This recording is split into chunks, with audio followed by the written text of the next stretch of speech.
1, 2, 3, 4, 5. Testing stream. 1, 2, 3, 4, and 5.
Good morning, welcome along from Headingley for day 4. Also possibly entitled The Longest Day. Yorkshire versus Middlesex, a match in which the possibilities of an outcome other than a draw seem almost impossible. Sounds like DT, who was with us for the first 3 days, is shaking hands because he's going to get his way off back to Thailand now. So thanks for your input, DT. Winter well. Is that the highlight of the day? And we'll see you next season.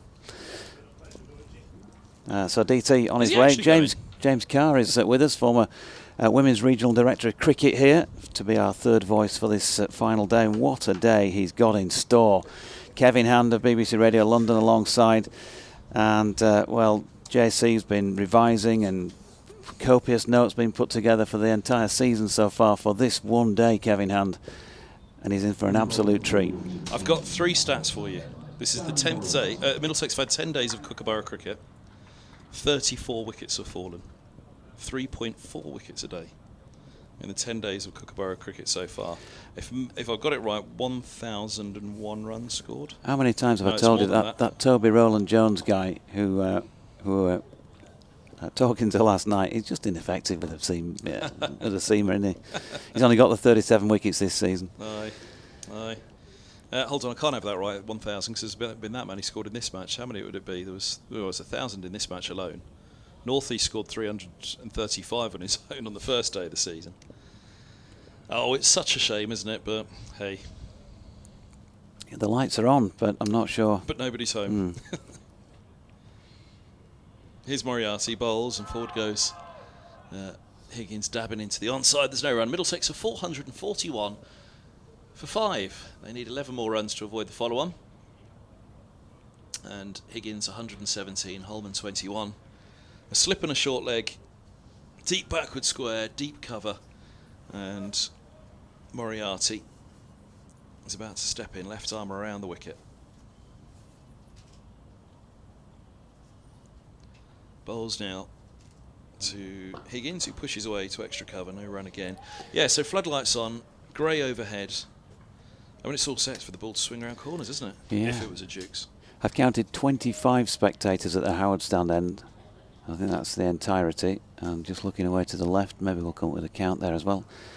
Moriarty bowls. Higgins dabs defensively into the offside. And there's no run. Well, first things first, they are going to score 11 runs, Middlesex. Well, they might not. Maybe there'll be a collapse of 5 for 10. Sticking your neck out there. As Moriarty's in. He ragged one last night to Higgins, didn't he? Bowls now, and this ball's pushed to mid-on. A little uppishly by Higgins, and there's no run. It would be quite nice if these 11 runs just happened quickly, and then all of a sudden, you just think, well, hold on a minute. What are we going to do with the rest of the day then? Well, I will all be looking at the weather. There is the threat of rain for this evening, isn't there? The evening session, that is, as Moriarty bowls, and dabbing forward is Higgins into the onside. There's no run again. 4-4-1 for 5. Higgins 117, Holman 21.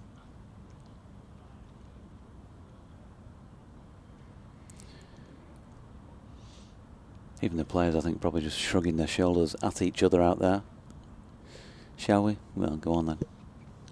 Moriarty again, bowls, and this ball is pushed back by Higgins, and there is no run once more. 4-4-1 for 5.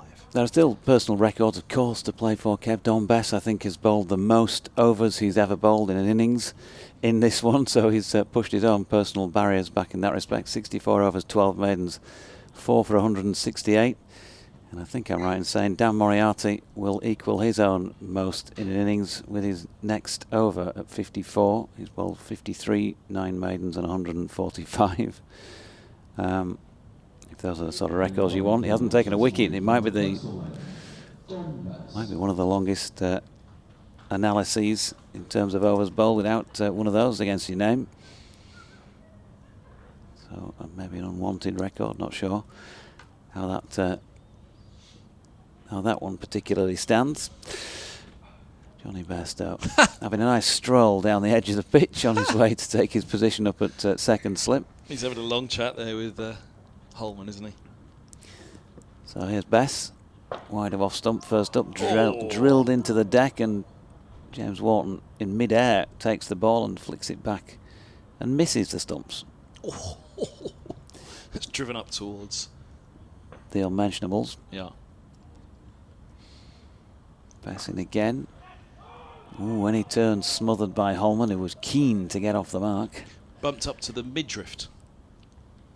Midriff. Like it, yeah. It was you the other day, wasn't it? It was going through the... Yeah, some of those words that people say with just one letter wrong or the same sound, but yeah, different. Passing again, and that is pushed back up the pitch, and there's no run. There's a... I suppose there's a litany of those, really, when you think about it, with different people you speak to, and I don't know about you, but I usually hold my tongue. Here's Bess, and Holman pushing into the offside, no run.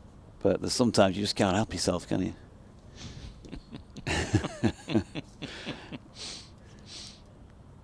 Bess again, another one that drifts in towards Holman, and he pushes into the offside for Luxton to field. I fell asleep last night watching Top of the Pops from the late 1970s, early 80s. Disco thing, did you? What an era of music. Fantastic, wasn't it? Yeah, I saw quite a bit of that. Here's Bess. Oh. Fourth attempt, I think. Johnny Bairstow has taken the catch, and lo and behold, lordy, there's a wicket fallen at Headingley on day 4, and it's Luke Holman who's gone for 21. Dom Bess with a 5-foot. Middlesex in tatters at 441 for 6, needing a further 11 to avoid the follow-on. Well, first things first, that's a cracking ball. High up the outside edge, stabbed at it to his right, then it fell forward where he grabs at it once, up in the air it went again, and he had a final one-handed grab at it and he held on, and Holman shakes his head as he goes off. He was in position, in the right position for it, high up the outside edge of the bat it took though. And having tried to drive away those runs earlier in the over, the wicket falls without an addition to the overnight score, 4-4-1 for 6. Declared too early, Yorkshire, didn't they? What would they give for another 50 runs right now?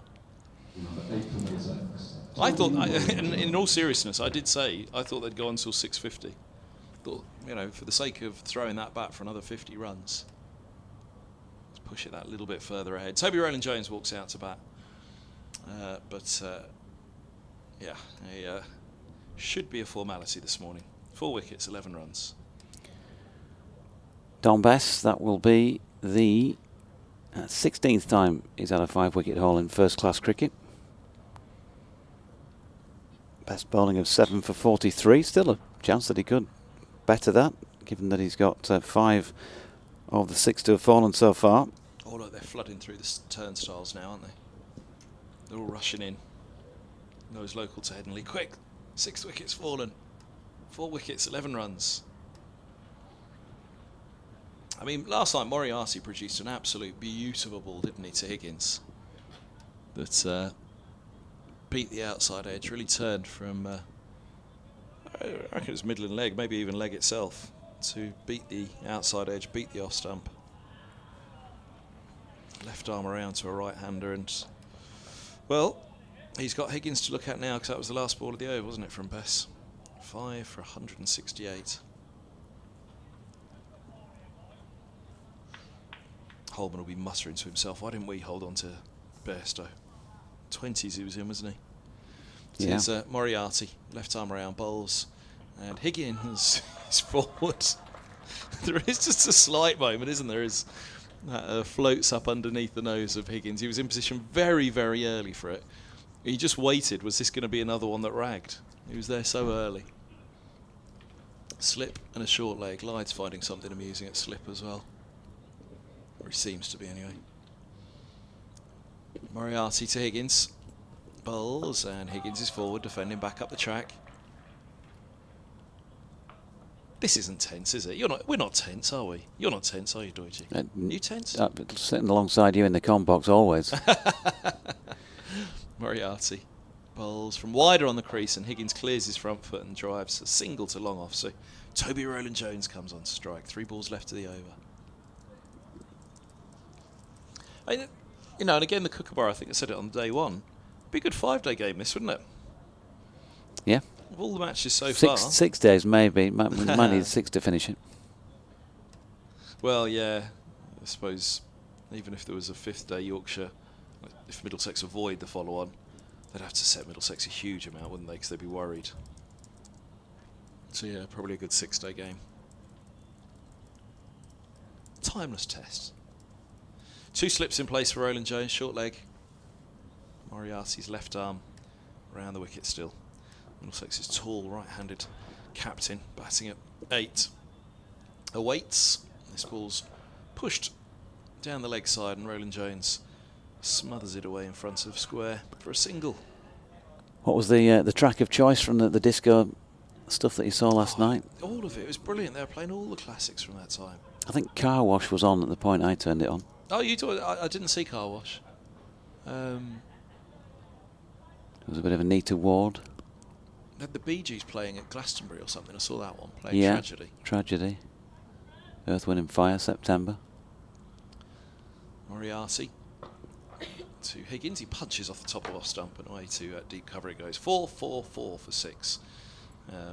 DT's rushing back to tell me I was wrong. They haven't got 480 yet. They would be all out for 479.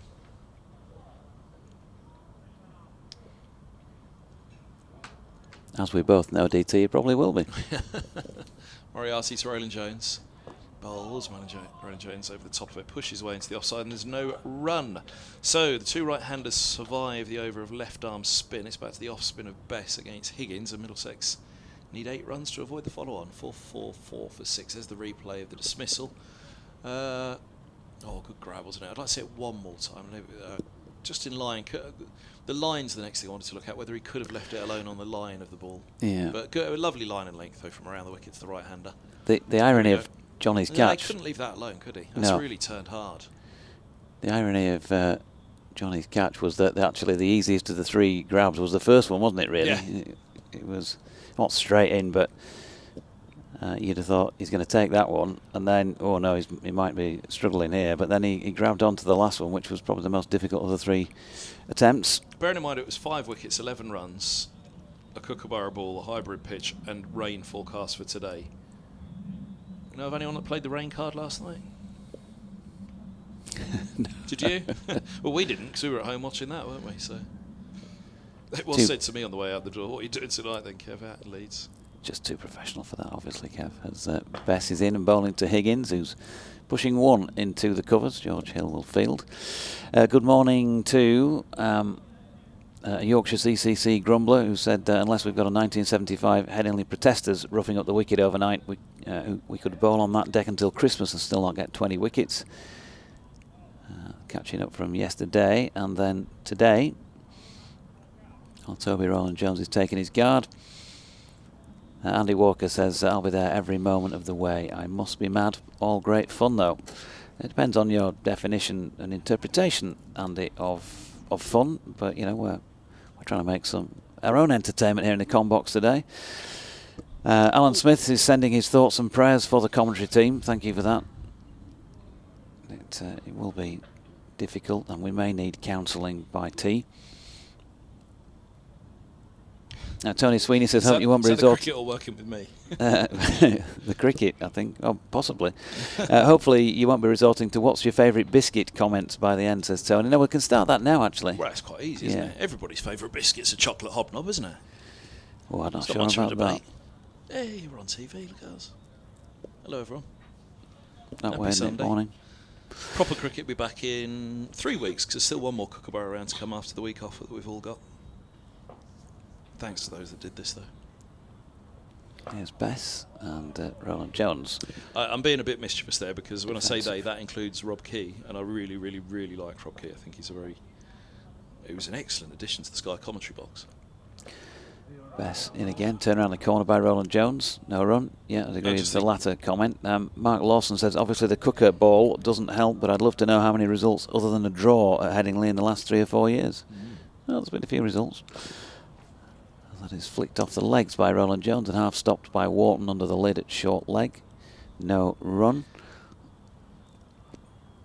Alan Harris says it's interesting that there either has or will likely be wins for teams in several of the other games in this round. Here's Bess and Jones, Roland Jones pushing to Jordan Thompson at mid-on. No run. The figures on the 10 days, I'll give you after this. The 10 days of cricket for Middlesex. I've got the exact figures now. Bess in and turned into the leg side. Final ball of the over, having come around the wicket. And a dot. Gary Connell says, I know it's not just the fault of the Kookaburra, but please let this experiment die this year. Great fun is stretching it just a little.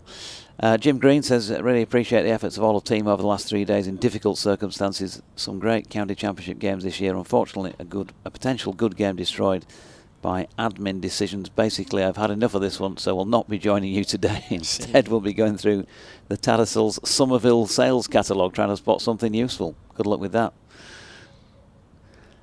Bent Nielsen, good morning. I don't know if I get the rules of the Kookaburra round right, but when during the afternoon can captains shake hands on a draw on Wednesday? I think we're up to date with those. Moriarty's left arm around, he bowls with a slip and a short leg, and that's swept by Higgins. Swept fine, and Middlesex are 3 runs shy of avoiding the follow-on. They're 449 for 6. Higgins moves to 124. Those numbers to cheer everybody at the start of today for Middlesex is 10 Kookaburra days, 3,453 runs, 34 wickets, at an average of 102 per wicket. Yawn. Yes. Moriarty bowls, and forward goes Higgins, killing this one into the offside, and there's no run. We've only got one more round of it to come. I mean, that's the really sad thing. You know, when they brought it down from 16 to 14 games, the championship season, you know you lose 2 for a couple of rained-off games, don't you? Here's Moriarty bowls, and this is pushed back by Higgins, no run. You lose a couple to a dead pitch. You lose a couple to a really bad pitch, and all of a sudden it's over in, well, 2 days effectively, isn't it? I mean, often we get to 2.5, 3 days, but actually we'd already lost probably at least 2.5 sessions. So here's Moriarty bowls, and this ball's clipped to short leg, and there's no run. And when they came down to 14, at the end of that year, it just felt, really, that was it? That was the season gone? That first year, I remember. And again, I remember talking to a very, very well-respected player about it, who just said to me, I can't believe that's the season over already. It's unreal. And here we are now. We've lost 4 rounds this season. It's the Kookaburra of the 14. And here's Moriarty bowls, and this is dabbed into the onside by Higgins. 449 for 6. I always thought it was worth the experiment in April. Just have a look and see in April.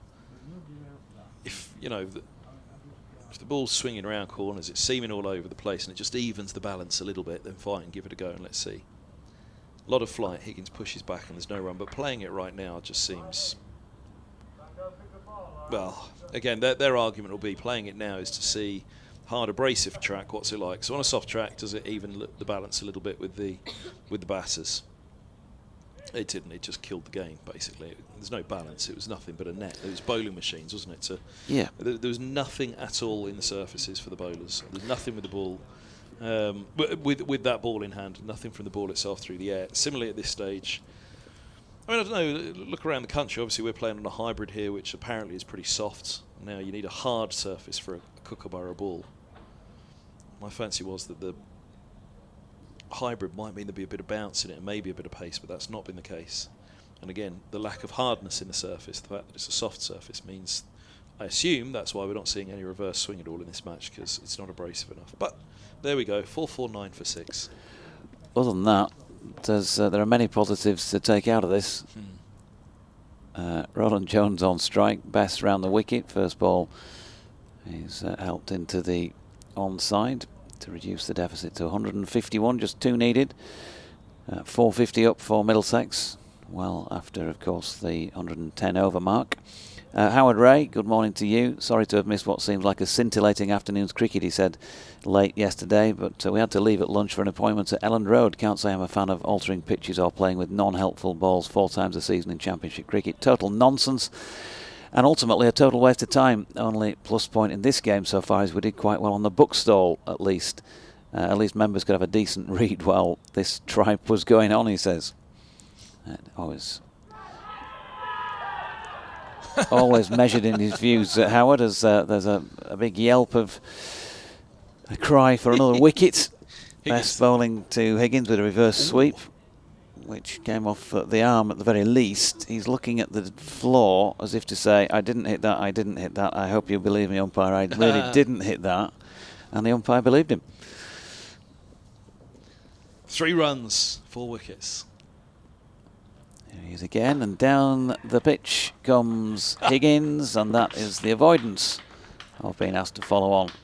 Achieved by Middlesex, and somebody appreciates it in the crowd, or is that a slow hand clap? 454 for 6. Higgins on to 128. I'm assuming that's the Middlesex balcony below us, who, fair play to them. I mean, this is a seriously good effort to avoid the follow-on here. It really is, because it's very good bowling attack, huge pressure, scoreboard. That's in, that's turned into the leg side by Higgins, and there's no run. And the situation of the table itself. So, really can't take away, saying it's from Sam Robson last night, you know, all right, it's Kookaburra around, pitch is a bit slow, but even still. There's Bess. Sweep shot down through long leg. Moriarty is not going to catch that in a month of Sundays, and that's 4 more. In days gone by, there would have been many Middlesex sides, and indeed there'd have been many Yorkshire sides, any side across there'd have been many sides that would have capitulated under the pressure of the scoreboard, the table, and the attack that they were up against. Replying to 601 for 6 when there's an awful lot of pressure on the game. The stakes are huge. A win for either side in this game would have been massive, wouldn't it? So, fair play to Middlesex. So they've done well here. I think they've done really, really well with the bat, and it's very, very encouraging, because there are definitely, you know, we'll have all known them, eras over the years. I mean, Middlesex, somebody even set up an account once, middlesexbattingcollapse.com, if you go back 20 years. It was getting that bad. You know, it's like, here's another collapse. How do we keep collapsing? And the players did admit to it. It was like, yeah, you know, we've got a problem, we need to sort it out. Bass in, and Higgins just propping forward, a ball that's aerial for a moment, but well, the deal is pretty much sealed now, and we have 90 overs remaining in the match. Where do we go from here? If you do have any personal problems, any counselling required, then you can send us your thoughts in on BBC West Yorkshire Sport at gmail.com, or at Kevin Hand on what is your Kevin Hand Sport on there you go, Twitter. at Kevin Hand Sport. Send it to Kev. He's good at dealing with that sort of thing. Yeah, are you on Twitter still? Or X, yeah, I'm on at Sporting Lives Instagram. 1. I have to admit, I've stepped away from it all a bit. So sorry, folks, but I'm not as prolific a tweeter or a grammer. Instara? What would you say? Xer? I don't know. I do have an Instagram account, but it's I'm not been as big an dormant for about 2 years. I'm not as big an influencer as I used to be. I've had a shave this morning. That's going to influence quite a lot of people. Moriarty bowls. Roland Jones pushes back up the track, and there's no run. It's going to do what to them? Influence quite a lot of people, I think. People nipping home at lunch to get a shave just so they can look like Kev. DT didn't even mention I had a shave this morning. He's usually having a go at me for not having a razor. There's a lot of fly edged, just short of slip. Roland Jones prodding forward. I'm not sure whether it was DT being understated that he didn't come for an emotional goodbye before we came on air and just decided to walk up as we were going on air, or if it was just... That was my fault. We were next door talking for about 40 minutes or so. That was my bad. My bad. He'll be back next season. Moriarty in, bowls, and lots of flight balls driven away to cover. 4, 5, 8 for 6. 132 Higgins, 2 for Roland Jones. Moriarty is the Middlesex captain. Bowls now and backing away, strokes this into the offside. I mean, here's the... I was talking about, and actually had a long chat about it on the way out of the ground last night with someone that... Were Middlesex even 120 behind overnight? Would there be any temptation to really open up this morning? Moriarty bowls, this is cut hard. And through the covers it goes for 4. 139 Middlesex trail by their 4. 62 for 6. I'd imagine there's as many tired minds as bodies in this match for both sides. Perhaps Roland Jones, Higgins, who's carrying a slight injury. I saw Jack Davies on the way out, said, "How are you?" And he said, "Well, yeah, hopefully I'm not going to have much to do on the final day," which suggests Middlesex aren't thinking about putting on a show this morning and pulling out and just seeing if anything goes awry for Yorkshire later. So here's Moriarty bowls, and this ball's pushed back. Although, that said, that was an exchange in passing between Jack and I as we were walking past each other, so you shouldn't read anything at all into that other than it was just, one-liners, wasn't it, between the two of us? How you doing? Yeah. Well, hopefully I won't be doing much tomorrow. Here's the Roland Jones edge again. We're just seeing it on the stream. And actually it carried. That carried to Bairstow, didn't it? He was up, and he couldn't get back down. Goodness me, look. Oh, straight in, straight out again. He'd gone up, and he couldn't get back down, and then his fingers pointing to the ground. They had passed the follow-on by that point, I should add, but 4-6-2 for 6. Yeah, and people will point at the board and say Dan Moriarty none for 156 or 56 overs now, so the longest he's ever bowled in an innings. But he could rightly point out that he probably should have had a couple of wickets. So big appeal for LBW here, but immediately the dismissive shake of the head by the umpire as Higgins tried to play a sweep shot off Bess. And Bess in again. This time Higgins nails the sweep shot, gets it away to Ben Code for a single out on the Western Terrace boundary. Mick Steels says of Bess that if he bowls 86 overs, he'll equal Peter Such's record for the most overs bowled in an innings in a county championship match. We're way away from that just yet, but you wouldn't say it's out of the question at all. If Middlesex want to keep on keeping on. He's just switched to bowl round the wicket here, and Bairstow's put the lid on and gone in at leg slip. James Wharton's gone square at short leg. Bess in again. That is patted along the ground by Toby Roland Jones. He's got a half dozen against his name. 22 the pair have put on since they came together. As he defends again into the offside. Luke Holman, the sole wicket to have fallen so far, just 6 minutes into the day's play. Caught at the third attempt at second slip by Johnny Bairstow off Don Bess for 21. As Roland Jones turns into the leg side. Will Luxton does the fielding. Oh, who's on the Dickie Bird players' balcony today? No sign of Dickie. Bess in again. And Bean will come in from mid-off to field to complete over number 159. Bess 68 overs, 13 maidens, 5 for 179, 463 for 6. Do you know you're sat in Dickie Bird's spot, sir? That's he's like the Roman Emperor up there, isn't he, Dickie, with his seat? Former president and former Yorkshire and England off-spinner Jeff Cope. Jeff, it's Dickie's spot. David Kendrick's on the left, one of the Middlesex executive board. He wrote the rules and regs, cricket. David Kendrick, helps write them, helps adjust them, and he devised the World Test Championship table. Did he really? On the left of our screens, we're looking David Kendrick's. Well done, David. And he gave me those stats this morning about the Kookaburra 10 balls. 10. He's got an earpiece in, so he's listening. Moriarty's in, bowls, and this ball's short. Oh, Higgins went to pull it. We're back to the Trans-Pennine Express and the Great North Eastern. He wasn't even on the same track as that, was he? No, if I were Dan Moriarty, I'd be waving to the bench and saying, can somebody just bring a sub on? This is not happening for me today. Yeah. Clearly, is it? I might as well just put my feet up. Well, it was as much... I mean, it was wide outside the off stump. Higgins going to pull it, but it was just so far wide. As this one is pushed straight on by Moriarty, and it's pushed out to deep cover. 4-6-4, 4-6-5 for 6. 1 or 2 in, making themselves heard. Roland Jones on strike. 2 slips and a short leg behind him. Moriarty in bowls, and it's flayed away through the covers off the back foot. Lovely shot by Roland Jones. He's on to 10. And it's 4-6-8 for 6. There's not even a ripple of an applause now in the crowd. I think everybody's so deflated by it, aren't they? Those that turned up today, did they turn up thinking just maybe 5 for 10? Middlesex are following on. deflated themselves now, thinking, oh, could have stayed at home and watched the reruns of that Top in the Pop show that Doidge and Kev were talking about. Here's Moriarty bowls, and forward goes Roland Jones, pushing back, and there's no run. Actually, we got distracted probably by a drop catch or something, but I was saying from Roland Jones's perspective, actually, would he prefer spend the next 2 sessions with the bat in hand or the next 2 sessions in the dirt? And the answer's probably with the bat in hand, isn't it? Yeah, completely. Moriarty bowls down the track, he comes. Oh, maybe not.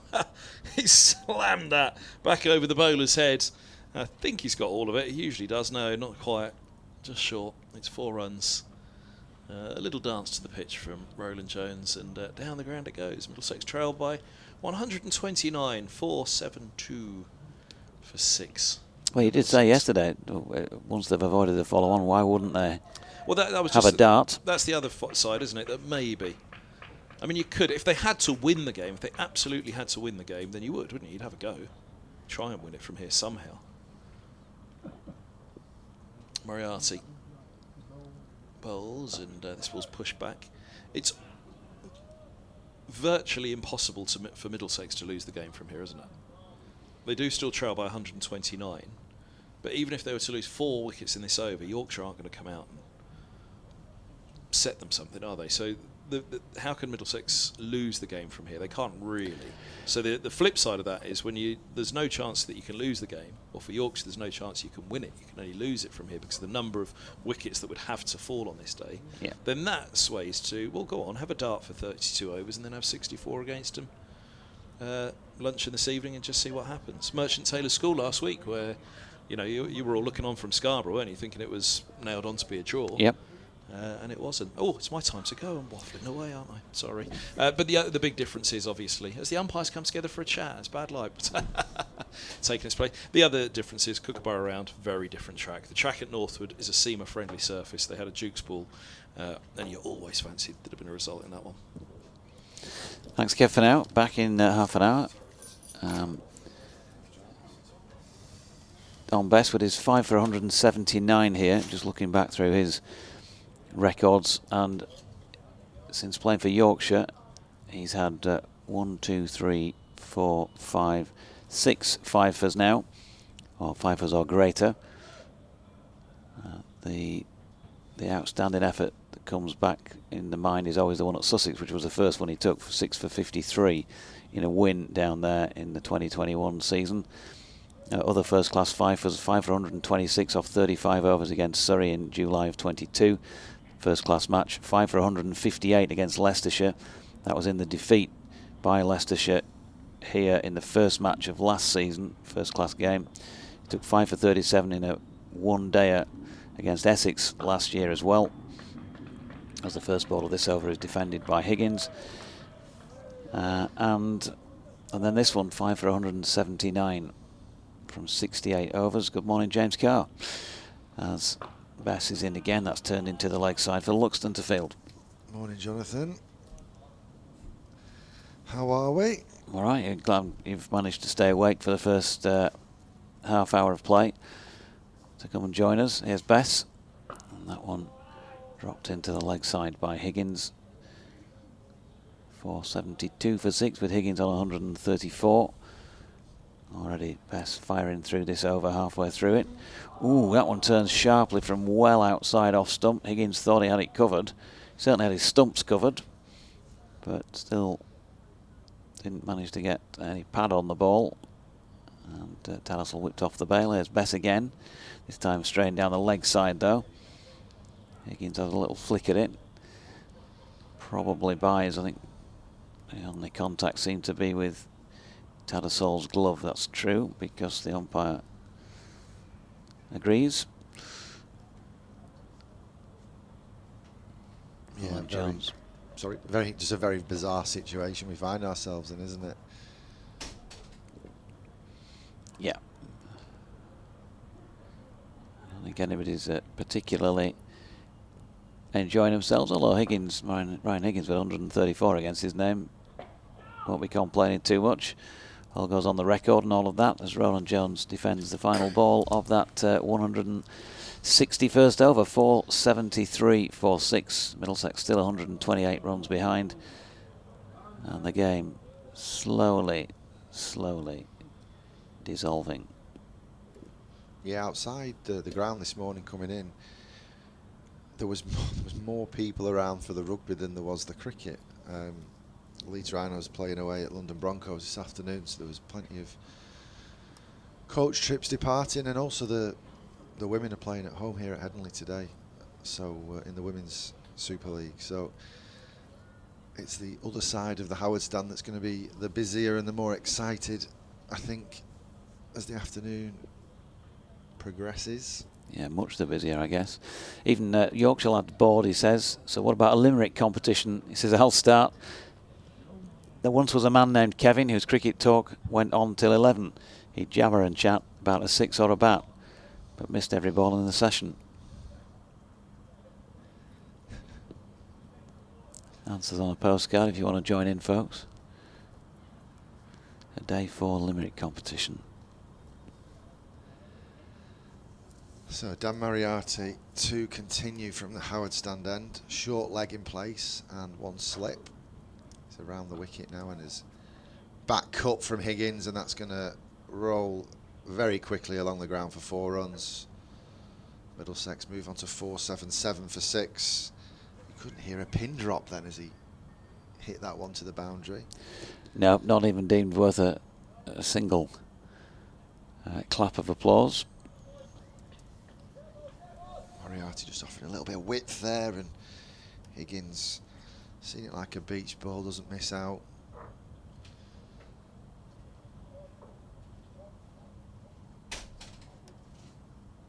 Moriarty once again, left arm orthodox spin around the wicket, and he's short and wide again, cut in front of square this time by Higgins, and there's a boundary rider out in front of the Western Terrace, so it's just a single.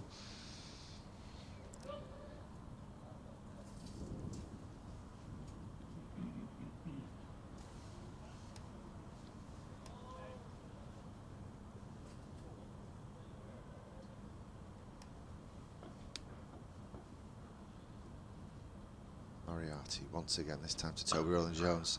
Similar delivery, this time cut to extra cover and there's no run. The last over, Moriarty got quite a lot of drift, got a couple of edges, but he seems to drag these last couple of deliveries down. As he's in, Rowland-Jones shoulders arm to this one and lets it go through to the keeper, Johnny Tattersall. Second slip deployed for Rowland-Jones. Johnny Bairstow under the lid at short leg. As Moriarty's in. It's fuller and straighter this time. Hits him on the pad. Stifled appeal. Looked a bit leg side to me. Just looking at the replay, probably even hit him outside the line of leg stump. So no real danger for Rowland-Jones there. He taps his bat and Moriarty's in once again, and Rowland-Jones flashes that one outside off stump. There's more than a gentle inquiry there, but the umpire is unmoved as we watch the replay. Yeah, and Toby's laughing, and he looks back at him saying, sorry lads, I know you're desperate for a wicket for Dan, but I genuinely just didn't hit it. Still laughing now. Turned too much, didn't it? Andy Stevenson, good morning to you, and wife Jackie, who Andy says is 6 best overs away from using a second continuation sheet, which I helped her create this morning, and has sent me a photograph of it. Very, very rare, isn't it, in a scorebook to get onto a continuation sheet for a singles bowler's analysis. Hope you're well, Andy. Met Andy at Scarborough last week. Andy the greenkeeper. Maybe you can come and keep this green and make it greener. Just for a few hours today. It might add a bit of excitement. Ben Code is taking over, in fact, from Don Best, so you're not going to get to the continuation sheet just yet, Jackie. 69 overs, 14 maidens, 5 for 179. And Ben Code, well, It's been so long since we saw him bowl. Rigor mortis may have set in out there at Headingley. 9 overs, 1 maiden, 1 for 36. How often do you see that out of 162 overs in a championship innings bowled by Ben Code? But, well, keep the limbs ticking over. Keep him well oiled in that respect, with 3 other tasks ahead this season. Might feel the benefit of that at somewhere like Grace Road or Sophia Gardens, or even back here against Northants. His first delivery to Higgins is pushed out into the covers, and James Wharton does the fielding. No run. Try and get details of what's going on academy-wise. Big game for them today. Yeah, Yorkshire Academy under-18s. Maybe I dropped on it at the wrong moment. They're also playing Middlesex at Kibworth in the under-18s one-day cup. As Higgins works one off his legs down to deep backward square and will pick up a single. And in that match, Yorkshire under-18s 54 for 4. Tom Frayne gone for 7. Will Bennison for 14. Noah Kelly for 4. Jack Redshaw for 9. So not the start they would have wanted in those first 11 overs. Messrs Sharma and Graham taking 2 wickets apiece for Middlesex. Sharma's meant to be good, says Kev from the back of the box. I guess they both must be fairly useful to playing for Middlesex under-18s. 479 for 6. Meanwhile, back at Headingley. And in comes Code to bowl to Roland Jones, who gets an edge through about 1.5 slips, which disappears down to the Howard stand for 4 runs. Or if you're Toby Roland Jones, guided. Yeah, beautifully. Open face guide. There's also one game in the Rachel Hayhoe Flint Trophy today. It's, yeah, the Diamonds are in action. They are indeed at Southport and Birkdale Cricket Club. Diamonds have been put into bat and they're 96 for 1 from 20 overs. Lauren Winfield Hill bringing up a 50, but departing on exactly that number. Great start. Thunder have had problems scoring runs this season, but more recently have got that sorted. Yeah. Looked like a tough fixture for the Diamonds, that one. They've got that, plus the 2 that we've still got left to cover here on Wednesday against the Vipers. In fact, the scorecard's just updated. It looks like Holly Armitage, who's coming out at number 3, has gone for a second bowled duck, bowled Naomi Ditani. So Diamonds are actually 96 for 2. In comes Code, and Roland Jones strikes that to Thompson at mid-on, no run, which is a major blow. Holly not able to play in all the remaining matches, I don't think, but is available for the back end if they get to the decider. Yeah, never ideal losing your captain for a duck, but plenty of batting looking at that line-up for the Diamonds, lots of experience, so keep you updated with that one. In comes Code. Roland Jones right in behind it. No run. Let's just also have a look in at the other matches taking place in this round of championship games. It's raining at Taunton, where Durham are 29 for 3. Always raining down south, of course. 29 for 3 after 18.4 of their second innings. That's certainly going to help them to avoid defeat if it lasts for long enough. As Code comes in. Oh, that was a bit of wobble in the air at last. Was that a vision? Was that a mirage out there, or was it some swing in towards Higgins? It didn't matter because he dealt with it okay. End of the over, 483 for 6. Elsewhere, Worcestershire Essex 15 without loss in their second innings, needing a further 169 to beat Worcestershire. Down at Chelmsford, Leicestershire Glamorgan in this division. Glamorgan 550 for 9. Of course, making Leicestershire bat for a second time to try and avoid defeat. They're 171 for 3. So may hold out, and Surrey 57 for 1, lead by 177 against Nottinghamshire in the second innings there, and may be able to set something up for the latter stages. And also Sussex top of the table in Division 2 Well, Derbyshire at the moment have had a good first 45 minutes because they haven't lost a further wicket from overnight. 167 for 2. Derbyshire 150 behind though, so they're still going to have to play with great care if they're going to avoid a defeat against Sussex. Change of bowling from the Howard stand end. To coin a Jonathan Doidge phrase, Jordan Thompson, can he make things happen? Right arm over the wicket, he is in, and he's short, and that's pulled away, and deep square leg, holds his hands out, he doesn't pick that one up. 4 more runs to the Middlesex total. 4 more runs to Ryan Higgins. Just a rank long hop really, just held in the surface. Higgins had loads of time to pick his spot.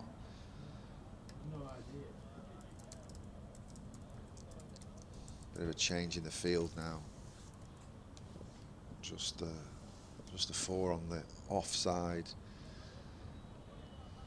Another 3rd slip, deep backward point, extra cover, mid off. As Thompson's in, he bangs this one in again. This time Higgins just ducks under that one. It's a little bit wide outside off stump, so nothing particularly threatening. So let's have a look at this leg side field. As a square leg umpire is going to point now because it's getting a bit congested. We've got a forward square leg. We've got a half and half mid wicket. We've got a floating, what would you call that? As Thompson's in and bangs it in again, it's almost a slow ball bouncer. It's that slow off the surface and goes through to Tattersall. What would you just call that position there between square leg and mid wicket? It's like a floating cow corner, but not on cow corner. Yeah, well, I still can't probably just describe him as a mid wicket who's about. Probably on, he's almost like he's saving 1.5, isn't it? Really, he's not quite on a 1. He's a few yards deeper, but he's not a sweeper either. It's just a matter of Tomo trying to produce something short that tempts somebody into playing a false shot, I guess. And he's in now, and he's short again. It's pulled away, and it finds that regulation mid-wicket fielder, and there's no run. I mean, brilliant for Ryan Higgins here. He's got 144 against his name, so he's ticked that box and got a big 100, and he's getting the opposition to bowl him some short stuff to practice against, really, out there in the middle.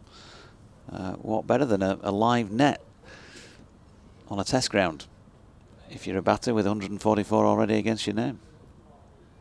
Thompson once again pitches it up this time. It's just nudged into that vacant wide mid-on region, so Higgins will take the single. I should add that there's also a deep backward square leg and a fine leg. I'm not sure the pitch or Thompson is quick enough to get the ball down there, hence why there's those floating fielders in front of square. We could probably just describe it today, James, as something like there's a load of fields on the offside and there's a load of fields on the leg side. It's one of them days. Thompson is full this time, but on the thigh pad of Toby Rowland-Jones, and he just tickles it into the leg side for a single. That concludes the first over of Jordan Thompson this morning. Middlesex 4-8-9 for 6. Bent Nielsen says on the Limerick front, there once was a Kookaburra ball that made none of the wickets fall. To the scorers it was a chore, the spectators thought it a bore, and nobody enjoyed it at all. That's good, that. Couple of likes for those two lads. Get your limericks in now, folks. Why not?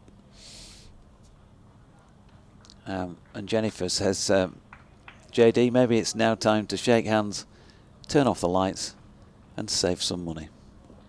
And that would be a proper Yorkshire, wouldn't it? I'm sure if both sides were allowed to do that, Middlesex could get themselves back on the road, get their feet up back at home. Yorkshire save a bit of energy for a match where they're really going to need it.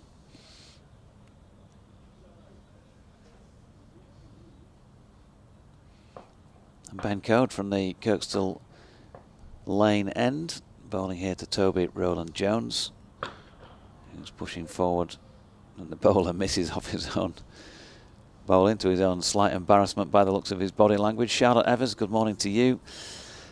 Charlotte says the pop-up bookstall took £385 during the game. We will run it again during the Northants match. All money made goes to the club via the Supporters Association and the Yorkshire Cricket Foundation. Big thank you to all those who bought. Yeah, that was just out the back of the East Stand the other day. In comes Code. And Roland Jones pushes to Bess. No run, all sorts of fabulous titles. Clearly lots of cricket there. I did see a history of the Bradford League, several copies of that actually. And many more. It's good going, isn't it? £385. Yeah, I think that was for the one copy of the Life and Times of David Townsend. As Ben Cody's in, that's whipped away by Roland Jones through mid-wicket. 4 from the moment it left the bat, with most people fairly close in around it.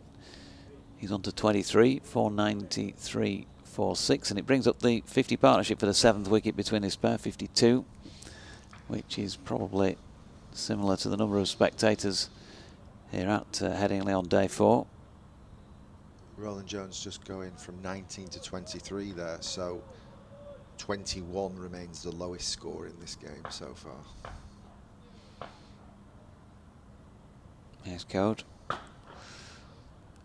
Pushed into the offside for Besterfield, no run.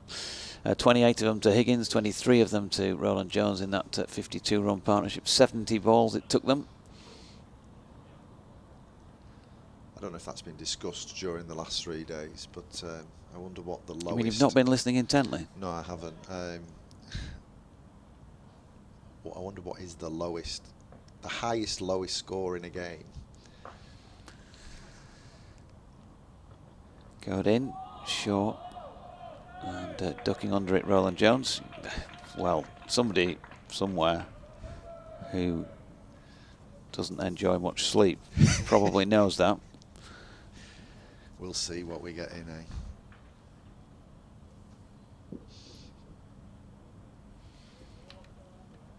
Code's gone to a short ball theory now with a deep backward square leg.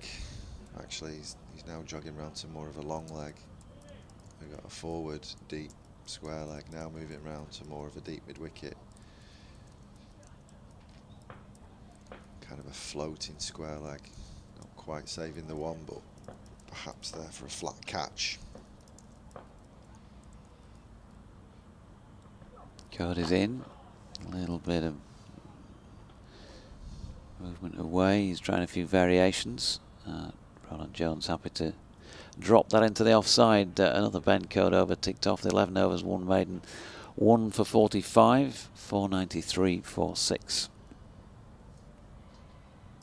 Yes, the clock approaching 5 to 12. Floodlights still in activation here. Very, very sombre affair here at Headingley Stadium. A few people have started to meander in. There's a few in that east stand. A few round to the northwestern side of the ground in front of the scoreboard. If there was any pace or energy in this game, it seems to just dissipate in the last few overs. Yorkshire just trickling between overs as Jordan Thompson's back with the ball in hand. Same field as the last over. So I'd expect something short as he's in now and bangs it in and pulled through mid-on by Ryan Higgins where there's no fielder, and that's 4 more runs to start another Jordan Thompson over. Middlesex move on to 497 for 6. Talked about over rates a lot during this year, and in fact in this match John Potter, Yorkshire scorer, popped in the box this morning before we started and said that Yorkshire at the start of today were plus 19 on the over rate front, and sort of threw in there that wouldn't it be interesting if wouldn't it encourage spin more. There's deductions for slow over rates, but if you were ahead of the game and you picked up some points, if you like, for that would encourage the use of spin more. It's it's worth throwing out there as a discussion point, not saying it should be done. Mid-on in place now for Jordan Thompson as he bangs this one in, and it goes pulled behind square and it's fielded by fine leg. So another single to Higgins, that takes him to 150. And you get a little bit of noise from the crowd.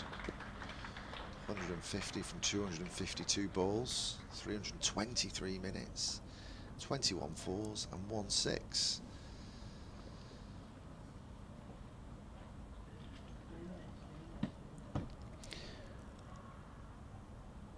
Roland Jones to take his stance, tapping his bat away as Thompson's in, and he bangs this one into Roland Jones, who ducks under that one.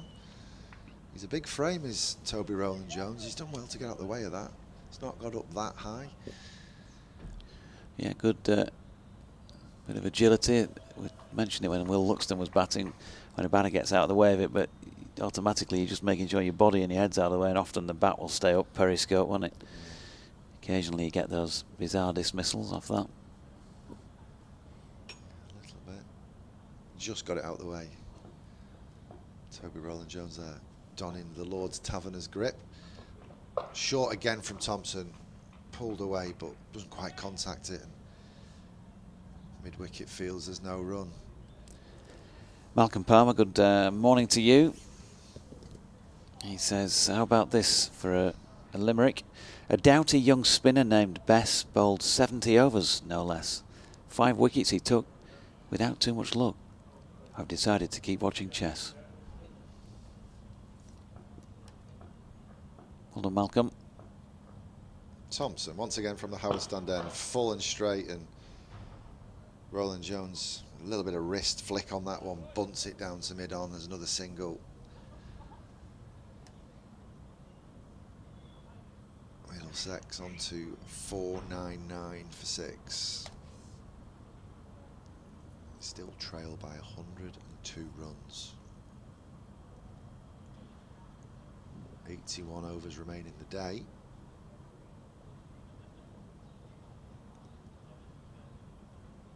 Jordan Thompson in, right arm over the wicket, bangs it in again, it's pulled away by Higgins. Deep mid-wicket will field in front of that east stand, cuts off the ball. That concludes the over. Middlesex 500 up for the loss of 6 wickets. The 154 run in Higgins came from 252 deliveries and included 21 fours and 1 6. There you go, the golden voice with all your Ryan Higgins stats, and yeah, he's played incredibly well to get his team to this stage in the match, as Kev was suggesting when he was on earlier. Whatever the benign nature of the pitch and the ball and the sunny conditions we've had as well, everything really in the favour of the batters. But when you're faced with 601, we have seen teams mentally collapse with just the sheer effort of trying to get yourself into a game, if you like, by scoring 450 runs or more, just to not lose it, or to give yourself a chance of not losing it. Not going to lose it now. 101 behind. Got a slip in place who's fairly wide, and a second slip who's probably more like at third slip or even wider still, George Hill. Ben Cody's in, that's flicked into the leg side. Good diving stop by James Wharton in there. Straight mid-wicket. Finley Beans out on the mid-wicket boundary. Moriarty down at long leg. Thompson mid-on, Best mid-off. Bairstow in a catching position at short extra cover.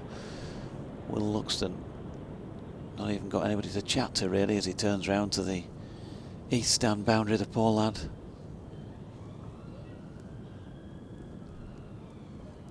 He's out square on the offside. Adam Lyth has just been moved out towards the mid-wicket boundary, and meaning Finley Bean's been put behind square. And Code, that delivery angled down to George Hill, who's shy at the stumps, can't have been so far away. Given the yelp, the echoing yelp out there.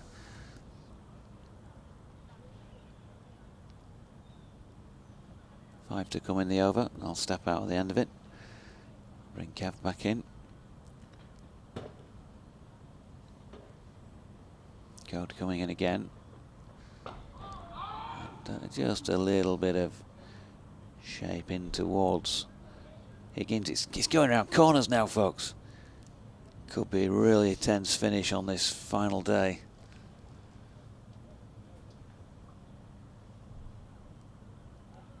Just a moment while I pull my tongue firmly out of my cheek.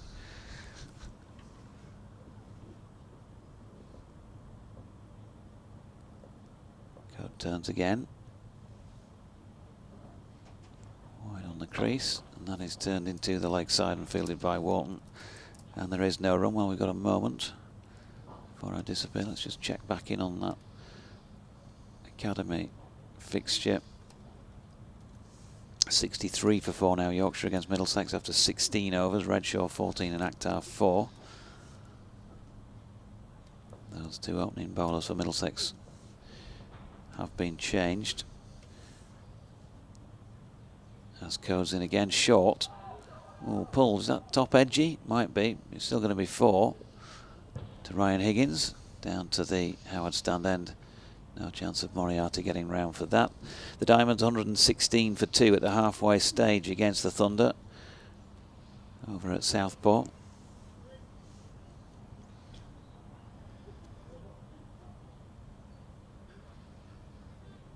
Derbyshire still just 2 down against Sussex. Maybe more interest in that one for us for the rest of the day. Both teams here willing Derbyshire on to hold on.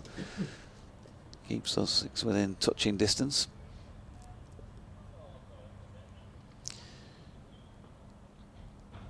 Ball finally makes its way back to the hands of Ben Code.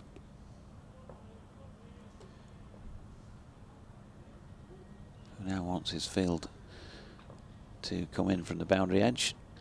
Can't really describe the field out there. It's just join the dots again. In comes Code, bowled him. Goodness gracious me. A seamer has knocked the stumps out of the ground on this pitch on day 4. Ryan Higgins, neck and crop for 155. 504 for 7. Middlesex 97 behind. And he's just beaten him past the outside edge. Beauty. Yeah, he's tailed that one. He's angled it in, hasn't he? And then it's just tapered away and smashed and dismantled middle and off stump out the ground. Also, a weary Ryan Higgins just leaving the field as well. Maybe a tired shot, but a good delivery nevertheless. So there's a round of applause as Higgins departs. 155 bowled by Code. 259 balls. 331 minutes that, well, ultimately have done his team the power of good here, because major contribution like that has helped them, you know, helped ease that pressure of the possibility of defeat had they succumbed and possibly been asked to follow on. And Tom Helm makes his way out to the middle. I think that was the last ball of the over. I'll leave it with James for a minute or two, and then Kev will be in place. So Tom Helm to join Toby Rowland Jones out in the middle for Middlesex. Umpires just having a little chat. 12th and 13th player on the field with towels and gloves and helmets and various other bits and bobs. Field is starting to take their positions now.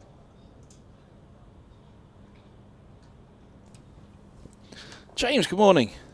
Good morning. Actually, is it a good morning? Good afternoon. Well, it's neither morning or is it? It is afternoon. Is it a good afternoon? I'm not sure it's good yet. Oh, well, we're together at a cricket ground. We're going to get a free lunch. Indeed. Indeed. Yeah, shame this, isn't it? I mean, it really was. You know, you look ahead to the season ahead and you just think of the mouth-watering fixtures. Oh, when are Middlesex playing Yorkshire? Where are they playing them? Is it Scarborough? Is it Headingley? Is it Lords? Is it Merchant Taylor's School? Similarly, Sussex in this division. Oh, when you got Hove, you never want Hove the first week of the season. If you had to have it first or last week, you'd go last, wouldn't you? As Thompson's in, bangs it in once again, and it's pulled out to the east stand boundary where it's fielded at mid-wicket.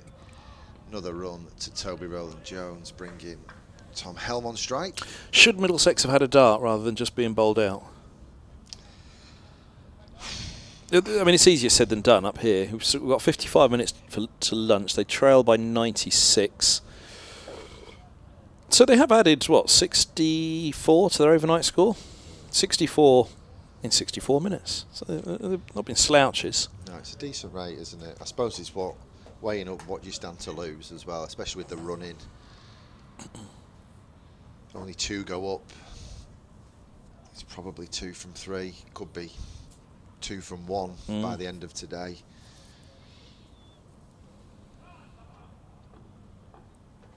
Jordan Thompson in, right arm over the wicket, full and straight. Hits the pad of Tom Helm, but it very leg side. It goes to square leg, and they run through for a leg by single.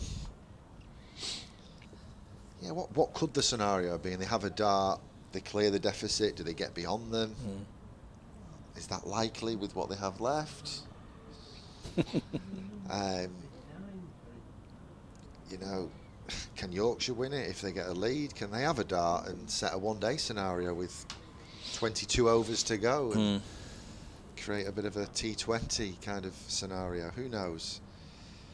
Thompson in. Ooh. That was a very, very short ball, and it's cut away to deep backward point for a single. Helm's off the mark. That ball reminded me of when Botham bumped Viv Richards, and he went tapping the pitch, and Botham kept calling him to keep coming further down the track. It was that short. Well, it was that short that I thought at first that's going to fly over his head and be comfortably no ball. But it almost dipped down to waist height. Yeah. I mean, goodness me, it almost stopped in mid-air, didn't it, that? Helm back on strike. And he knocks this one into cover point region, gets off the mark for 1.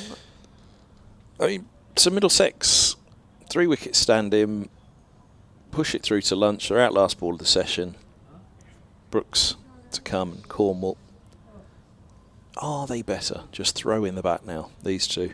The field's well spread, to be fair, to suggest. I mean, so well spread in terms of the short stuff. If Rowland-Jones wants to try and keep trying to hit it over mid-wicket, then so be it. You're going to put one down the throat of deep mid-wicket. So, in fact, they're sending back long on now as well, aren't they? Yeah, it's just floating about 10, 12 yards off the boundary.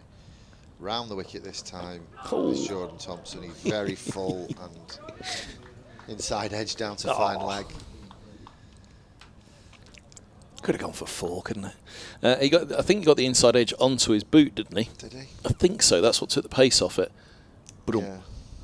Or maybe it just kicked up off the ground and took the pace off it, but didn't go away at a rate of knots, did it? So the point being, it could have been inside edge onto the stumps. It could have been inside edge onto the foot and onto the stumps then, but well bowled from around the wicket as well as the right-hander. Yeah, he's going to stay around the wicket. Tom Helm. No, he's not. He's going back over the wicket. Oh, no, he is. No, which one? Oh, hey. Oh, he's doing a bit of dancing. I can confirm he's bowling over the wicket. Helm on strike. Thompson in. He's full and straight, and it's driven down the ground. There's a claim for a run out as Thompson fingertips that onto the stumps, but Jones at the non-striker's end is unmoved.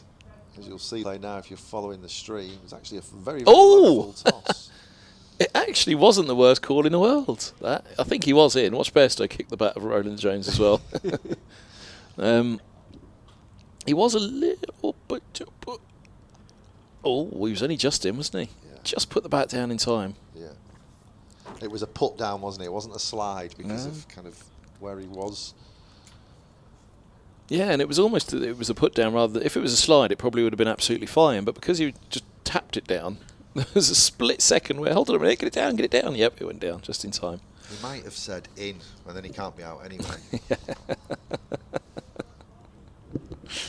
Or at least on my street growing up, that was the case. There's always the kid halfway down the track. In. said it. Just put a Yorkshire lens on this. Let's say Middlesex lost 3 wickets between now and lunch. Oh, did they go for it? There's a lead of, I don't know, 70. What can Yorkshire do in a session? Nothing. They can't afford to risk the defeat here, Yorkshire.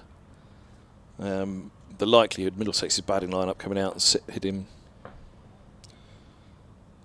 In comes Code. This is pushed back to mid-off and there's no run. And that's why, not teeing up today in any way, but just debating. Was there any way of Middlesex getting into a position to put third innings pressure on Yorkshire? I don't think with that, because you say thinking it through from the Yorkshire perspective, what they couldn't allow is that third innings pressure to fall on themselves. Yeah. Really, there's only one side that could conceivably lose the game today. This is Code bowls, and this pushes back to mid-off. As soon as Middlesex got past that follow, and that was teeing up from day 2, really, wasn't it? If Middlesex can get to stumps on day 3, realistically, at that point, there's only one side that can lose the game then. So is there a way of forcing some pressure on that third innings? But there just isn't the time still, is there? Middlesex still 92 runs behind. But again, even if they were 120 behind overnight rather than 160, that would be 52 runs now. And you'd say, yeah, well, go on then. 50 minutes to lunch now. Get a lead of 50. 100 in the hour. Codes in, bowls, and Roland Jones drives at a ball that just nips back in, takes the inside of the bat to mid-wicket. It deflects when he was shaping up for a drive down the ground. And then, if it's 50 ahead and all of a sudden 20 for 2, 30 for 3, against a ball that is clearly doing a bit through the air at the moment, it's just not doing it at a great pace off the surface is the problem, isn't it? Yeah, absolutely. Floodlights on, overheads. But Code's got it to go both ways as well. And the one that he bowled Higgins with actually went off the pitch, which we haven't seen a lot of. Short one from Code. It's pulled hard by Roland Jones and he bisects deep mid-wicket and deep square. Middlesex trail by 88. It's 513 for 7. Both sides in this match, the other thing is, if they'd have held their chances, we would certainly be in at least the third innings of the match now. With some big chances put down. And stumping missed as well. Seeing a sweeping shot of the stand that we're sat in here at Headingley. Looking over from the football stand end as this ball's short but doesn't quite get up. Roland Jones goes to pull it and he's bowled. Well, all 3 stumps are a mess. One's out of the ground, that'll be the leg stump. Off stump's pointing away towards deep third. Middle stump's pointing back almost towards slip. And leg stump's out of the ground. It just didn't get up, that one, and maybe it was a little bit of movement. Sometimes when you see a ball seam, it doesn't really get up. And maybe a bottom edge as well from Roland Jones. He was swinging perhaps at something that wasn't there. Middlesex trail by 88. They have 2 wickets standing. Roland Jones bowled by Code for 31. They're 513 for 8. Yeah, very short from Code actually, and I think it was a little inside edge as he had to adjust his pull shot to more of a swipe across the line, which made it look like it decked back more than it did. But it just did not get up. And now I think we're in this danger zone for Yorkshire of what do they do if there's a 50-60 lead here. And you're right, if they have to just go out and bat for survival, what happens when you bat for survival? You've got one with your name on it, haven't you? For Yorkshire? Again, that's just why I think that Middlesex maybe, rather than just being bowled out this morning, should have aggressively gone after Yorkshire. But then saying that, the ball's doing a bit now. This third new ball of this innings, under the lights, it's doing a little bit out there, isn't it? So we shall see. Brooks is joining Helm in the middle, and both are capable of long-handle shots, and Cornwall as well still to come, but still 88 behind Middlesex. Really and truly, as you say, they needed a lead of at least 50 just to put a little wobble at the start. But even then, it shouldn't really been enough to trouble the Yorkshire side, to let them get into any trouble here whatsoever. What would Brendan McCullum and Ben Stokes do if they were Yorkshire? Would they have a dash, try and set 200, 220 in? If you were Yorkshire, yeah. I mean, I think because of the season, there's too much to lose. Yeah, absolutely. I'm trying to create something. Yeah, no. Don't worry. I've been trying to do this since midway through day 2. I've been trying to tee up that there's going to be pressure on the Middlesex innings. And there was, and that's why I think it's an outstanding innings of 513 for 8, because there's many levels of pressure on that innings. The scoreboard, the attack they're facing, and the situation at the table. But that's why Yorkshire absolutely right now could not set up anything here, because you're looking at so many wickets needed to fall for a Yorkshire victory. For Middlesex to win, effectively only 10 wickets need to fall, as this ball is dabbed into the offside by Brooks' first ball. 2 slips, 2 short mid wickets, extra cover. And it's 5-13 for 8. So Roland Jones is gone. Holman, Higgins and Roland Jones, the 3 to fall in the hour and 14 minutes we've had now. But no, believe me, I'm totally with you in that sense that you always think, is there any sort of possibility? And that's very much the right way to say it. What would McCullum and Stokes do right now? And I think the answer is they would do absolutely nothing, McCullum and Stokes, right now, because there's too much to lose in terms of the season. Yeah. They'd have to take a pragmatic view that there's nothing on it. What would Stokes and McCullum have done if they were Middlesex this morning might be the better way of phrasing it. Yeah. I just don't think there's anything that Yorkshire could have done. And for Middlesex, I don't think there was either, because we see how much the ball's doing now. If you're swinging at it, and the ball is getting a little bit of movement through the air. But here's Moriarty, which this will be interesting now, because Moriarty against the tail-enders. Well, he's got the ball to talk, hasn't he, this morning, when he's got it right. We've got a great camera view from over the bowler's arm. There seems to be a lot of drift this morning, as well as the turn, as he's in around the wicket now from the Howard stand end. He's full and straight, and Helm just guides that ball up to mid-on for 1 run. Middlesex 5-1-4 for 8 now, as the clock ticks just past 12:15. 2 slips in place for Moriarty. That's just forward short leg. He's full and straight to Brooks, who plays a forward defensive, and that's fielded at cover point.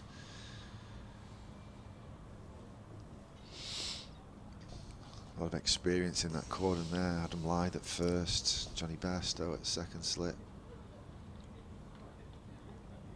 He's full and straight again this time, Moriarty, and it's played compactly by Brooks on the front foot.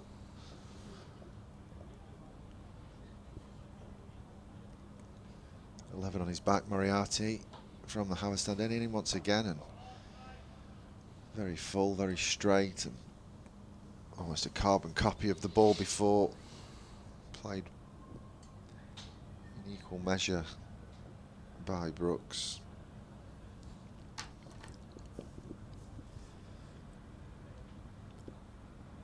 Moriarty to Brooks. Very, very samey forward defensive from Brooks. This could be a very quick over. Final delivery then from Moriarty. Very full again, and comfortably played and kept out. That's the end of the over. Middlesex 5-1-4 for 8. Brooks yet to score. Helm 2 not out. Like that for Middlesex as well. I just think there's a huge. Oh, who's coming in to have a natter with Helm and Brooks? Is it Bess? What's he saying? Go on, lads, have a swing. We're only spinners. You don't want us to bring the quicks back on. Have a swing against us. Yeah, for Middlesex's point of view, they really want to send their bowlers out to bowl again. And Helm and Brooks being out there at the moment, the longer they play straight, the fewer overs they're going to have to bowl themselves. Holman and co. They're going to have to run around in the dirt, as they did for 601 for 6 in the Yorkshire innings. Middlesex 5-14 for 8. So it's swung at the last here, because Middlesex were always ahead wicket by wicket, but the clatter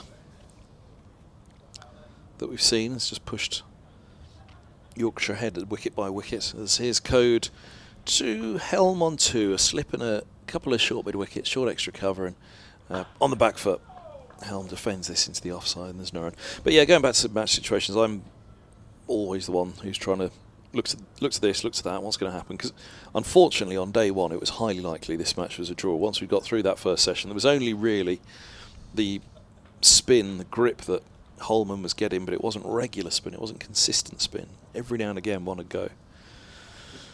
And it was slow surface, so yeah, by the time Middlesex were batting, as his code bowls, forward goes Helm pushing into the onside and there's no run. At that point you're looking at it and thinking, well, unless Middlesex can get to stumps on day 3, you know, this is tough for them. But they got there, just didn't quite get there on good enough time to perhaps have the opportunity to open up this morning.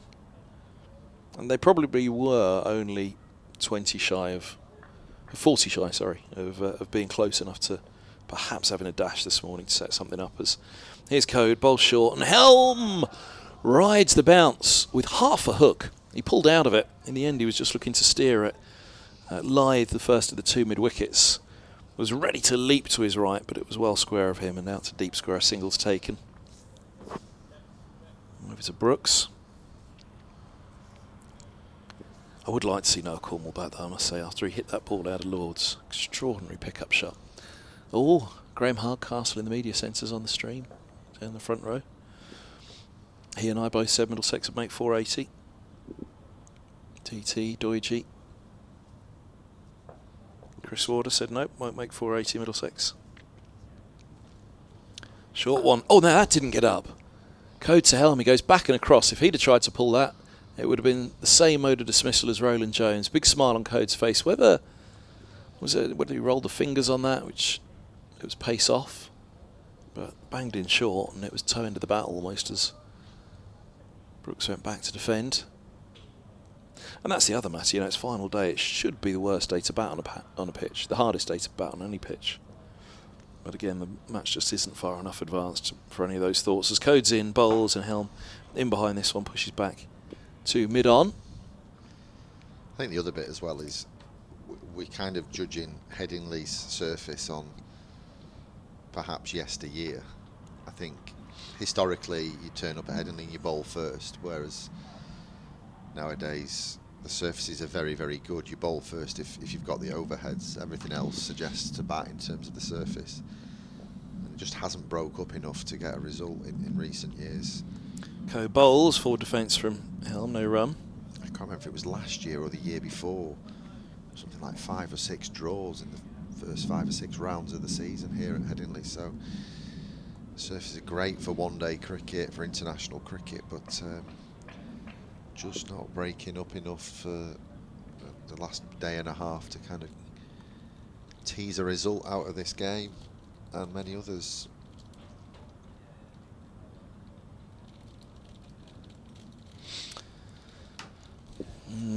And the other factor is the streams just cut to one of the floodlights as well. Light, rain, all the other bits that are in play today.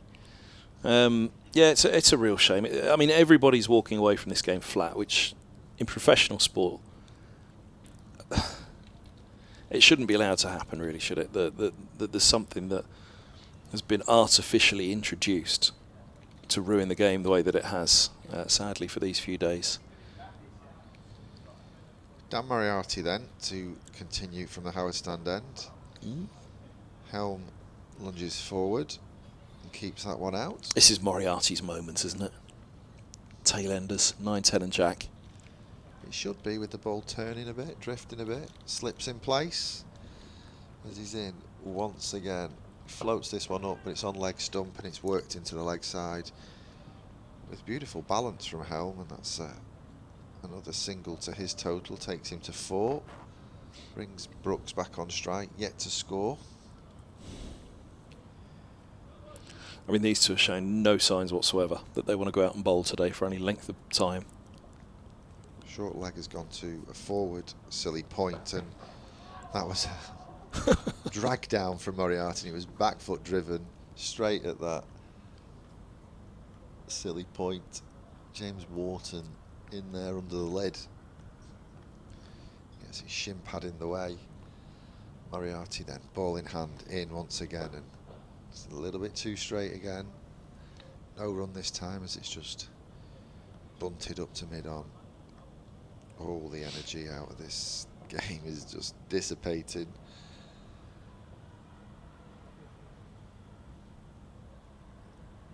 Moriarty in once again, short and wide. He's tried to cut it, Brooks, but he's missed everything. Fumble behind the stumps, but I don't think there was an edge. Brooks just trying to overhit that, falling away off the cut shot. Moriarty, last ball the over, in he comes, full and straight, played compactly by Brooks, and that's the end of another brisk Moriarty over. Middlesex 5-1-6 for 8. Jonathan Doidge went through a lot of scores around the country domestically earlier. There's also a test match going on in this country. Sri Lanka 98 for 3. They require 385 more with 7 wickets in hand. Should we send them the Kookaburra? Give them a chance. Karunaratne, once of this parish, 50 not out.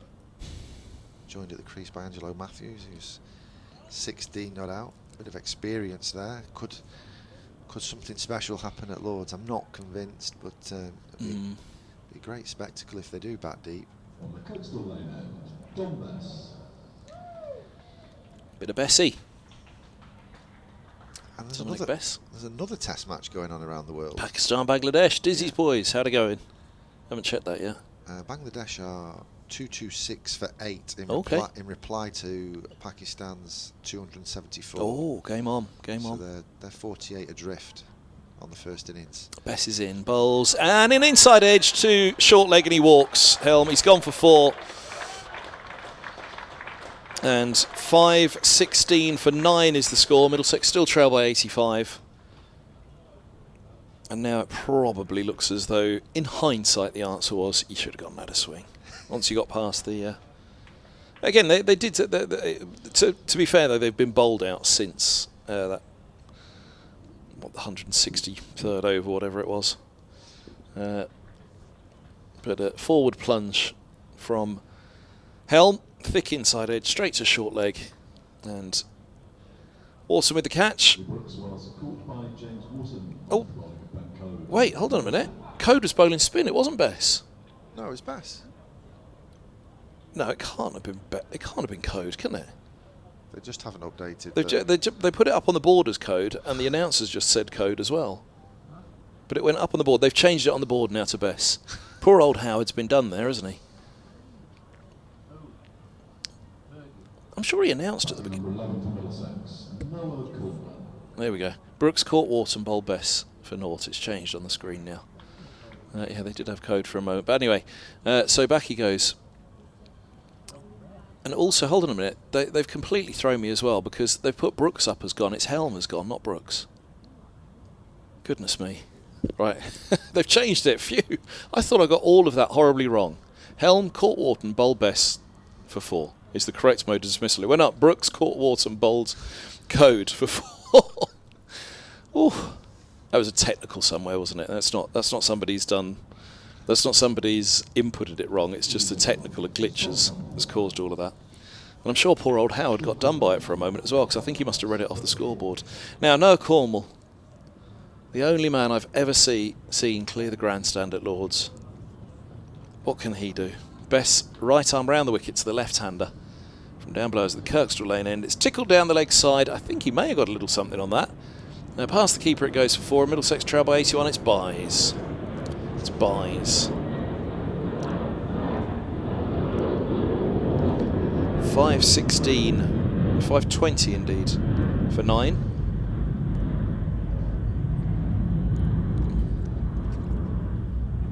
Oh, who else have they picked? It's Howard.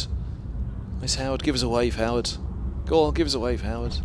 Oh, he was standing up.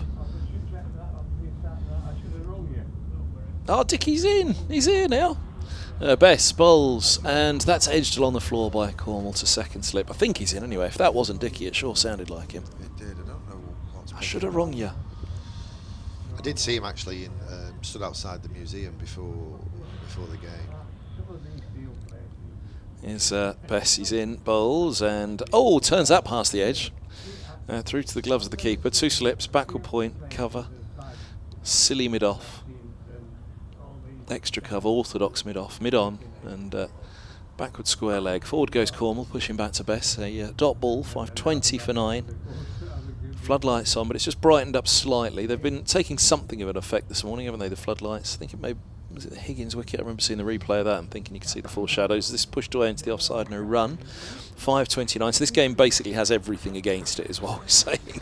Even if Middlesex were to thrash a quick 40 here, trail by 40, and Yorkshire get themselves into a pickle, I'm afraid that the light and the forecast of some rain will do for this one, we fancy.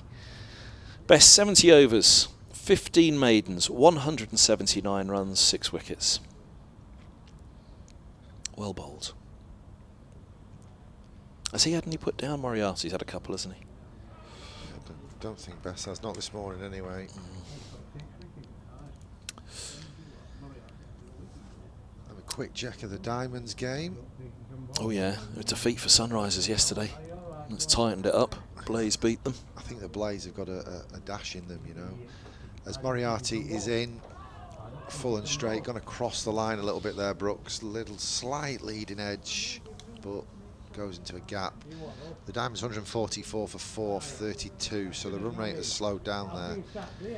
Callis 13 not out at the crease, joined by Beth Langston.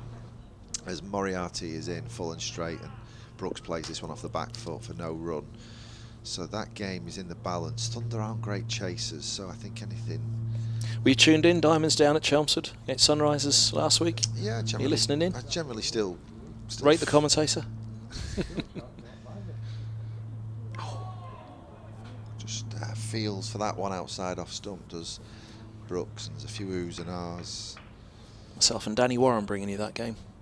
Yeah, down at Chelmsford. Generally, you know, follow the girls. You like Danny, is what you're telling me. Well, Danny was good. I like Danny. I worked very closely with Danny when we professionalised the women's game, but I still follow the Diamonds. We worked with them for 3.5 years. Wish them the best. As Moriarty's in, he's on the leg stump again, and this one's tickled into leg side by Brooks. He'll get a couple, so that gets his score moving. Yeah, I think Blaze are the ones I would fancy to try and break into that top 4 and get a playoff spot for sure. As Moriarty's in and Brooks just pats that one straight back to the bowler. I think the Vipers are pretty much nailed on, aren't they, for a playoff spot at the top of the table, even with a couple more defeats for them, as Moriarty's in again and he induces an edge, but it goes straight down to the ground and to backward point for no run. Moriarty flies through another over. Middlesex 5-2-2 for 9. 5-2-2 for 9 years, a pretty healthy score, bearing in mind the pressure that they were under. And Middlesex 79 runs behind still. And we did say, you know, what was best for them, to lose 3 wickets and to fall just before 1 o'clock, still 60 or so behind, or do they open up and just try and get that little bit closer? Because they're going to be bowling now at some point, aren't they, Middlesex? So is it worth just having some sort of dash? But it's the 10 and 11 now, so whatever happens, happens really, as Bess is in, bowls, and this is eased back, to silly point, or silly mid-off, struck on the finger somewhere. Oh, Doiji, well done, sir. He's brought sandwiches and crisps. When are the rest coming? Bess is in, bowls, and this is pushed away into the offside by Cornwall. There's no run again. 5-2-2 for 9. You can't give choice of sandwich to the fella who turns up on day 4. You don't want ham, so I've got you that, because that's the only alternative. Oh, the only alternatives. Ah, cheese. In comes Bess, bowls, and this is pushed away into the offside, and there's no run. What did you get? The BLT, you two? All ham. BLT. BLT. There we go. And a bit of fruit. No chicken today. Or egg. Best bowls, and Cornwall hits it up in the air. This could be the end. Mid-off coming around. What a grab that is. Outstanding catch by Thompson, and that's the end of it. 5-2-2. Bess has 7 for 179, and well, I was hoping we'd see something of a show from Cornwall with his ability to hit the ball, and well, not on this occasion. He's just hit it straight up in the air. However, the catch by Thompson, backtracking from mid-off over his shoulder, diving full stretch at the end. I have to be honest, I didn't give him a chance of holding on to that, even if he got a hand to it, and he's hurt his left hand in the process. But equally, he's got Yorkshire off the field. They can go and put their feet up for the most part, and it's over to Middlesex to see out the day in the field now then. So 5-2-2 all out, which I'm going to have to work out by myself, which is a concern. 79 runs was that they're left behind then? It was 601, wasn't it? For 79, yeah. Oh, look at that. I did it all by myself. 79 runs is the lead for Yorkshire as they'll come out to start again today. So, yeah, it would have been nice for Middlesex. Bad all day, put their feet up, but not so. We'll take a break for a few minutes here on the broadcast from Headingley. And, well, Bess first applauded off. Here he goes. 7 for Bess. 7 for 179. And 70.4 overs. I mean, he'll look back with pride on that one. It's not a match that Manny will look back on, really, with any great joy consigned to the memory, really, it's going to be. But well done, Bess, though. 7 for sticking at it and getting Yorkshire over the line in the Middlesex first innings. 5-3, a reminder, the bonus points to Yorkshire from the 4 they got with the bat, and 2... no, they got 4 with the bat. Did they get 4? They did get 4. So did they not get 2 with the ball? I thought they did. Which would be 6. Be 6-3 with them, wouldn't it? Did they not get 2 with the ball? Maybe they didn't. Middlesex were 5 down, were they? As it went past. Yeah, it was 5 down, wasn't it? So anyway, 5-3. I'll go and take my shoes and socks off and work that out in the interval. We'll be back in a few moments for the start of the Yorkshire second innings.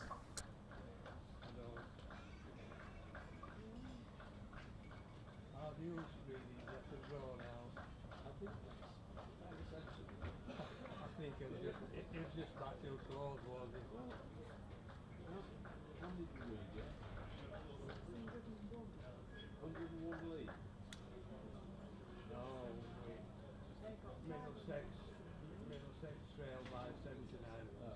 We haven't got time. There's only one wicket. There's only one wicket.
Welcome back for the final part of the morning session on day 4 here. Toby Rowland-Jones going to open the bowling against Adam Lyth here.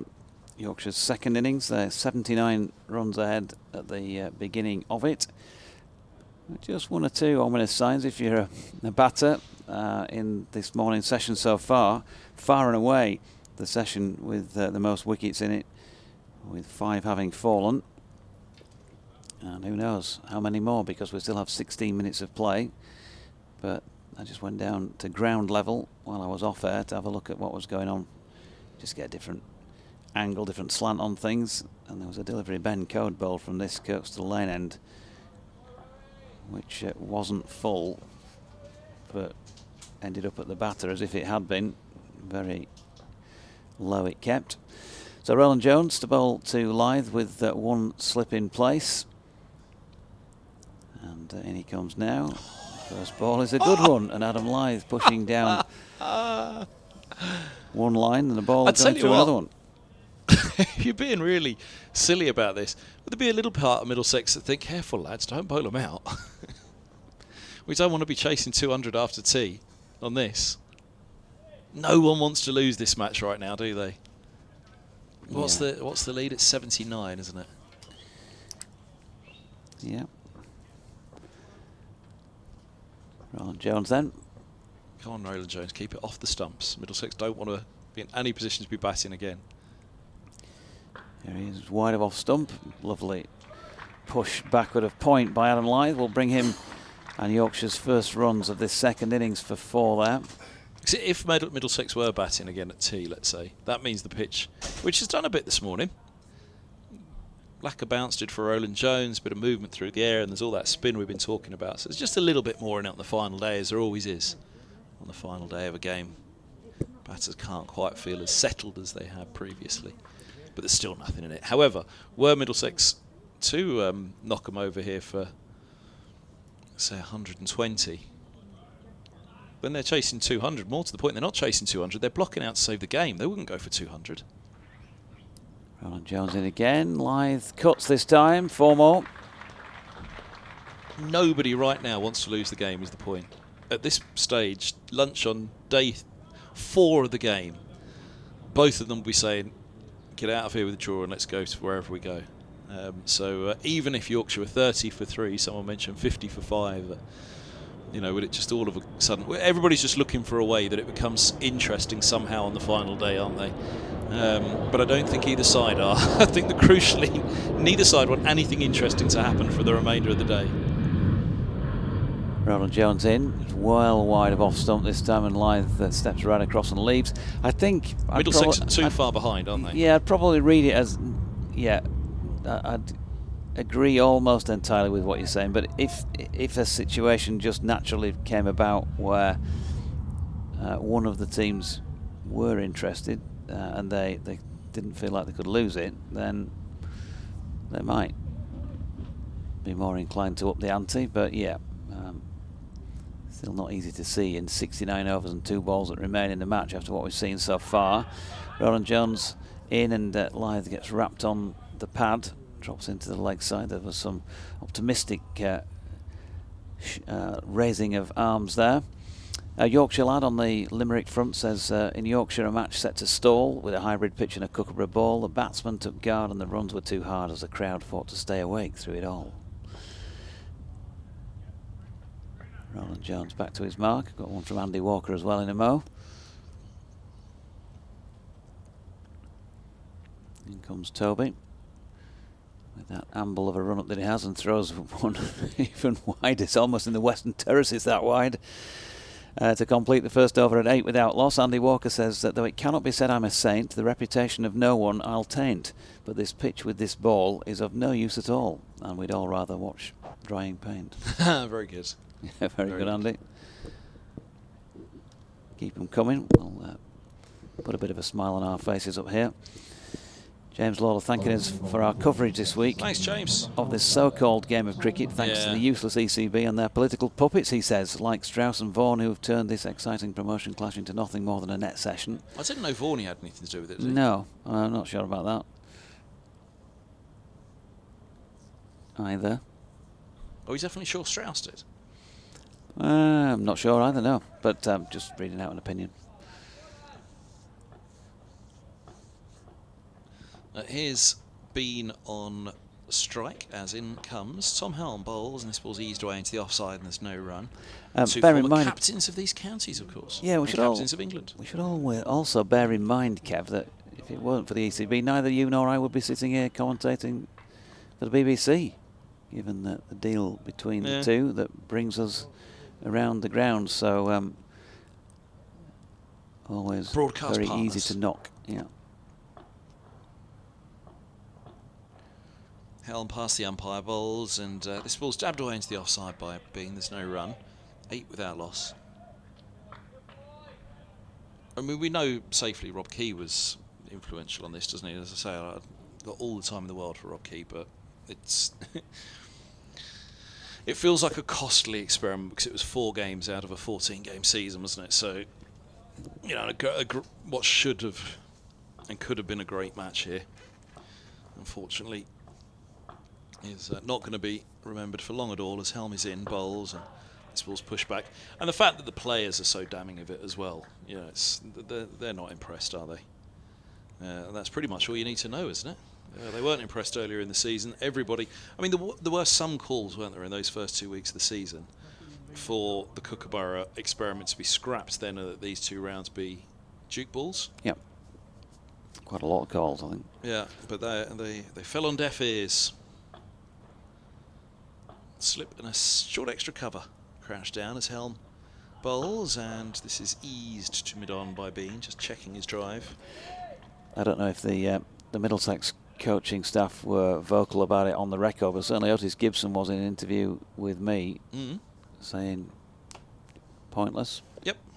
Couldn't understand the point. I mean, I do think that it was so bad in the first 2 rounds that they should have scrapped this fortnight of a Kookaburra, and even if they just got rid of one of them, because it went so badly wrong, didn't it? Helm is wide on the crease as he bowls, and Bean works the angle just wide of mid-on for a single. Lyth didn't pick it up cleanly, and he claps his hands together in disappointment with himself. He said, I don't think it really matters right now. Look, Yorkshire lead by 88 runs with 10 wickets standing. David Bates getting worried that while it should still be a draw, the third innings curse could make things spicy later. Last 4 wickets have fallen for 15 runs. Helm bowls, forward goes Lyth, pushing back. As you said to me, David, yesterday, just smile and everything will be fine.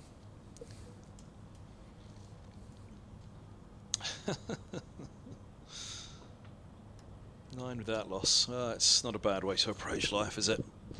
Smile and all will be well. So Roland Jones going to continue. We've got what will probably end up being 2. Maybe get a 3rd over in before lunch. Depends how much gardening this pair do.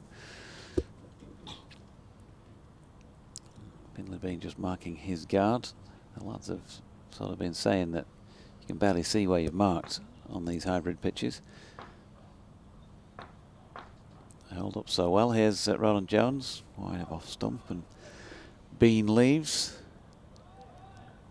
And my suspicions about the lack of attendees today were confirmed when I went and stood out in the arena. Almost as many players as spectators out there.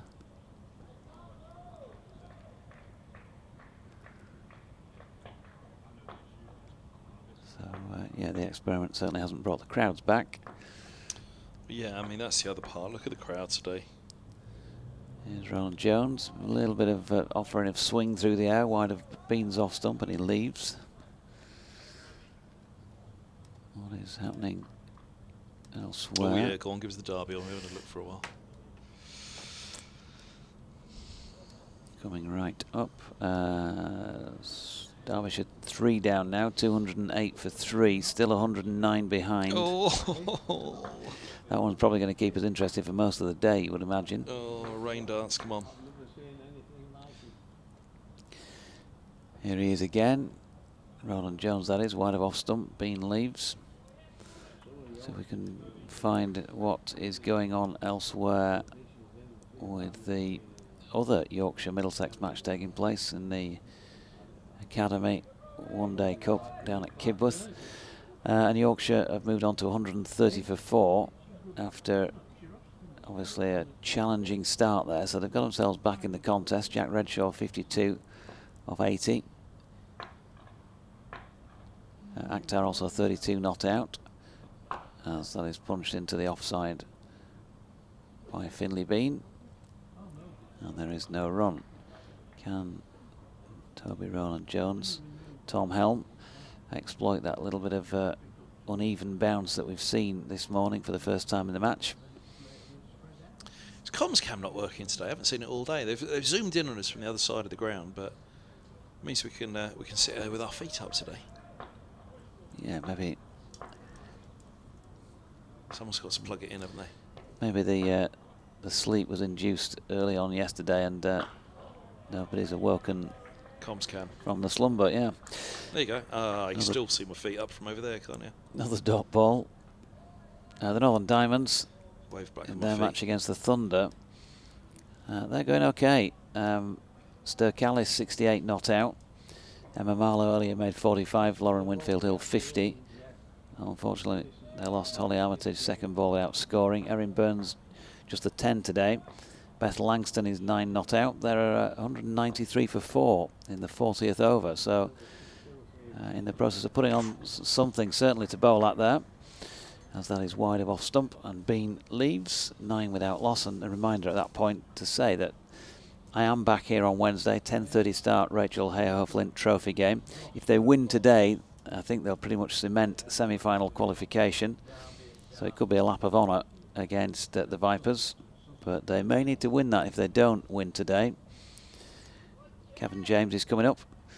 Jane Powell's also going to be in the com box for that. And in addition to that, the final match of the rounds of the Rachel Hayhoe-Flint Trophy, the Diamonds in action up at Chesterley Street next Saturday, a 10:30 start.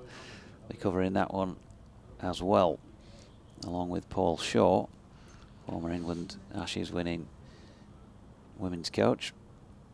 That's against the South East Stars. Helm around the wicket. Oh, towards the edge. The edge all on the floor by Lyth, and the ball slips backward of Lyth to ploy at point for a single, squirted away.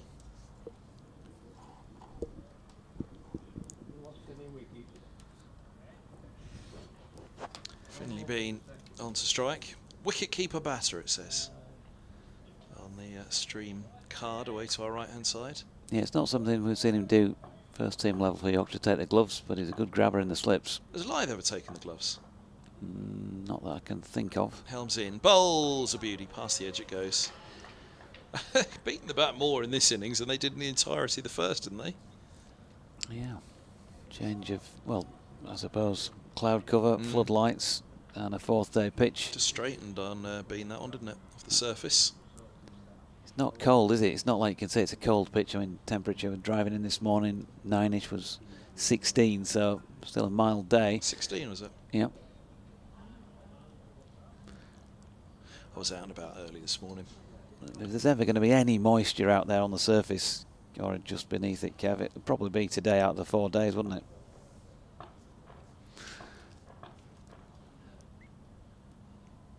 Helms around the wicket, bowls. This is eased away into the offside for a quick single. I made a schoolboy error this morning. I decided the beard was a bit too long on the 4th day, so I'll give it a trim. We noticed. Trimmer. No, beard trimmer, not a shave. The trimmer ran out of battery. Right, where's the charger? I didn't have the charger with me, and my beard was half shaved. Oh, no. So off I was around Headingley this morning looking for a shop open at about 8 AM, so shave the whole lot off. And the thing is, as you may remember, it was quite a long beard as well. Yeah. So trying to shave a long beard off is not easy. Helms in, bowls. This is eased away into the offside and there's no run. So, yeah, running around near half face. I basically had a goatee on one side of my face and the other side was still full beard. I bet you've got Found some it. That was why I strange went- looks well, on. that was Well, why I nobody went would have out. been up at that Yeah, time. that was would why I went out so early. I was like, quick, need to get out. Yeah. Real schoolboy error. You might But have- anyway, got back and thought, yeah, I've got a razor and I've got some shaving foam. You try shaving a beard like that with a razor. You need to trim it first and then shave it. Oh, it was a nightmare. Hacking away I was, hacking away at it. You might have got a few students on the way back from a club who might have caught you at that time. Helm around the wicket, bowls, and this ball's clipped away. Back to a square on the leg side, and they're going to go for 4 actually for this. Oh, Holman's given it the best chase you can imagine, and a big dive at the end as well. He's such a good bloke, but no need whatsoever with the match situation. 14 without loss. This is the first shave I've had in about 3 years, I reckon. I won't tell you what the last shave was for. Lovely long chat between Lyth and Bean out there, just mirroring what Middlesex were doing at the approach of lunches and teas during their innings, and just trying to drag this out so that 1 o'clock will tick over and that this might be the last ball of the session. You had a shave this morning then. Just have a look. It's not even a little stubble on you. Yeah, always. Every Well, morning. not always. No, sometimes I'll leave it a few days, but generally speaking. First shave in 3 years. Oh, it felt horrible. Do I look younger? You do. Years. Taking years off you. They've got to the 1 o'clock mark because Middlesex also probably playing for time. Have just made a slight fielding adjustment at long leg by about an inch and a half. Helm is around the wicket, he bowls, and forward goes Bean, pushing into the offside. It's a dot ball, it's 1 o'clock, it's lunch on the final day. 2 sessions to go, Deutsche. Yorkshire lead by 93, they're 14 without loss. We got there. Yorkshire lad says, after a flurry of wickets, now feeling more optimistic. There once was a Bean from York's land with Lyth. He made quite a stand. Deutsche's voice filled the air as they played with great flair, bringing cheers from the crowd. Ever grand. Thanks, YL. We are celebrating the achievement of these sides reaching lunch on the final day under floodlights. We'll be back in 40 minutes or so time, but the facts are Yorkshire are 14 without loss, Lyth 9, Bean 5, and they lead by 93 runs. Bye for now.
And welcome back for session 2 on day 4 of Yorkshire versus Middlesex County Championship Division 2 match, which sees Yorkshire second time around, 14 without loss. That is a lead of 93 runs. Adam Lyth on 9 before the lunch break from 8 deliveries, and Finley Bean 5 from 16. And for those who haven't been keeping track ball by ball of what's been going on today, Yorkshire are batting again because they bowled Middlesex out in the end for 522.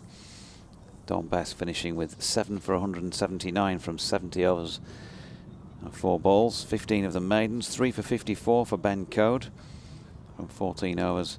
No wickets for Jordan Thompson for 55 from 14. Dan Moriarty 61 overs for 174.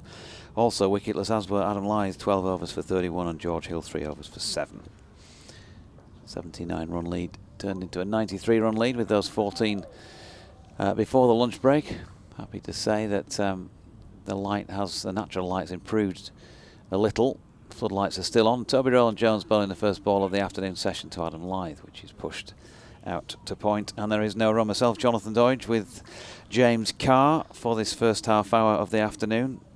Kevin Hand of BBC Radio London will be back as well a little bit later on.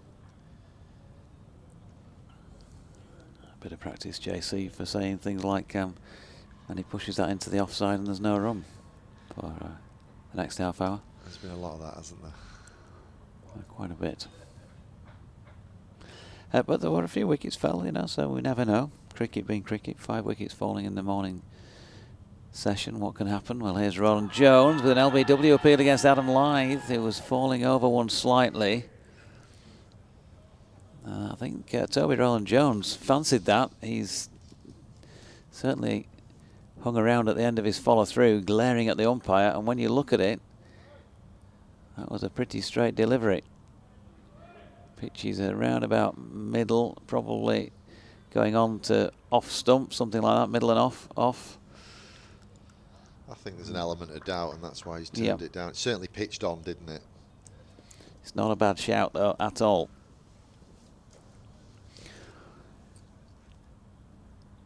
Rowland-Jones making his way in once more.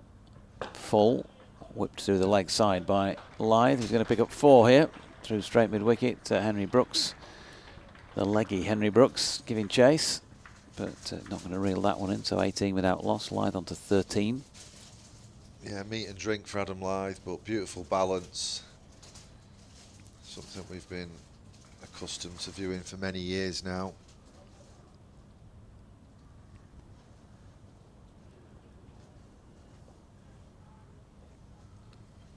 And he comes again then. Lyth waits, just a slip, well, second slip really in place, as he leaves one pretty much over the top of off stump. Bent Nielsen, afternoon to you, says, there once was a wicketless match, not even an edge they could catch. They pondered for a while, discovered with a wry smile, the balls were from an Australian batch.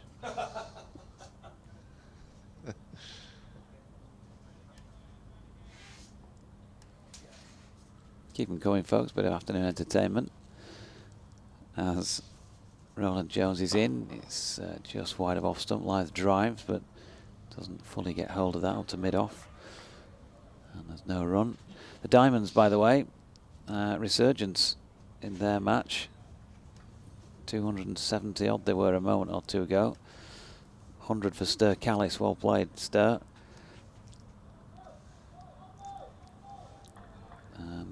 Give you the final analysis there. 290 for 6 there, 50 overs complete. They're due back on in about 25 minutes for the Thunder response. As Rowland-Jones is in, lovely drive by Adam Lyth. A little touch on that by the diving Mark Stoneman in the covers, but still didn't deny us the privilege of watching a beautiful cricket shot played by Lyth, who's on to 17 with the 4 he gets. 22 without loss. Beth Langston well played as well. She made 58 from 53 deliveries. Catherine Fraser just the 10. Abby Glenn was not out 2. Ster Callis exactly 100, caught by Smale off Datani from 95 deliveries. And And yeah, 290 for 6. It feels like the sort of score you should be defending, James Carr, and putting yourselves in pole position for semi-final qualification. You would think so, wouldn't you? Thunder haven't, they're not a terrible side, but not many sides chase that kind of total down second innings. But I guess we'll see. Plenty of bowling options for the Diamonds there. Also mentioned Staircallis first list A 100, that, so congratulations to her. The Duchess. So Yorkshire to continue 22 without loss. Helm's going to come round the wicket to the left-handed Finley Bean. He's full and straight, and the ball's bunted up to mid-off for no run. That Academy Under-18 game, Yorkshire 205 for 4 in the 46th over. And Jack Redshaw still there, 95 not out. Akhtar 56 not out. Redshaw 10 fours and a 6. So they're giving themselves a bit of something to bowl at. It's a bit of a recovery, that, isn't it? Yeah. Helm in once again to the left-handed Finley Bean. Just drags his length back a little bit, but ball pushed up the ground once again to mid-off, and once again no run. Derbyshire teasing us in their match against Sussex. They're now 4 down. 108 runs adrift still. Will they get into credit? And if they do, will they have enough wickets left to string it out long enough to get the draw that all Middlesex and Yorkshire supporters want them to get? Helm to the left-handed Finley Bean.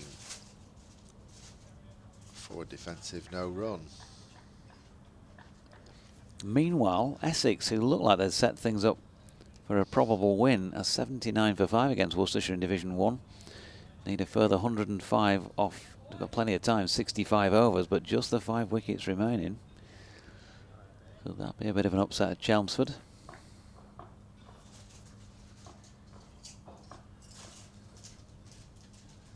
Helm once again from the Howard stand end. He squares Finley Bean up. This time the ball squirts out to backward point and there's no run. Much brighter, isn't it, after lunch?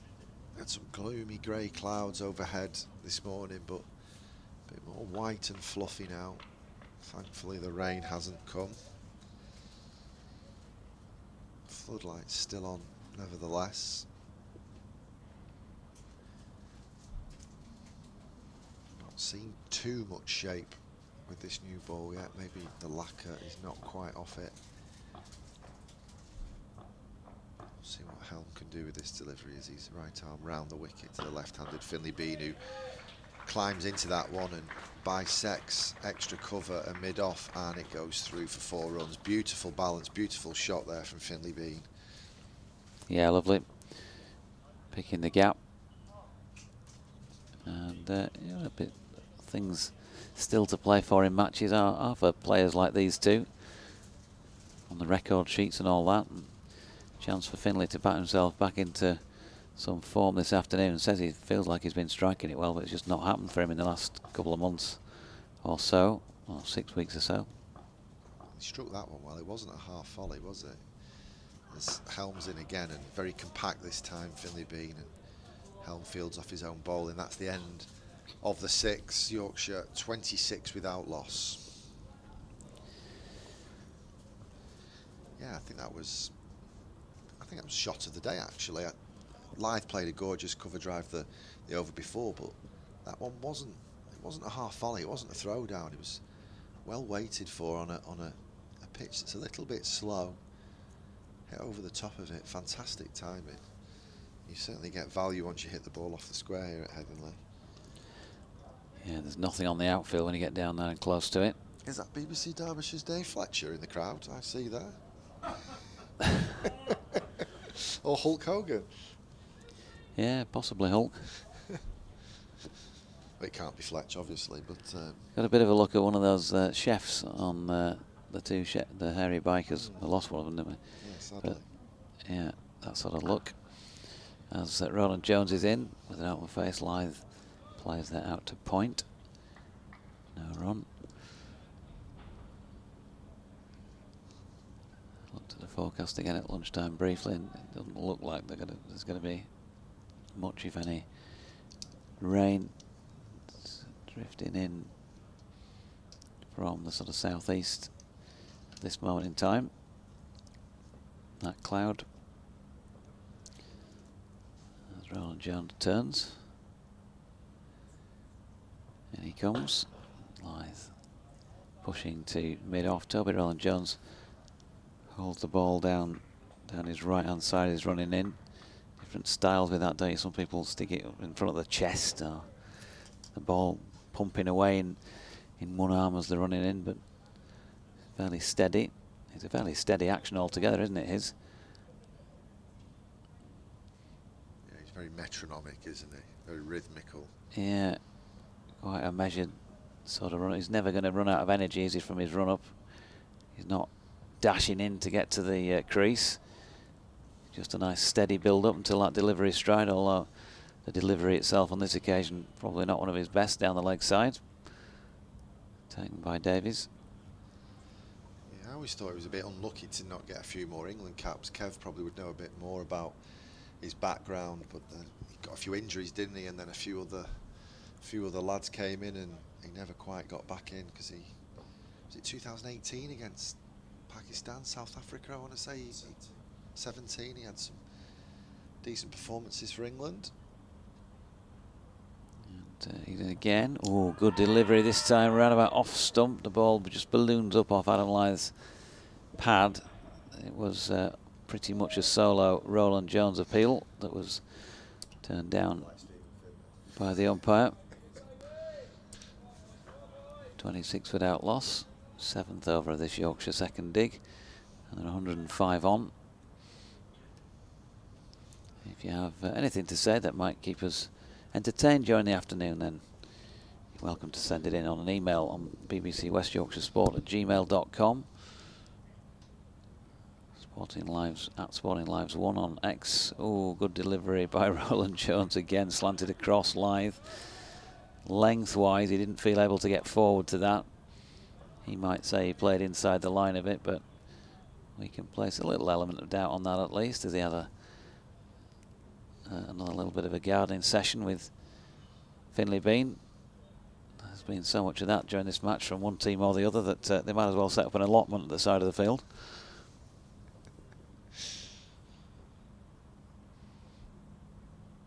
Comes Roland Jones again. It's up there to drive. Invitation accepted by Lyth and fielded by Helm at mid-off to complete that over. At 26 without loss. Well, let's have a look at things that we can look at, James. Well, we've got quiet periods as this match moves towards its close. Yorkshire averages, for example, with the bat. Harry Brooks still top of them, 77.6 from his 388 runs so far. Johnny Bairstow's averaging 72. He's only batted on 3 occasions. Scored 217 runs, 160 in the first innings here. Dom Bess up into 3rd place in the Yorkshire batting averages with 67. Matt Milnes, who came up with a 50 early in the campaign, not seen him for an age now because of injury, but sounds like, or looks like he's on his way back. He was out there in the nets having a bowl the other day. Helm to continue, short and wide, and Finlay Bean greatly accepts as he square cuts that to the east stand for 4 runs. Cracking shot, always strong both sides of the wicket square. Joseph Edward Root, well, shame on him. He's only 6th in the Yorkshire batting averages. I'm not quite sure how he's justifying that England place at this moment in time. Just the 442 runs in 8 knocks so far, with the highest of 156. Shan Masood behind him on 47.27. Finlay Bean waits as Tom Helm's in. Puts this one to shape outside the off stump, but shouldered arms by Bean.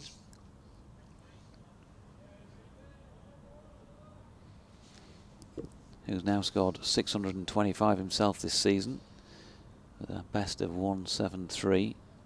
Finlay averaging 36.76 right this moment in time.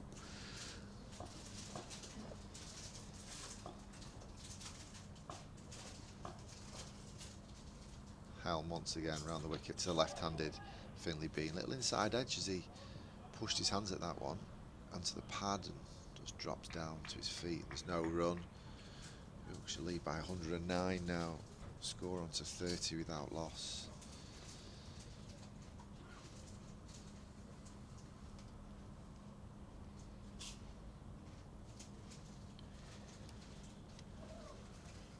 I was going to just check what the Rugby League scores were. We've got a game across the road this afternoon, but the BBC Sport app is not updated at the moment. Goodness me. As Helm's in once again, back foot punch from Bean. Can't find a gap. And there's another dot.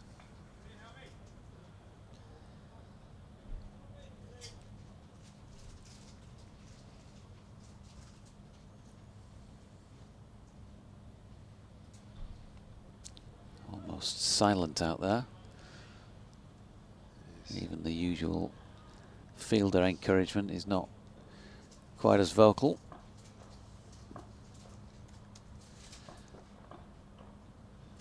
Two to play in this over as Helm's in. He's straight onto the pads this time. It's tickled into leg side, but mid-wicket is placed perfectly to cut off the single. 15 minutes into the afternoon session. Yorkshire 30 without loss. Lyth on to 17. Bean on strike 13.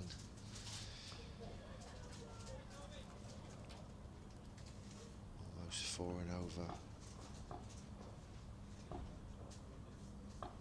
Hear the taps of Finley Bean's bat as Helm's in and he bangs this one in and it bounces once before the keeper stops it. That's the end of the over. 30 without loss. Yep. Norman Eastwood emails. I see Middlesex are now trying to score at about double the rate they did before saving the follow-on. This is earlier. If they declare or get all out as they have, I think Yorkshire must treat their second innings an extended net.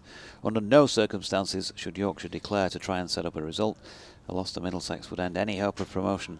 Yorkshire have already lost one match where they declared on a flat wicket. And he's also come up with a limerick for us. There once was a Headingley wicket on which it was hard to play cricket. The batsmen had fun, but the bowlers had none. And as for that ball, you can stick it. Thanks, Norman.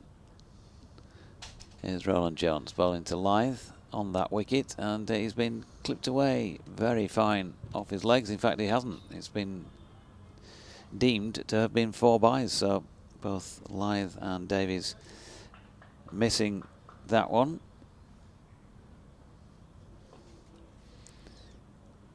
.34 without loss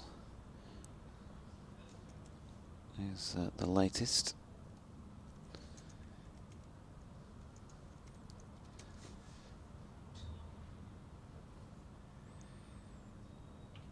Draws a conversation between Roland Jones and Helm.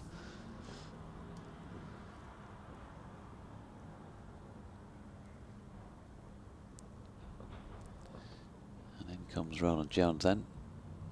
To bowl to Lyth once again. Pushed out into the offside.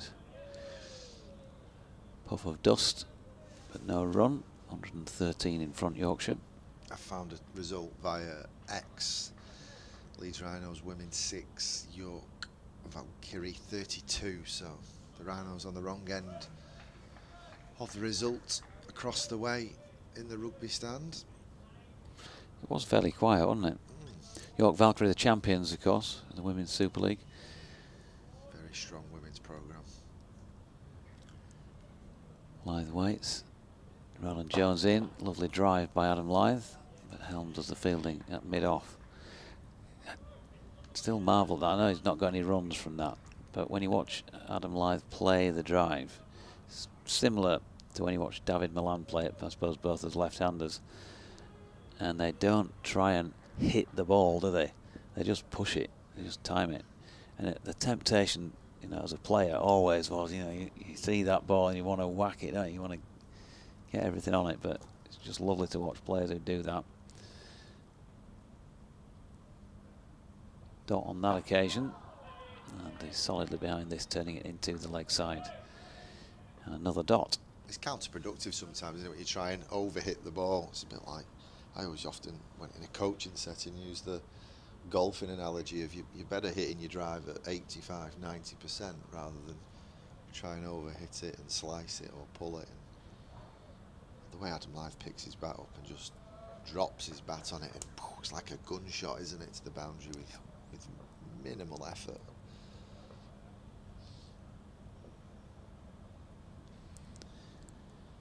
And he comes again, Roland Jones, and Lyth angles this one down but can't get it past the wide positioned single slip. I think you can see the development as well in Finley Bean, how much he's absorbed from batting with Adam Lyth as well. You know, he's slowly but surely becoming a very good cricketer in his own right. Obviously worked his way through the ranks and had that incredible score in the second team.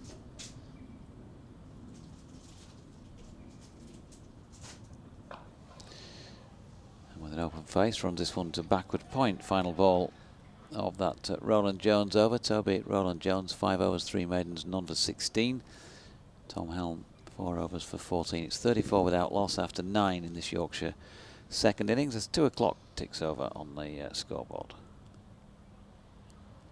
Should we talk about Toby Roland Jones and his slightly curtailed England career because of injury? Adam Lyth's another one I felt should have probably got a bit more of a chance with the 3 lions on his chest. He was afforded 7 test matches in one summer, wasn't he? I always feel with an opening batting position you've got to be given a full calendar year to play in all conditions from an England point of view, but I always felt the weight of runs he scored in domestic cricket should have been given a few more test caps. But such is life. Umpires have come together for a conflab, maybe discussion about the ball.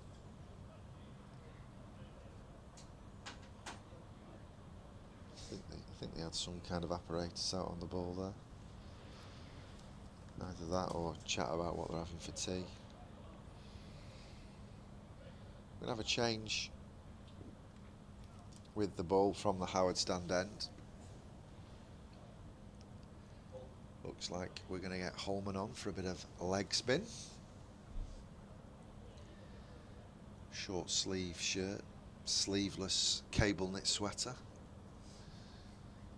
Can't beat a bit of cable knit, can you? Very understated, this cable knit though. There's no trim to it, is there? So unless you're up close, sometimes you can't see it. Holman in then, right arm over the wicket. He's full to Finley Bean, who just back foot punches that to mid-off for no run. We've seen a bit of turn this morning from both spinners. So what can Holman produce? He's in once again, bowling over the wrist. Style just straighten a little bit. Can he start to threaten the gait of the left-handed batters? In once again, he's a bit shorter and wide and it's cut away. There's a boundary rider in front of the east stand, so it'll just be the one. One more to Finley Bean. Score ticks past 35. Brings Adam Lyth on strike. 2 left-handers. And this opening pair for Yorkshire. Lyth just twizzling his bat, having a look at the field. One boundary rider out square on both sides. As Holman's in, right arm over the wicket, he's quite straight to Lyth there. He goes back a little bit as he plays a little defensive shot. There's an ooh and an ah from the bowler. The turn is quite slow. It's going to cause too much danger. Holman once again floated, but a little bit leg side, and it's swept away beautifully from Adam Lyth. 4 more runs to the Yorkshire total. Lyth on to 21. Yorkshire 39 without loss with 1 to play. Yeah, lovely, nicely played sweep shot. Luke Holman got Adam Lyth out in the first innings, LBW, for his 61.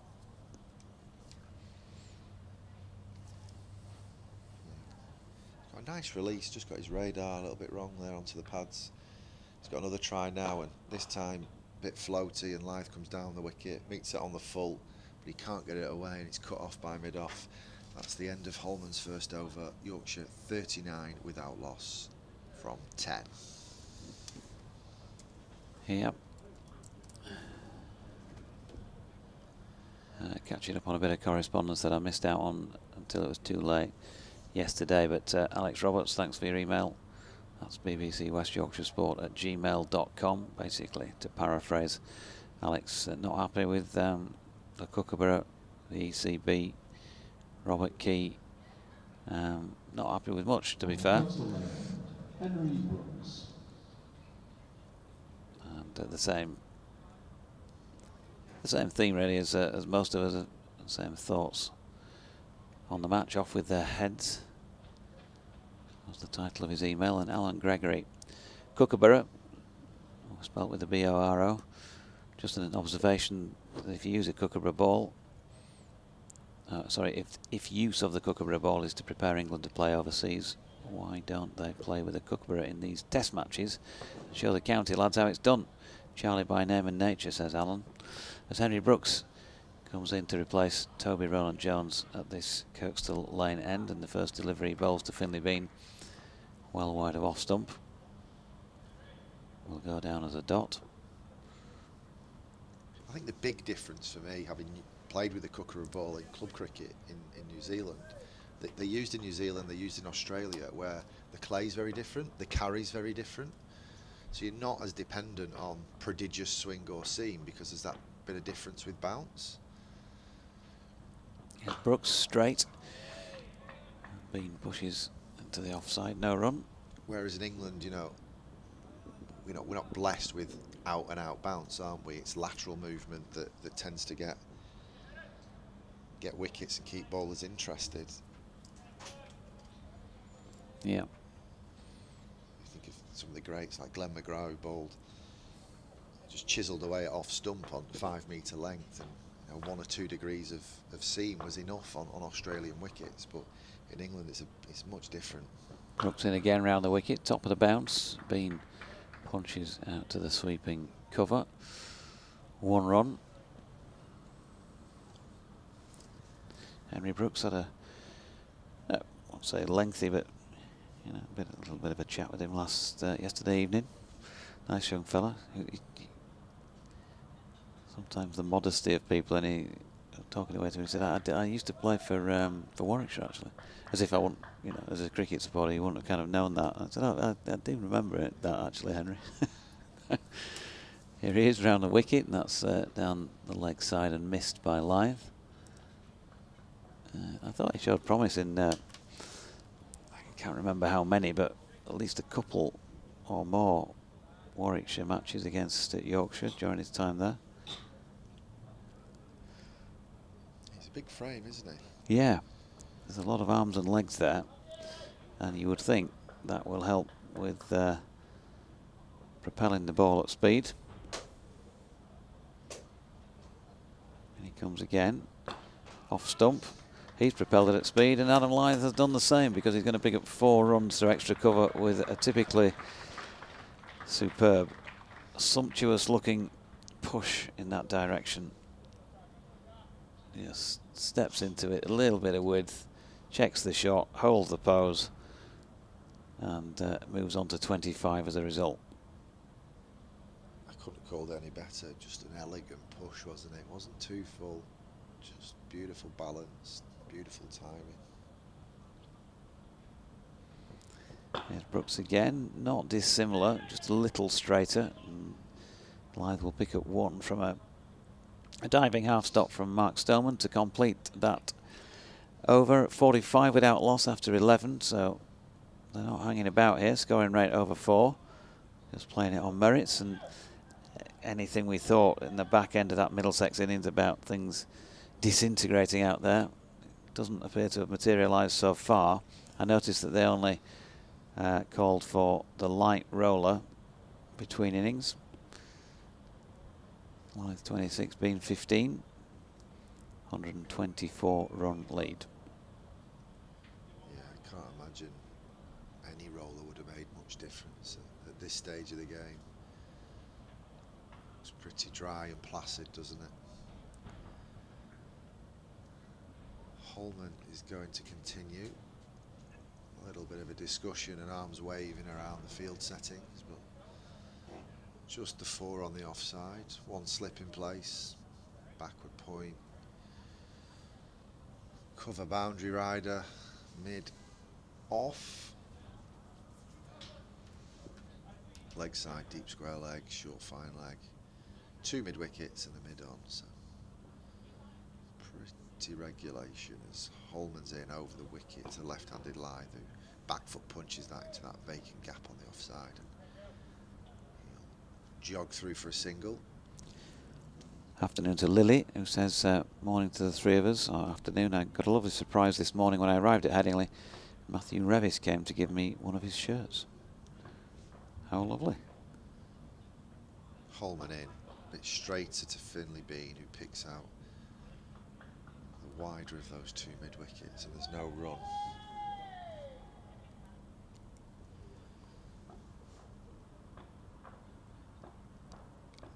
Taps of the bat from Bean as Holman's in once again. The other mid-wicket feels this one, and there's no run. Yorkshire 46 for none from 11.5 overs. Lead up to 125 now as Brooks in once again, and this time Finley Bean slog sweeps that over a wide, long on. Just going to wait for the umpire signal. Arms aloft, it's the maximum. Great strike there from Bean, picked that up early. Lovely flow of the bat. Yeah, proper left-hander's shot. Yeah, spinning into the left-hander, low percentage risk.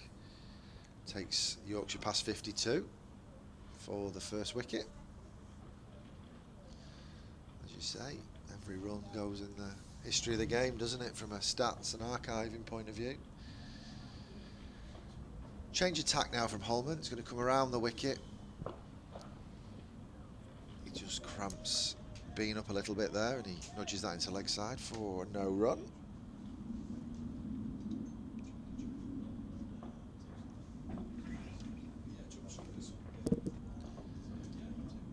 Holman once again to Finley Bean, who pushes this up to long on, who's been pushed out from mid on for a single.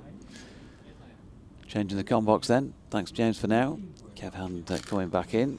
I'll stick around for a bit longer. Got an update at 2:30 for BBC Radio Leeds.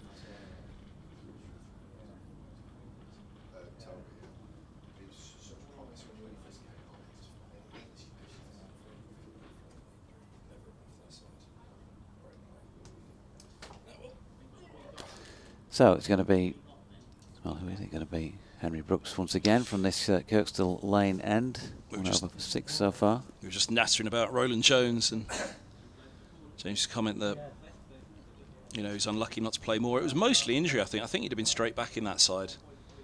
But every time, I mean, it was a run for Middlesex where they barely saw him as well through injury, so was never able to really get that momentum going again. There was a stint a couple of years back, but he was 33, 34 by that point.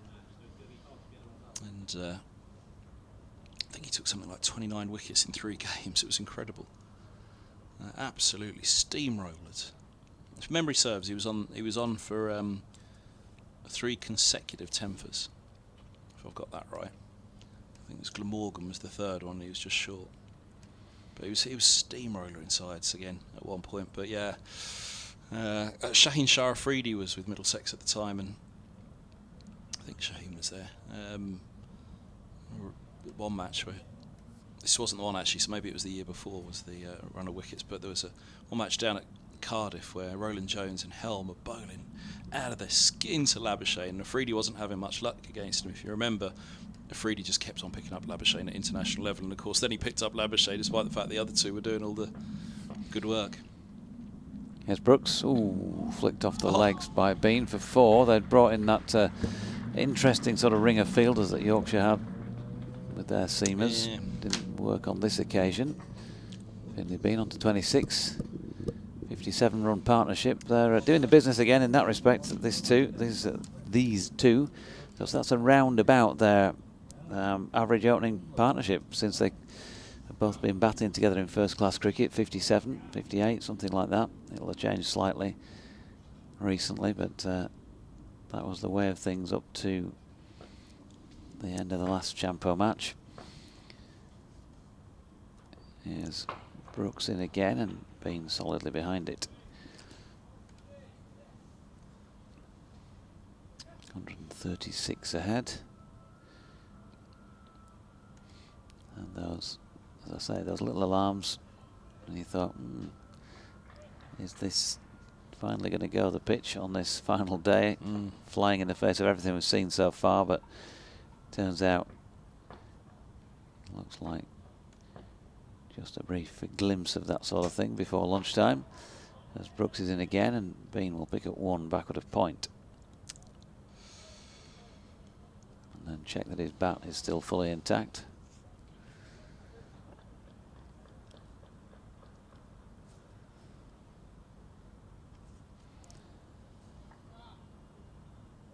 Good opportunity for Henry Brooks again here, having seen Ben Code pick up a few wickets from this end with some seam. Testing himself on a difficult pitch for seam bowling. Picked up the wicket of Finley Bean in the first innings.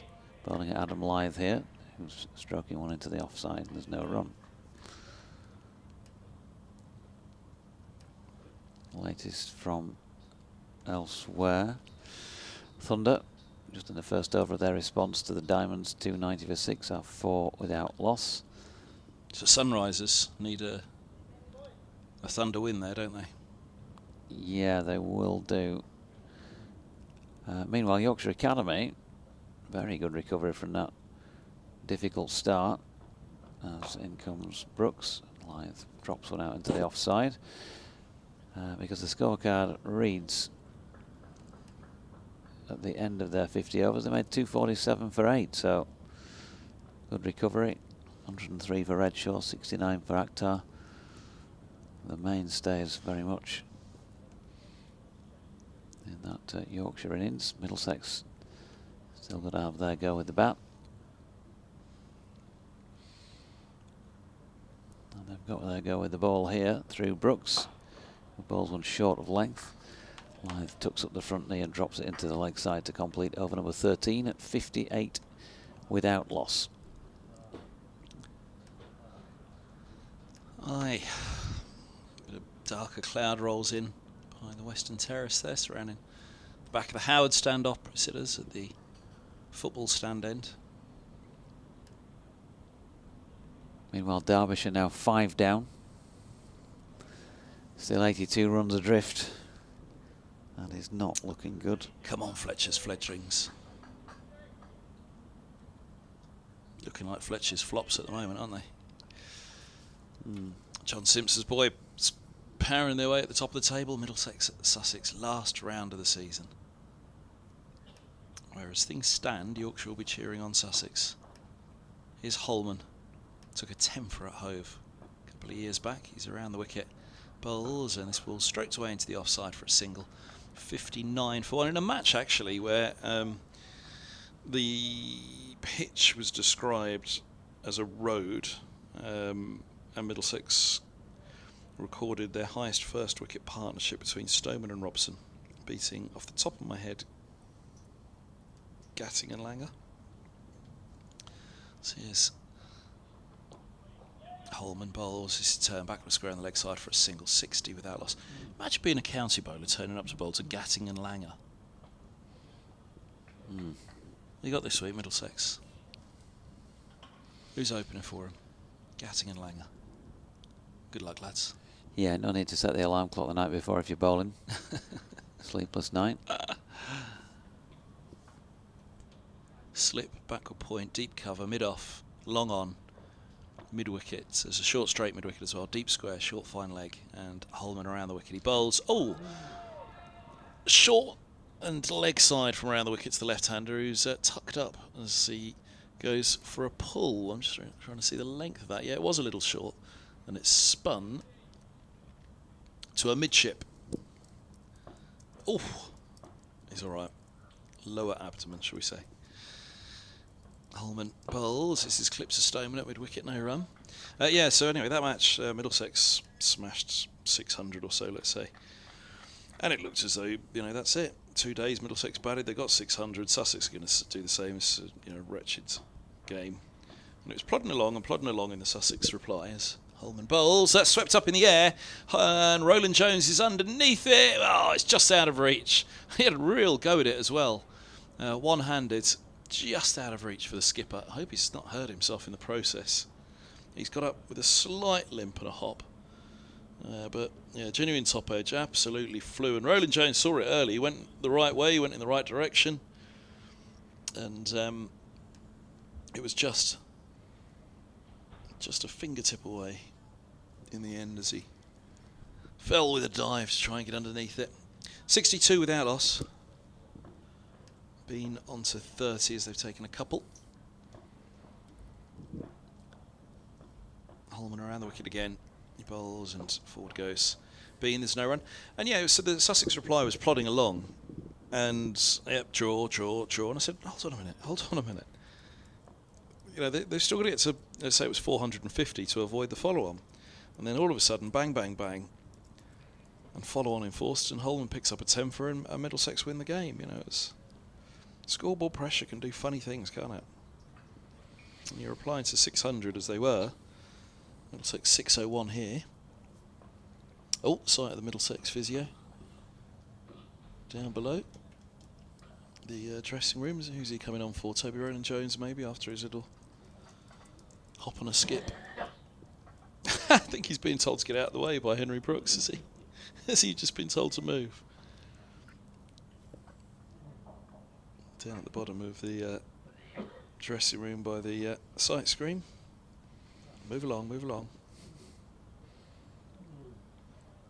So Brooks going to continue at the coastal lane end. A couple of leg gullies in place. A couple of men in front of the bat catching in the leg sides, and point then comes into play with a drive from Lyth.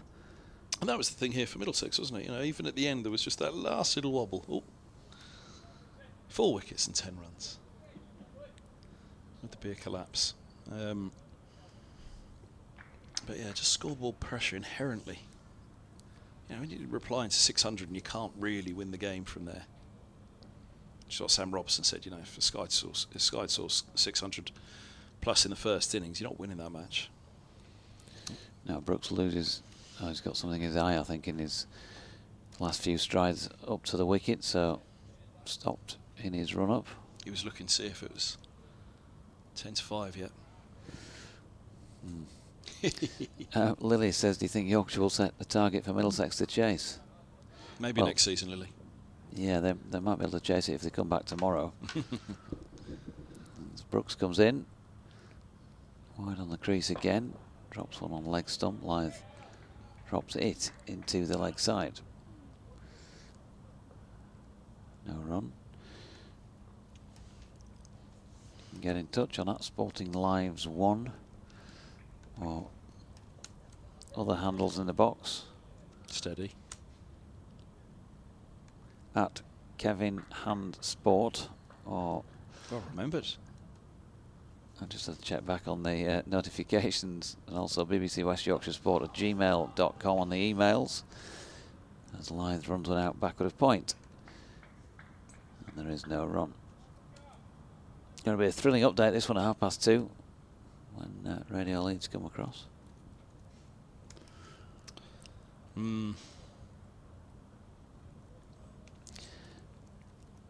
Wayne Mountain 77, Harry Kane 79 for Derbyshire. Those the 2 leading players in their second innings. They're still 5 down. Lyth receives another Brooks delivery and diverts it to Holman at point. No run. And Aaron Donald currently out there on 22 and Zach Chappell on 0. Both of them can play, as Yorkshire know. to their cost at times. Not really playing till the end of the day. You wouldn't say is Nye Donald's style. You'd probably prefer a target to be chasing here. Here's Brooks, and Lyth will get 4. Digs one out, wide of off stump. Timed it very nicely. Moves on to 32. And the score to 66 without loss. One thing, though, in terms of benefits, if they do hang around for, let's say, another hour, that pair, then they'll have rubbed off that 78-run deficit, because they both score quickly if they can keep that partnership intact.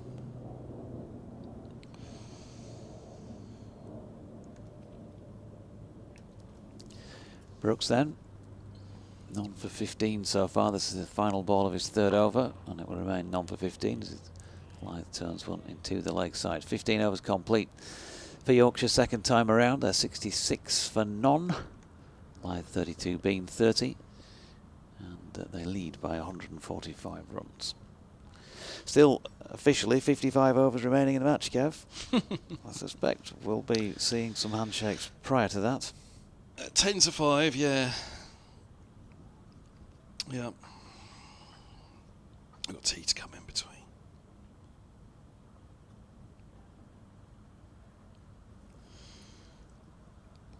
And, oh, what do we got for tea today? Do you think last day of the game they'll bring us up something?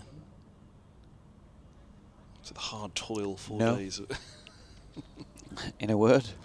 After the hard toil of selling the county championship game to the listeners and viewers against the will of the ECB. It's been a hard sell this week, isn't it? A glorified net once again with the Kookaburra as Holman's around the wicket. Bowls, bit of flight and a forward defence. Back up the track, 66 for no wicket. I'd say it's, you know, it should be a situation where it should have been put to a vote of the counties first. Would you mind if we tried the Kookaburra, but then the vote of the counties doesn't really mean much, does it? You get a look. Which way are you voting? I'm sorry, I'll ask you again. Which way are you voting? There goes Holman. Bowls, and this ball's pushed back into the onside, and there's no run. It's not what it used to be, the setup, is it? The powers, the executive power. It's been voted across to the ECB now anyway, so I'm being mischievous on the vote. The fangs ain't what they used to be, as Dracula once said. No. Holman in, bowls, and ooh, really put a bit of rip on that, but forward defence from Bean. No, it doesn't work like that anymore. That was the old days, wasn't it? But no more.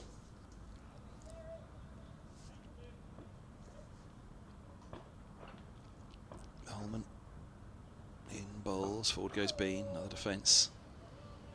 As he bowled now, Holman, none for 17 from 3.3. Good little bit of experience here for Holman, just keep bowling, get more overs, experiments. There's a little bit in this pitch, isn't there, for the spinners who say it's slow turn, but it's turn. It's eased away once more by Bean into the offside, a dot ball.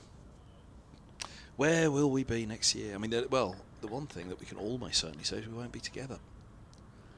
Right, Sussex are going. Unless Derbyshire can hold on for a draw, Middlesex win that last game of the season down at Sussex, Yorkshire win their matches. Will Sussex be kept down as... backing up to this one and gone, LBW. Well, I wasn't quite sure that was going to go, but Bean is heading back. We're not quite at the line, nor the height to judge it. But both seems in doubt to me. Let's have a look around the wicket. He bowls. Oh, yes, Plum. He's backed right up to a ball that's turned from outside off. And it struck him perfectly in front of middle, isn't it? You can't really argue that that one was going to slip down the leg side. He was so far back from playing within the crease. Sabine departs. LBW to Holman for 30, 64 minutes, 53 balls, 4 fours, 1 6. Holman has another scalp. Can you ever remember Headingley being so quiet? Rarely. Rarely. 53 deliveries, you say? Yeah. 4 fours and a 6. He's 5-4. 4 far so far 5.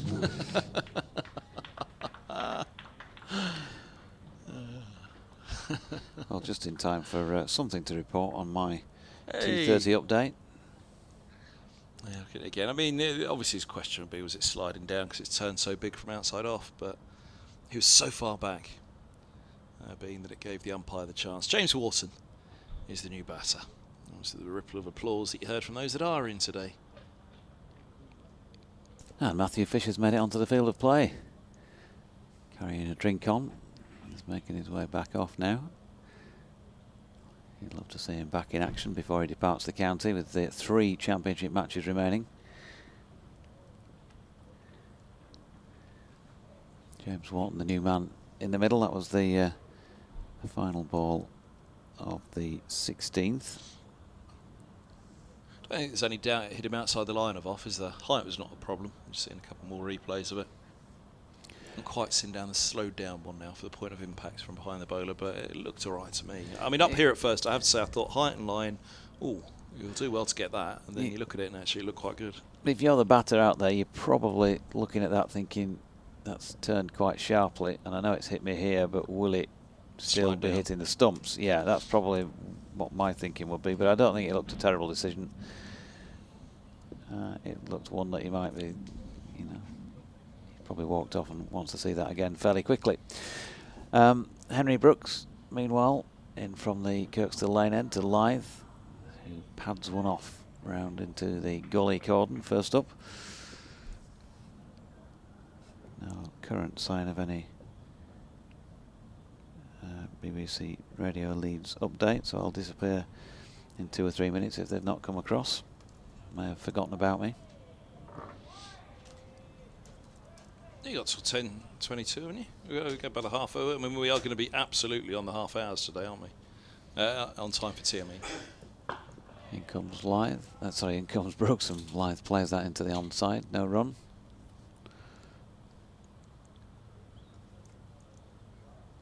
Well, if you're talking strict half hours, then I should have been off at 2:10, shouldn't I? But Okay, 10. We just switch the half hours.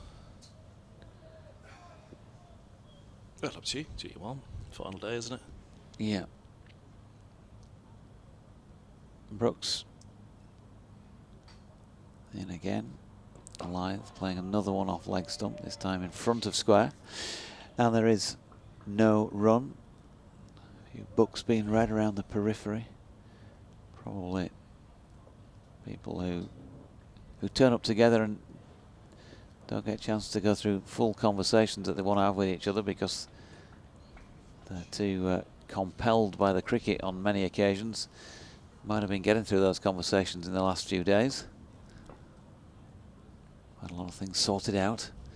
66 for one as Lyth plays with a straight blade to this Brooks delivery. And there is no run. Oh, we've got a sleeper on the stream. Oh, he's had a heavy night, hasn't he? Feet up on the chairs in front, slouched onto the chair next. I tell you what, you've got to be very, very tired because that's painful, isn't it? Really, you've got your shin on the edge of a chair. You've got your back under your armpit, your shoulder blade. That's not comfortable at all. Short ball, slower short ball, pulled by Lyth. He waited and waited and waited for that, and picks up 4 runs as a result. Down backward of square leg. 36 now to him, 70 for one. That's pretty much me at an outground trying to get comfortable on a commentary. As you just saw there, how can we line up the chairs? Twist into some sort of position to find some sort of comfort. Actually, it's just me at a commentary anywhere, isn't it? Outground or not. Feet up. Man after my own heart. Brooks in again. Lyth working square off his legs and will pick up 1. You've got to get your feet up though, haven't you? We're not made for sitting. We're not sedentary creatures, and nor are we made for sitting in the chairs that we've come up with. All the blood goes, sits down your feet. Long day commentating. David Bates reckons the umpire in the match has been shocking and that Finlay Bean's dismissal was going way down the leg side. Twice given out to shocking decisions in this match. Yeah, my first thought was that doesn't look right, but then I was a little happier with it when I saw it on the replay. Oh, here we go. I think we got it. Can we get slow down right on the boom? No, it's not going down leg. If anything, the one thing that I'm starting to wonder now is, did it do enough to hit him in line, or was he still outside the line because it came so far back from outside off? But Okay, well, nobody's appeared to receive a JD update, so I'll disappear for a little while. Are you off? Leave it with you two. Are you off? Off with his head. Jonathan Deutsch, back with us in a little while. Oh, there's a bit of disco being sung at the back of the box. Oh, what a night. Sweet September back. Actually, that was on last night. Frankie Valli was on the show last night, wasn't he? Was it a documentary then? I thought it was some sort of just top of the pops look back or something. Here's Holman around the wicket. He bowls to Lyth, and Lyth is struck on the pad by a ball that's turning back in, but Lyth was forward and outside the off stump, so it's a dot ball, 71 for 1. Were you watching the documentary last night? I wasn't, no. It's because you said that chap had a big night the night before that I kind of broke into, oh, what a night. Did you hear Frankie Valli last night? Were you tuned in for Frankie Valli on it? So was this a documentary, or was it just a top of the box look back? Yeah. Disco performances on BBC television programmes. All right, there we go. Well, they had Pebble Mill on there at one point, didn't they? Earth, Wind and Fire or something on at Pebble Mill. Greatest band of all time, says Deutsche. We know where he spends. Yeah, you wouldn't need to go far to find out where he spends his Friday and Saturday nights. Then find the local 70s club. Deutsche's Disco. Got a ring to it, that. Have you had the pleasure of commentating with Clive Eakin yet? No, where's he from? Warwickshire, BBC WM. Well, he's Coventry and Warwickshire, actually. So, Yeah. But he does the Warwickshire. He used to have on Friday nights Clive's jukebox. Right. Clive's disco jukebox. Here's Holman. He's in again. Bowls and leg spinner. To Walton, who stands up tall, the right-hander. He strokes it into the offside, 72 for 1. Lead 151. Get Deutsche and Clive on together. A little bit of jukebox action. I don't think it's still going, sadly. There's Holman bowls and forward goes Walton, easing in between cover and extra cover for a single. The sweeper sees it perfectly all along the floor between the pair of them, so it's a well-packed offside field. What would be your genre of music? What's your genre and era? I'm one of those people that would go, oh, do you know, I like everything, but my father was quite a bit older than my mum, so I get my dad's kind of 60s and 70s, Ooh. and then mum's 80s and 90s. Ooh. So I'm delighted to hear that Oasis are gigging again, but Here's a full one from Holman. It's clipped away backwards on the leg side for a single, 74th one. Yeah, it was being played in the reception of the hotel last night. but disappointed I won't be getting a ticket. The site crashed yesterday. Well, I did see something about that. They're all waiting for ages, and then were you on there? Were you trying to? I was trying. And then it crashed on you. And I played cricket yesterday. Everyone in the dressing room had their phones on and was trying to get. No PMOA zone for you. Is Holman bowls, and this ball's eased away into the offside to point. Not at the level I'm playing on a Saturday now. But one of my friends, I think one or two of my friends in the chat have been lucky enough to get 4 tickets. So depending on the dates. And where I sit on the roster of those friends, and it depends how lucky I'll get at getting a ticket, really. Here is Walton awaiting. Eases back at a point. 74 for 1. Yeah, I saw a couple of things of that people were waiting for hours in the queue, and then all of a sudden it crashed. Now back at the bottom of the queue again. Yeah. Don't get me wrong. I like live music, but not to the point that there's lots of people who that's their thing, isn't it? Going to gigs at any cost, but certainly be something I'd like to do, but not at the expense of what they're going to be charged on resale. Yeah, look, my mate's had it again. He's got his feet up. I'm doing the same now. Going out in sympathy with your man in the crowd. He's trying to get comfy. Great minds think alike. Watching him on the stream, wherever he is. Where would he be? Over... Looks like the East End, doesn't it? Yeah. Right, let's go controversial then. Who's aged better? Whose music has aged better, Blur or Oasis? Oasis were undoubtedly bigger, but whose music has aged better? I mean, I get a feel it's a bit of a loaded question. I think you probably, so I'm saying you're right. It's probably Blur. Hey. I think it has. Yeah, probably. Then he had has. what did he do afterwards? Damon Albany. He went on to The Gorillas. They were good, weren't they? Yeah, The Gorillas. The Gorillas, yeah. Well, there you go. That's probably the way. Which artist has aged better in terms of their music? Gallagher Brothers or Damon Albarn? I think you'd have to say Mr. Albarn. I think you would. Yeah, I think you would.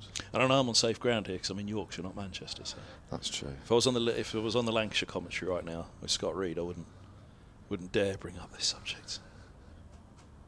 But I tell you, I used to love Oasis, but I do think that Mr. Albarn's done better. Oh, who have we found now? Howard. Howard's announcing the arrival of Lyth deploy into the attack. It's on the screen. Come on, Howard, you must be tuned in. Give us a wave. Bit of Don Shelley to the left of the stream as well at the moment. We can see the scorer for Middlesex. Sorry, goodness, so a bit of left arm orthodox from Lyth's deploy.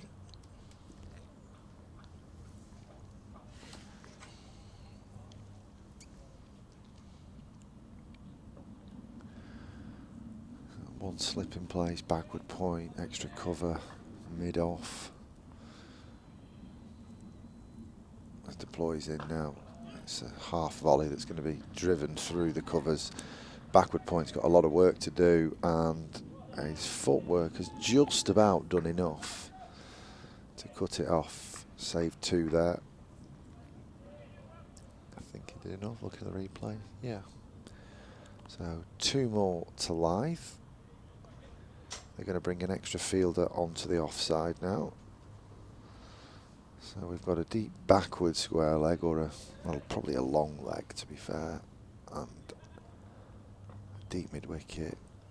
We've got a regulation mid wicket and a mid on the offside. We've now got a regulation point that's been brought across from the leg side as deploys in, and Lyth again punches this one through the covers. This time it's cut off because backward point is now more of a backward cover point. We've got an easterly coming in, a bit of drift there for deploy. Just looking at the trees over the back of the eastern, it does look as though they're blowing in over the back of that stand, the winds. Either that or he gives it a rip and it's creating a bit of drag. But yeah, it's definitely a bit of drift there.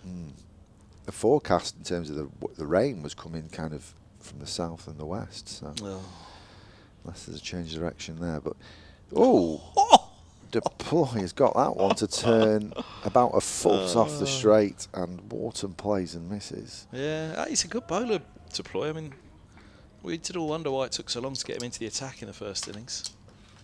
He's in once again and straightens again, but pushes Wharton back into his crease, and he plays that with a straight blade. Deploy feeling off his own bowling. So he's got the ball to talk after just the 4 balls. He's around the wicket again now. Oh, this is a half volley, sorry, full toss this time, and it's going to be cover driven to the boundary in front of that northeastern stand. So Wharton's first boundary of the innings. You can't spin him if you don't land him. Yorkshire on to 81 for 1 now.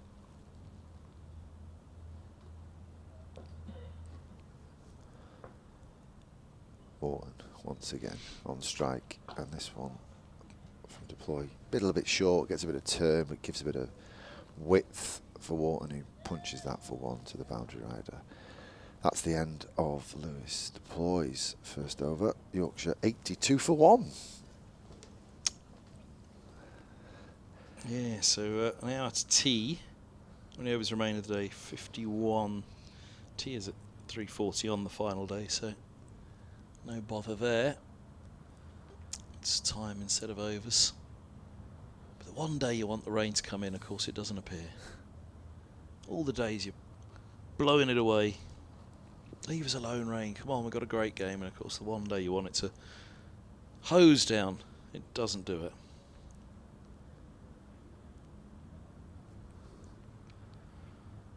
Here's Holman beginning the new over. 82 for 1, Wharton 6, Lyth 42.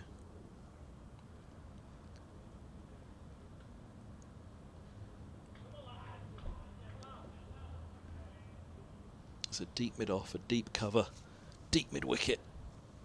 Everybody else on a single. Middlesex slowing it right down at the moment. Holman moving the deep mid-wicket around to nearly cow corner. As he bowls to Wharton on 6. Wharton's in, bowls, and this ball's worked away through mid-wicket for a single. 83 for 1. He's looked okay. I thought Holman got the ball to turn a bit. How's he gone this year? Oh, beautifully, yeah. He's looked back to where he was a couple of years back. And obviously a couple of years back, that's not true. He's a lot better than he was a couple of years back, but just form and confidence. As he's in now, bowls, and that's the ball that got Bean, but Lyth backs up and gets bat on it. Turns a single out to deep square. Yeah, I mentioned that game where he got the 10 for down at Hover. It was 600 odd in the first innings. It looked as though it was destined for a draw, and then all of a sudden burst to life. Follow-on was enforced, and Holman had a 10 for. And Middlesex certainly have found one. He's a good bat as well, as he showed in this game, as he's in now. Bowls and leg spinners cut by Wharton into the offside. But as with any young player, and in particular young wrist spinners, just had a couple of years to find himself again. Form and surprisingly confidence seemed to desert him, because he always looks a confident player out in the middle, as he should. He's got loads of talent, loads of ability. Bowls now. This is worked through mid-wicket for a single off the back foot by Wharton. Loads of potential still as a leg spinner, because he's still only 23. You know, he's a youngster, isn't he? Very, very young in wrist spin terms. And he's got a wrong gun, so he's got a bit of deception. Well, he turns the wrong and bigger. Yeah. The googly turns bigger than his leg spinner, although he's got the leg spinner to go a bit in this game, hasn't he? Lyth's forward now, turning a single back with a square off Holman. 1 for 25 off his, 1 for 24 off his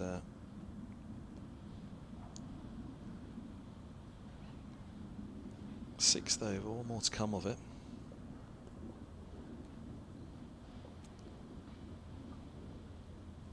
.86 for 1.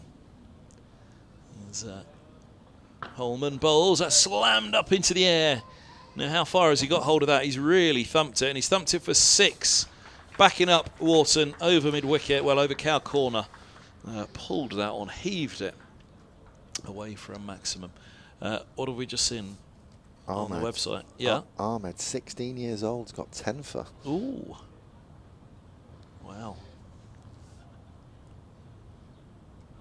Incredible, talking about young players.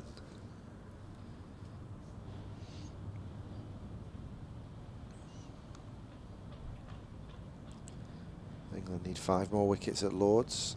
Bashir's just removed Angelo Matthews.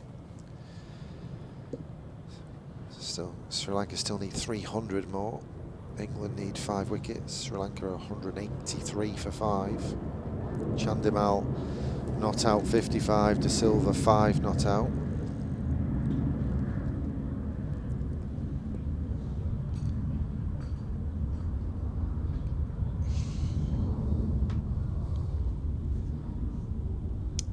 For 1. Lyth 44, Wharton 14.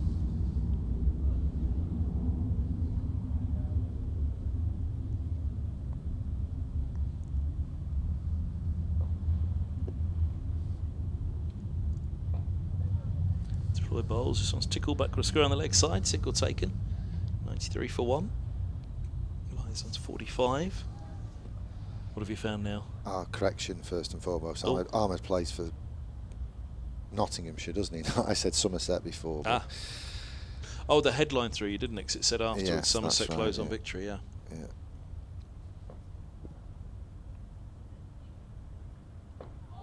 Deploy again, bowls. This ball's dabbed away by Wharton, no run. That's all right, don't worry. We've all done it. We've gone down the rabbit hole that for most people in life is Instagram. For us, it's the county scorecard. Yeah. We start looking and we're gone, what's happening here? Well, this deploy, left arm around the wicket. And Wharton's driven that one hard, extra cover. He gets a hand on it, but he can't prevent the run. It's mopped up by long off. I suppose that's why there's 2 of us, isn't there? Would you believe in years gone by I used to go around and do this all 4 days on my own. Wow, really? Radio commentary all 4 days on my own. Deploy over the wicket to left-handed Lyth, who reverse sweeps that through vacant backward point. And that's 4 more runs, as I'm sure you can gather from the slight clap from this small crowd here at Headingley today. Lyth on to 49 now. Yorkshire move on to 98 for the loss of 1 wicket. Dear old Kelly, in between his 152 updates an hour, he'd take sympathy on me, he'd pop next door and he'd do a bit with me. When it was a Yorkshire game, he always liked when the opposition station had somebody there doing the hourly updates, because they pop in and have a chat with you for a while. Yorkshire, and who else used to do it? Deploy once again to the left-handed Adam Lyth this time. He's on the money and it's played with respect as a forward defensive from Adam Lyth there. And then they figured out with Kelly, well, you're doing 152 updates an hour anyway, you may as well just keep talking it on a stream. Do it like Kevin Church you do. Deploy once again to Adam Lyth. Same result, forward defensive and no run. Imagine doing a Kookaburra game on your own for 4 days. So talk me through that. You would Morning, everyone. each station would have their own comment. No. There was only Middlesex and Surrey in the early years.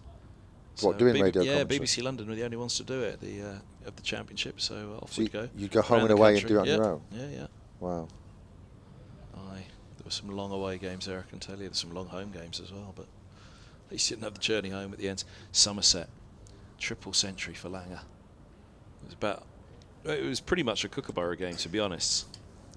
It was 850 for 6 played. No, Middlesex I think were first. 650 for 3 played. 850 for 5. Langer a triple century. 3 centuries in the Middlesex innings. Mercer's debut was 2007 for Middlesex, that is. Yeah. Oh, it was a long 4 days. It really was. And Little old wooden shed, quite literally a garden shed, Really? on the top of the stand at Taunton. And of course Langer played for Middlesex as well, didn't he? He did. Then either that year or the next, went one way to the other. Somerset were 50 for 8 at Lord's on the first morning, and Langer declared to deny Middlesex the bowling point, but he didn't do it for that reason, though. He said he did it because of the overheads. It was going to brighten up in the afternoon, and he wanted to bowl at the Middlesex top order that morning as well. 50 for 8 he declared. Holman's in, bowls, and this ball's eased away into the offside for a single drive by Wharton, 19-9 for 1.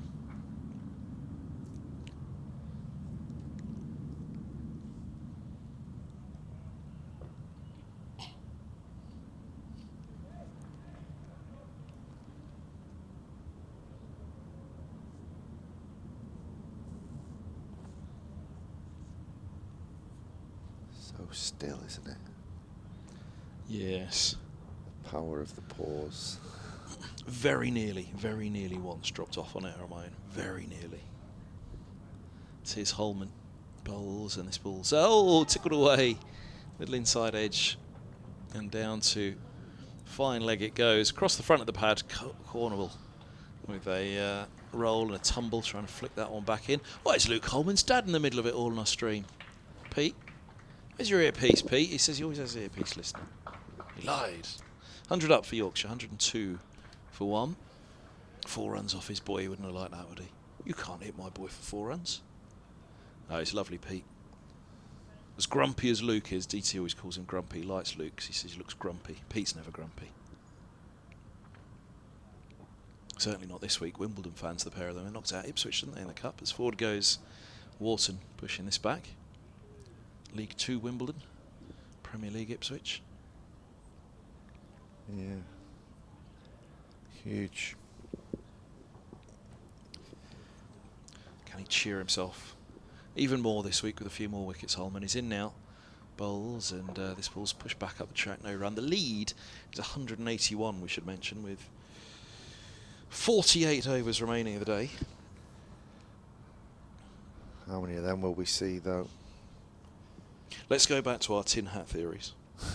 If Holman were to rip through 3 or 4 quickly here, all of a sudden he starts to get it to go. Well, it's doing a bit, isn't it? But just starts to build a bit of pressure. That's driven away by Lyth, and single brings up his 50. He moves Yorkshire to 103 for 1 in the process. And Lyth We're not going to get his stats just yet because the scoreboard's got it the wrong way around. That Wharton scored the run, but it is Lyth. There it is. 90 minutes, 63 balls, 9 fours. Strike rate of 79 for Lyth, and Ian's Bean and now Wharton just doing a fine job ensuring nothing silly happens. But just in terms of painting the picture of where we are in the day in terms of time, we're only just halfway through the day now, aren't we? So it was 48 overs left. 48.1. Here's the last ball of Holman's 7th over. He bowls, and this is driven away for a single. No, it's not. It's stopped by Stoneman in the covers. Good diving stop by their grisly old opener. Less of the old, he says. That's Stoneman. So a dot ball, 104 for 1. So a lead of 183. If a few wickets just started to tumble in Yorkshire were, let's say, even being silly, 125 for 5. So they'd lead by 208, 5 wickets down. All happens in a dash. That's 40 overs left in the day. Again, I think it was you and I discussing it earlier. Even if Middlesex got to a position where there were overs left and it was possible, I don't think they'd go after it, because I don't think either side for one moment could contemplate defeat on this final day. Deploy to continue, left arm over the wicket to left-handed Adam Lyth. It's a full toss, but he can't get it away. But we're still at the time of day. My point being, I'm just being illustrative of where we are in the day. We're only at the halfway stage, aren't we? 48 overs bowled in the day, 48. Still to go, potentially. Deploy once again. Lyth working this into leg side. Can't get it square enough. It's cut off by mid-wicket.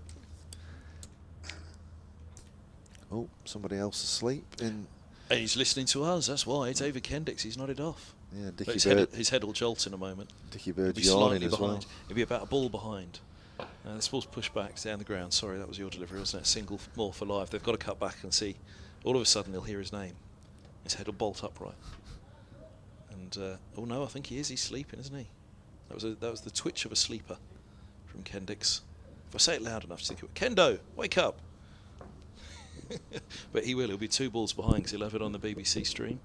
Deploy around the wicket to the right-handed Wharton, who pushes that down to long off for a single. It's all very friendly and affable and easy this now, isn't it? What I've got to do is keep saying it until the stream that we're seeing and the actual stream in the ear of day. Hey, there he is. He's awake.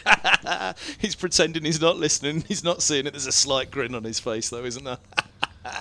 Wakey, wakey. Deploy over the wicket to left-handed Lyth, who bunts this one up the ground to long on for another easy single. And all the while there, Dickie Bird was catching flies, yawning away in the background. Eyes open though, because he had a cup of tea in his hand. The last ball of the over, Deploy around the wicket to the right-handed Wharton, who climbs into this one, drives it just wide of mid-off, gets the single. It's the end of the 23rd. Yorkshire 108 for 1, and the lead is 187. We've just discovered he's got a very good poker face, though, Mr. Kendricks, though, didn't he? 'Cause his head just bolted upright, and there was only the slightest little grin. The slightest little grin. If it was me, I'd have been a beetroot, and there'd been a big Cheshire cat grin across my face, and then I was busted. I've just sent him a message saying, gotcha. We'll get that in a moment. It'd be interesting to see what I get back, is more to the point. Probably not broadcastable. If you sit within a shot of Dickie Bird, then you know you're going to be on camera yourself.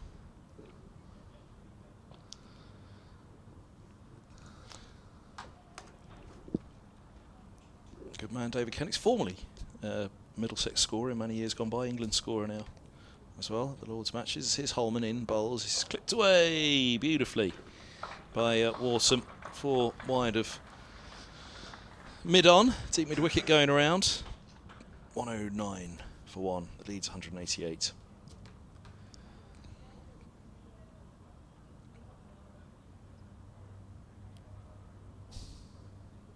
It's clear that Middlesex don't want to bowl too much seam, do they?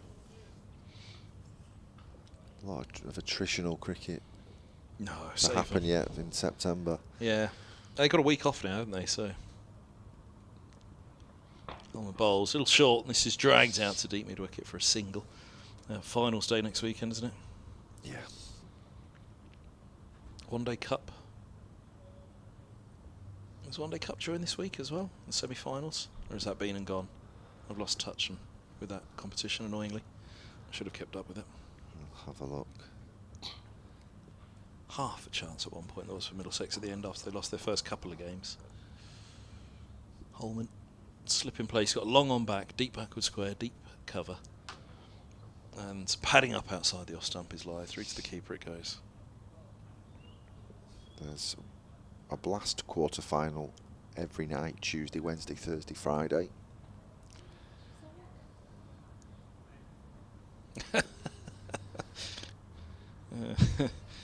Here's Holman, he's in, bowls, and it's played off the back foot by Lyth for a single through square.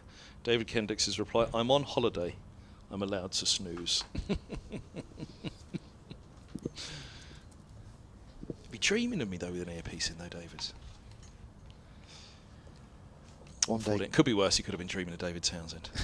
One Day Cup, Somerset versus Glamorgan at Trent Bridge, Sunday the 22nd of September. So Blast all week. And then the Metro Bank One Day Cup, back end of September. Holman bowls, and this is pushed into the offside. Fielded in the covers by Holman, no run. By Stoneman, no run.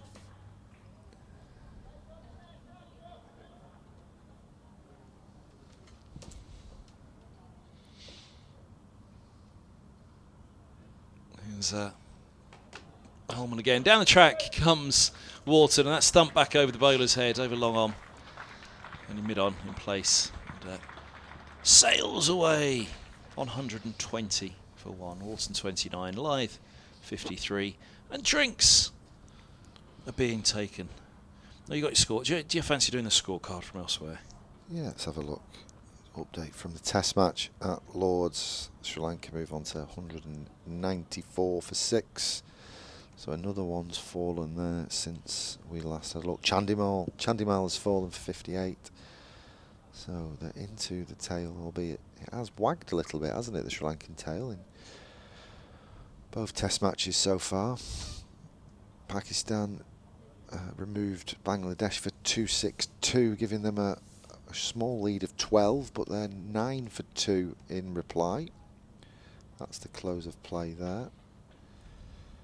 Hassan Mahmood has dismissed opener Shafiq, and Shahzad coming in at 3. Durham require 294 more at Somerset. Somerset just looking for those last 2 wickets. Essex are, it's going to be a tight one at Essex actually. They require 53 with 2 wickets intact. Notts 12 without loss in pursuit of 298 with 10 wickets in hand there. Leicestershire lead Glamorgan by 24 runs with an innings to come, so Glamorgan can get the last 4 wickets there. They should have a small run chase if time and weather permits. Derbyshire are now 252 for 8 in reply to Sussex 607 for 8, so Derbyshire trail by 65 runs. So Sussex in pursuit of those final 2 Derbyshire wickets. 2 wickets. Oh dear. And in the Rachel Hayhoe Flint Trophy, Lancashire Thunder are 70 for 2 in reply to Northern Diamonds 290 for 6. Earlier on, Lauren Winfield Hill got 50 exactly before Hannah Jones removed her. Stare Callis 100 exactly before Naomi Datani removed her. Beth Langston chipping in with 58. Emma Marlowe 45. Very big total that, 290 for 6.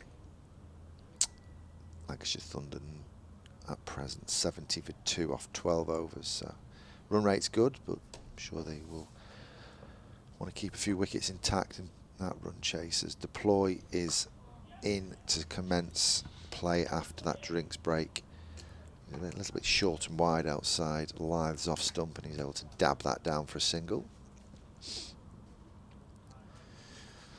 So lots of cricket still going on, lots to play for in most of the games around the county today.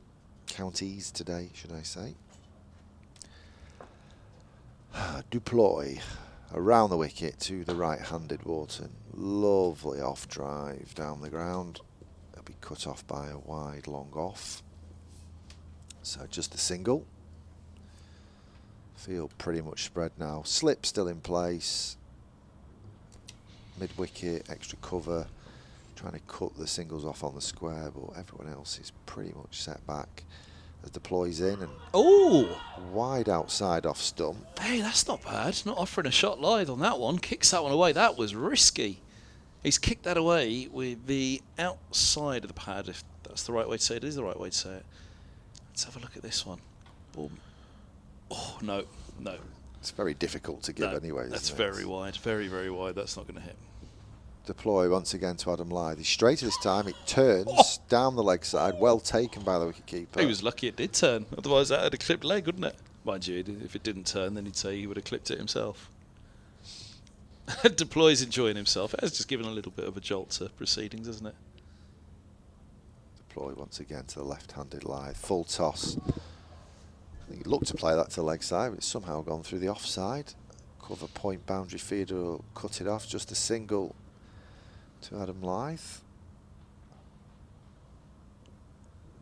Never a dull moment.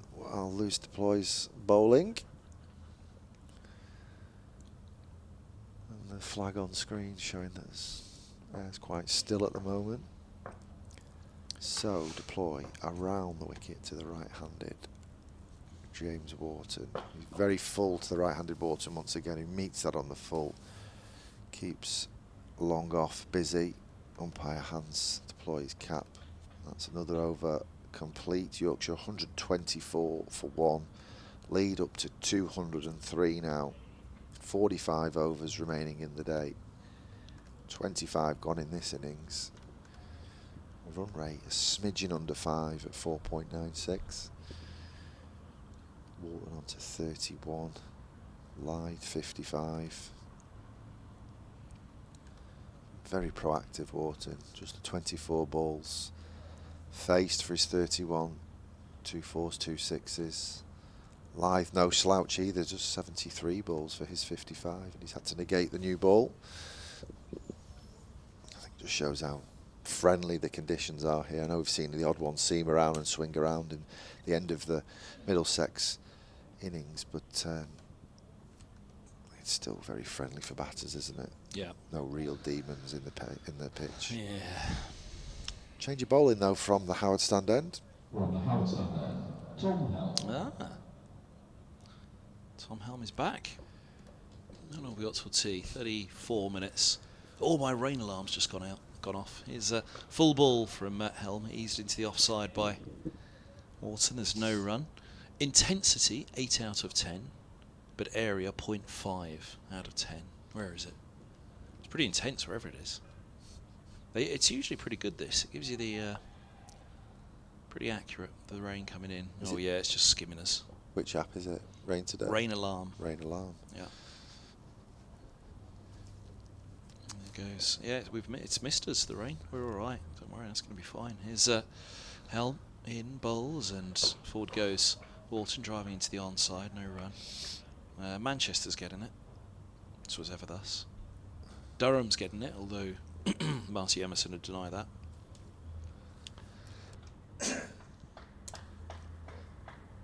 Southwest getting it as well. Bristol might even touch Taunton.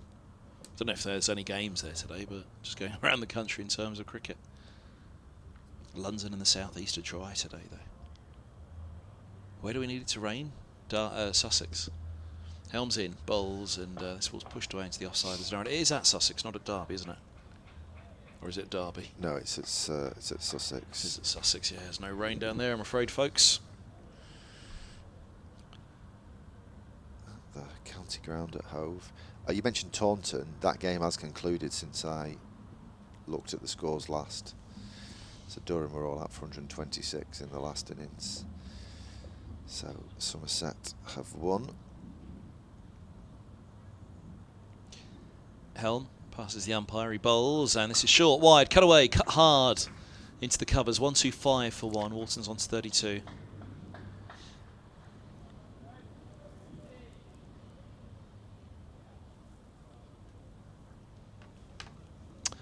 I don't know. What's it all about?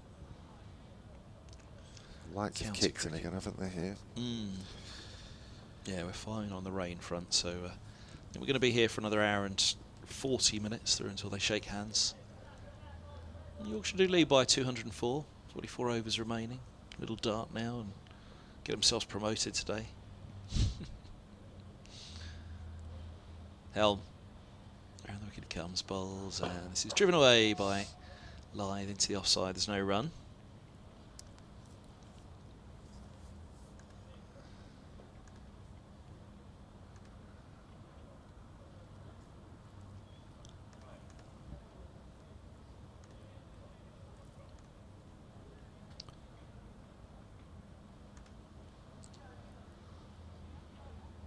Helm again.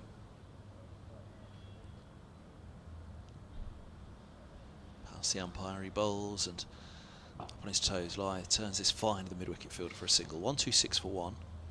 10 past 3 on a Sunday afternoon. What would you be doing now otherwise if there was no cricket on today?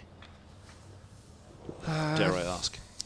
Well, Rugby League was on Friday night this week, so I wouldn't be at the rugby. I knew it would be a filthy answer. I wouldn't be at the rugby. I'd probably doing something with the family. We just had a second child 3 weeks ago, so we're a family of 4 now. Oh, congratulations. Thank you very much. Yeah, so wife and children are they're at Grandad's today for a bit of a family day. Who should we be wishing good luck to, Grandad or the kids?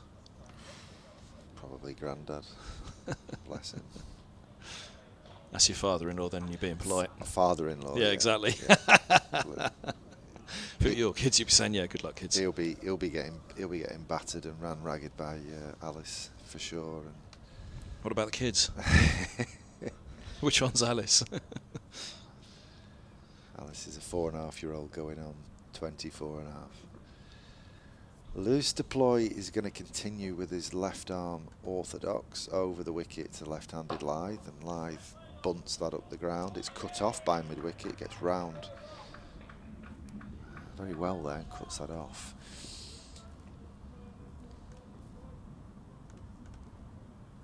Deploy once again, 76 on his back. Lyth turns this one into leg side. He's going to pinch a single, just drops and runs. Keeping mid-wicket on his toes. So Deploy will come around the wicket to Wharton, try and challenge that outside edge of the right-hander's bat. He's in now, it's floaty and straight, and it's pushed down the ground to long on for another single. Mid-wicket can't cut that one off.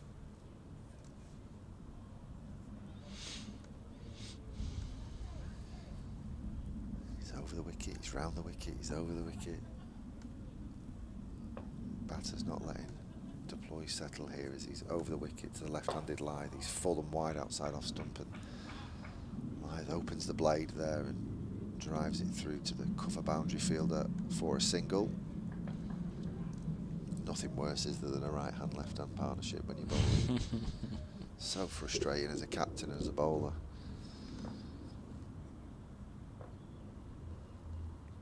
Deploy then around the wicket to the right-handed Wharton, who punches this one back at the bowler. It's half stopped and then cut off by extra cover. He shakes his hand there as he gets a stinger off the drive of James Wharton.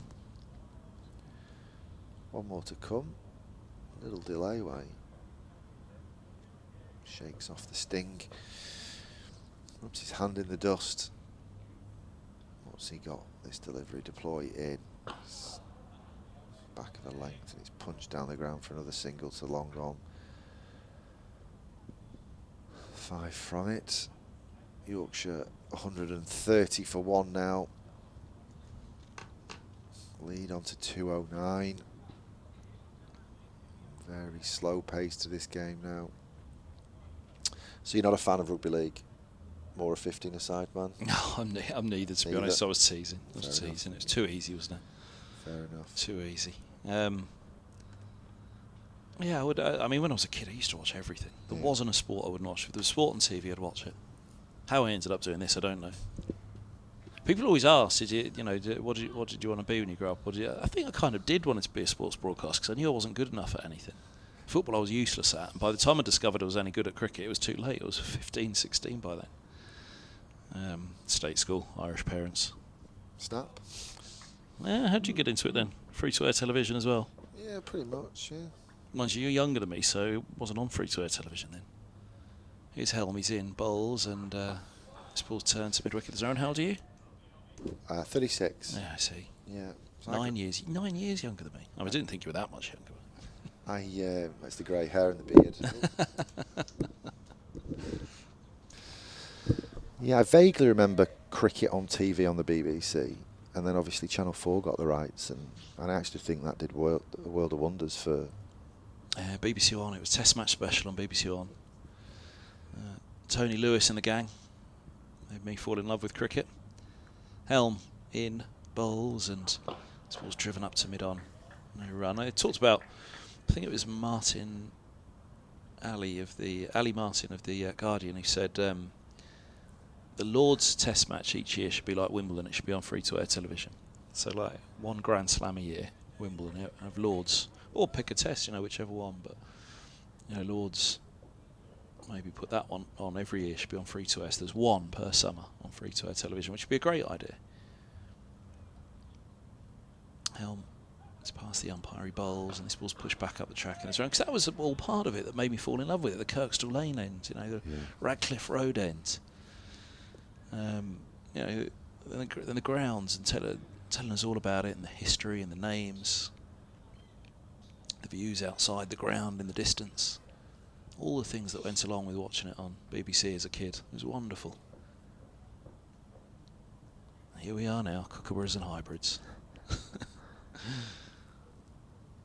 Helm in, bowls, and this ball's worked away out to deep mid-wicket for a single. Also moves to 35, 131 for one. Although that being said, obviously the streams help matters, don't they? Free-to-air on the streams. I think cricket. You can access a lot more cricket now, can't you, because of the digital world we live in. A lot of the 100 games were streamed or dual cast on YouTube, as well as behind a paywall. I think it's done We're trying to encourage them, not put them off. I think it's done a world of wonders for the women's game in terms of the accessibility of that. That's what I was going to say. The viewing figures for the women's game, brilliant. Helms around the wicket, bowls, and up on his toes. Lyth defends into the onside. There's no run. The Sunrisers game against Diamonds that we were mentioning last week, actually the figures are a little bit down for that one. We're disappointed with only 30,000 viewers for it. Which is an incredible number in itself, isn't it? It is. From where we were 5 years ago. But you look at some of them, 6 figures. Charlotte Edwards match, and it's brilliant. Absolutely brilliant. I think you can see in just 5 years from, dare I say it, the COVID word, that counties have got a grip of their streams, and it's evolved year on year and improved year on year, and counties have got a bit of control over their casts and how they want to reach people. Short one from Helm, ducking underneath it. Lyth allows it through to the keeper. No run. But I agree, that top echelon, of test side and the one-day side, it would be great to have a bit more on free-to-air, but also the TV deal's that lucrative, it kind of feeds the game as well, doesn't it? So it is a fine balance. But BBC have had quite a few games on as well this year, haven't they? A few women's one-day internationals. I think there's still a couple more to come within that series in September. Yeah. For me, it was, like I say, it was Channel 4 cricket, and I wasn't a novice to the game. I had plenty of knowledge of the game, but Simon Hughes and his little truck, jargon busting and just explaining things and making cricket more appealing to women and children and state school kids and working class people, not kind of just the kind of middle class that kind of cricket gets labelled as at times. So. Yeah. But Test match Public special. schoolboy, yeah. Ra- Well, radio Test match special, Yeah. you know, for me as well, developed my love of the game, listening to it through the night on an old long wave radio. I'm Yeah. just about old enough to remember a long wave radio as Lyth deploys in again, once again,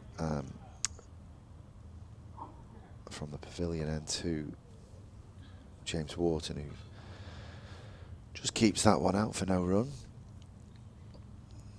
Deploying once again, half volley this time, and Wharton whips his hands through it. And ball glides down to long off, I beg your pardon, for a single. Sorry, I cut you off slightly then. Did you? What was I saying? I don't know, something about cricketing and broadcasting. And Yeah, but like I said, you know, back in the day. deploy in, gets this one to straighten into the pads of Adam Lyth, but he's able to just angle that back into the leg side and takes another single. Yeah, as you say, game being brought to you in different ways, but obviously the old BBC commentary really back in the day was very much that old kind of public school broadcast, wasn't it? But even still, it was something to, you know, fall in love with. It was like bringing this other world into your house. Deploy in to the right-handed Wharton, and once again down to long off. Right hand, left hand of Lyth and Wharton, just not letting deploy settle. Granted, there's lots of gaps, lots of singles on offer. Yeah, I mean, I had no issue with the well-spoken voices of Test match special acts. It was something different. It was actually appealing to me, and like you say, it was a world I didn't know, so I loved it. Yeah, me too. Deploy over the wicket to Lyth, who tickles this one to leg side once again, and there's an easy single as mid-wicket runs round to cut it off. One more to come in this over then, 5 singles so far. James Wharton to take strike, the right-hander. Thus deploy will come around the wicket. In he comes, and he's got that one to straighten, quite turned sharply, and there's no run as it comes off the outside edge of the bat, and it's fielded at backward point. Yorkshire 135 for 1, lead up to 2-on-4 now, 29 bowled as we approach 20 past 3. I think you're going to make way in that chair, and then you're going to come into this one. Jonathan's going to go into your one. So if you hand the headset to Jonathan, is that right? Yeah, thumbs up. Then I'll get out of your way out of this one. We'll switch him. Yeah, another sleeper. He was listening to us. Georgie's back to waking them all up. 135 for 1. Welcome back, Jonathan. Thank you, Kevin.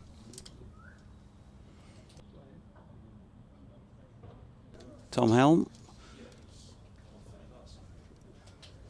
in from the Howard stand end, and out on Lyth dropping that first delivery of the over into the leg side. There's no run. Since I was last up here in the com box, which was however a good half hour or so ago, there has been a change in the light, and there is some shadowing out there. You guys may have been mentioning that. 135 for 1. Probably a good time for me to wish a very happy birthday to Debbie and Julie Brown as well. Twinnies, oldest twinnies in my school year, 1st of September. 29 again today, as in comes Helm. That was wide of off stump, and Lyth leaves. I don't think they're in the ground today, but you'll often see them down in the Howard stand sitting and enjoying a watch, but they might be watching by some other method today. Something like a stream while enjoying the birthday. Hope you are, girls. Just don't operate any heavy machinery whilst listening or watching this stream at the moment. Not a lot happening.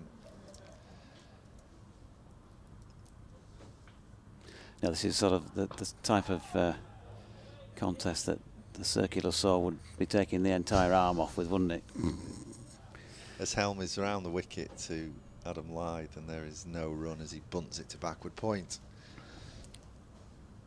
I looked at Finlay Bean's dismissal again, and I didn't think it was going way down the leg side as described by David Bates in that earlier message.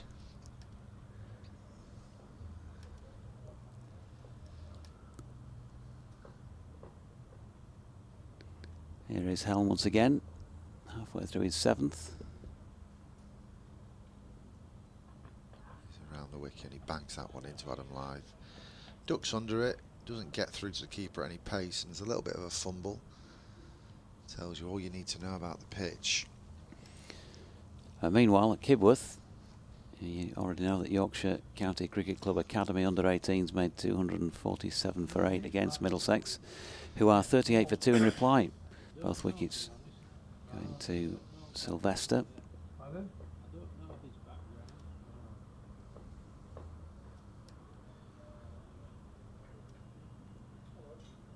Helmet once again.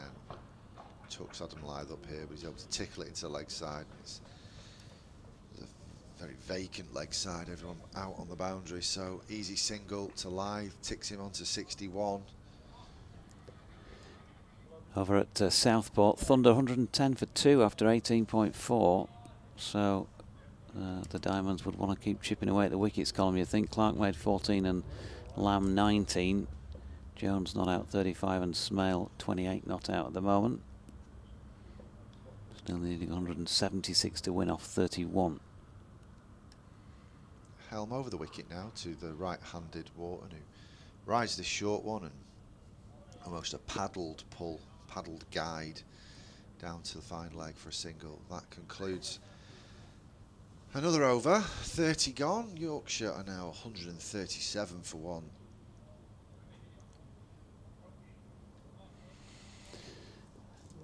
They are. We've still got 40 overs officially remaining, but I think we'll be shaking hands in 20-something of those. +3 now, the Yorkshire over 8. They were +19 at the start of the day. Not the Yorkshire over 8, sorry, the Middlesex over 8. Yorkshire were +19 at the start of the day. Leicestershire have gone in front against Glamorgan, but they're 6 down, so Glamorgan may still have time to wrap that up and win. 41 in front, Leicestershire. Nottinghamshire, they've been set the best part of 300 by Surrey, and they've got to 48 without loss after 11, but they've only got 37 overs as a minimum to get the rest of the 250 they need. As Lyth deploy, left arm round the wicket, bowls to the right-handed Wharton, who drives back along the deck towards him, and there is no run. What's the latest at Derbyshire? Or have they wrapped that up? Former Derbyshire man deploy, bowling to Wharton. Punches into the offside, no run. Let's check in. Derbyshire and Sussex. Oh yeah, Derbyshire have collapsed, haven't they, in the end, and bowled out for 258. So Sussex have won by an innings and 59 runs, which puts them well clear with 3 to play at the top of the table. 4 runs here to Wharton. Too much width offered by Lyth deploy. Not sure if Kev had seen that or not. That Derbyshire-Sussex result. Yeah, Derbyshire won by an innings and 59 runs. Now, sadly, Sussex won by an innings and 59 runs. 6 for Jack Carson. He's gone through Derbyshire, second time around. It's you or me, Deutsche. It's you. Yeah. Well, Yorkshire have not been in Div 1 for a while, so I'm sure you'd step aside. You've been in it more recently than Yorkshire. Wharton waits, deploy in, and Wharton pushes through a similar area to last time, can't get it past the infield. And meanwhile, our resident Lancastrian in the box here, well, he could also be seeing the place of his birth. It is the place of your birth, Lancashire? No? Okay, all right. Home county then. Relegated to Division 2, possibly as well. They're in a bit of strife, aren't they? As Wharton punches one into the offside, and there is no run. My county of birth's actually Kent. Oh, really? Well, either way you look at it, then you're down in Division 2 next year. You could be taking Lancashire down with you. Here is deploy, back foot, cracks it away, Wharton, but straight to the fielder in the covers, and again there's no run to complete that over at 141 for 1. Mother's a Lancastrian, father's a Warwickshire man. Mum got me back to Lancashire within 12 months of birth. Born in Kent, Chatham, Bromley. Bromley. Parents were working down there at the time. And I've got a daughter that was born in Scotland. It happens, doesn't it? People move around. But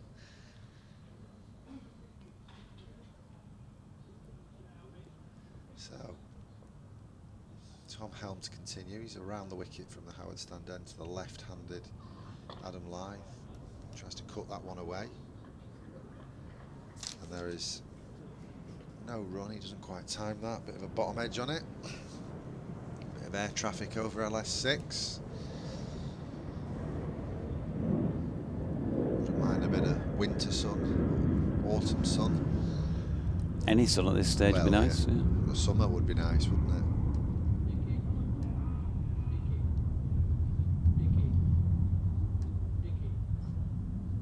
Helm once again to the left-handed Adam Lyth. He bangs this one in. It doesn't get up. Lyth is able to evade the ball, ducking under it.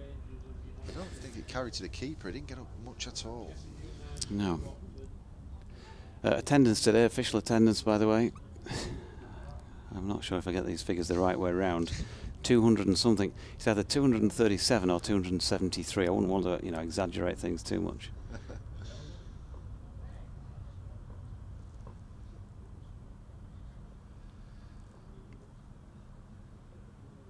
Helm once again to the left-handed Adam Lyth.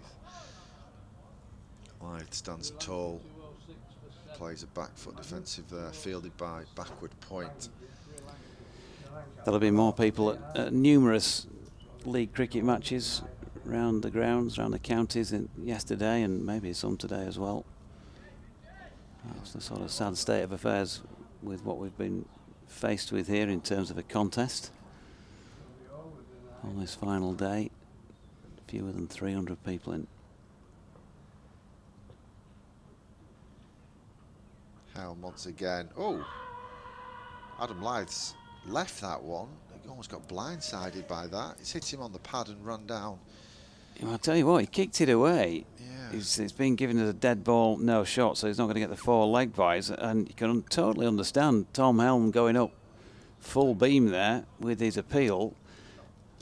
It looked leg side, didn't it? And he's just kind of kicked it away. It looked like he fell over, and he just got his head fell over, and the ball went out of his eye line. But not offering a shot, and it wasn't a long way from the stumps. It's out of the back of the hand for Helm.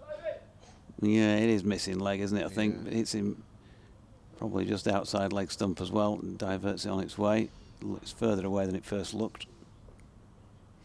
Helm in again to the left-handed Lyth. He's back for length this time, and it's punched to backward point for no run. I think you can understand that the Helm appeal in the sense that the batter's not played a shot and it's somewhere near, and are you going to give that then umps? Yeah. Is it going to hit?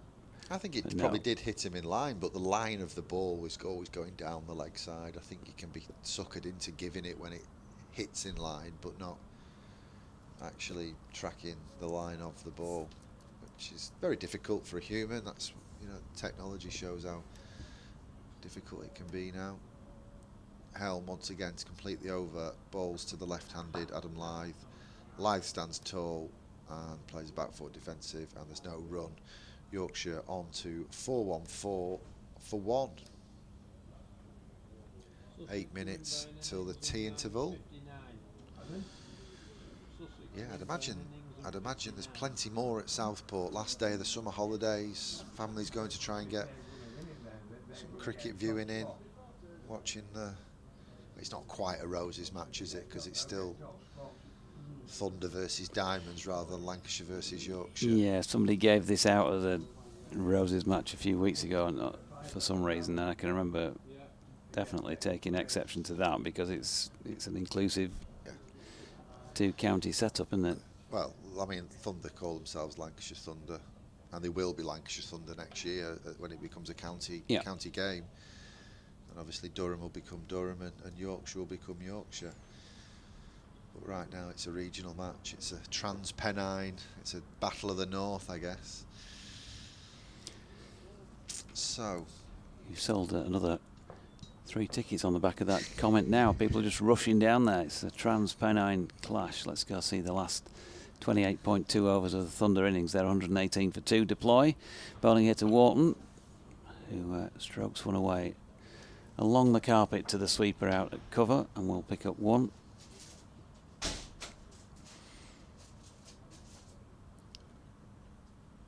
Poor old Kev's got to get back down to the big smoke after this. He would have felt like he could have probably done that last night, or had a nice travel day today and left us to it.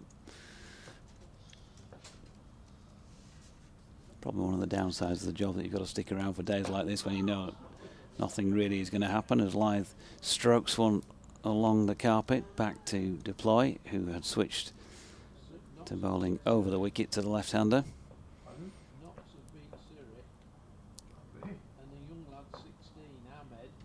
Here's Deploy in again, and Lyth sweeping in front of square. It's in the air for a while, but not going to make it far enough to become a catching chance. 1 run. it's a big old hit there from the middle of the square, isn't it? Was it 2 off centre, would you say? Is there a one-day international to be played here before the end of the year? Looks like that's the strip, doesn't it? Yep, to the 2 to the right. Yeah. Slap bang in the centre. Although this is almost central, I think.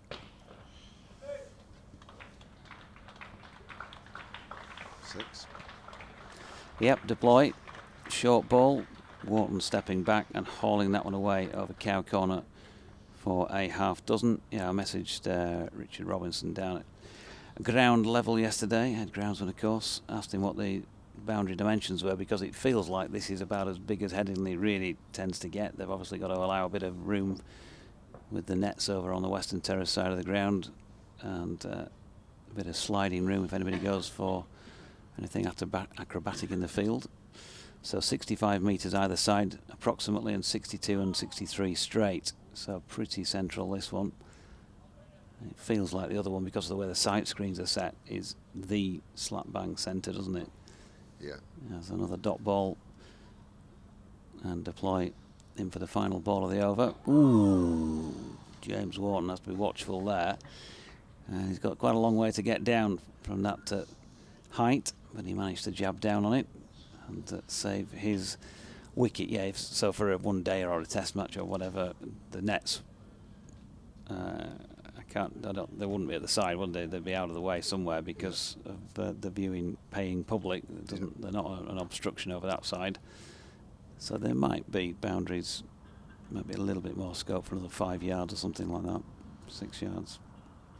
Yeah, I think I think the stripes are 6 metres because they're the width of 2 pitches.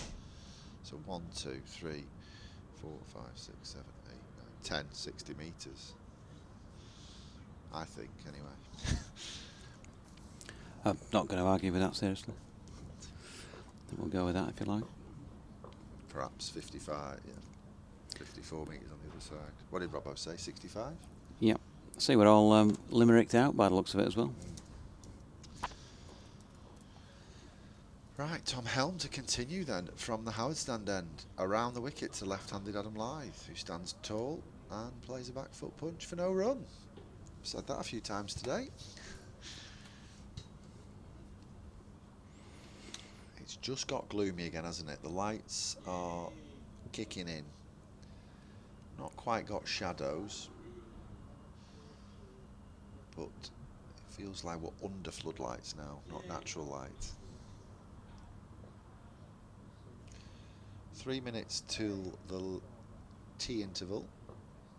Can't wait to get some sweet stuff from the media centre. Oh, yeah. Helm in.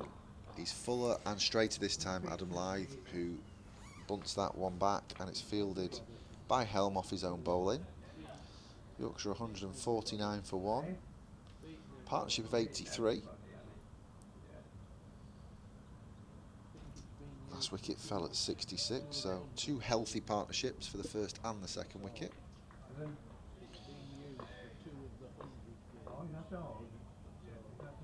Lyth tapping his bat. You can hear that on the effects mic. As Lyth's in. Sorry, Helm's in. Lyth drives it to mid-off for no run. There was a Lancastrian called Carr who flatly refused to go to the bar. Said,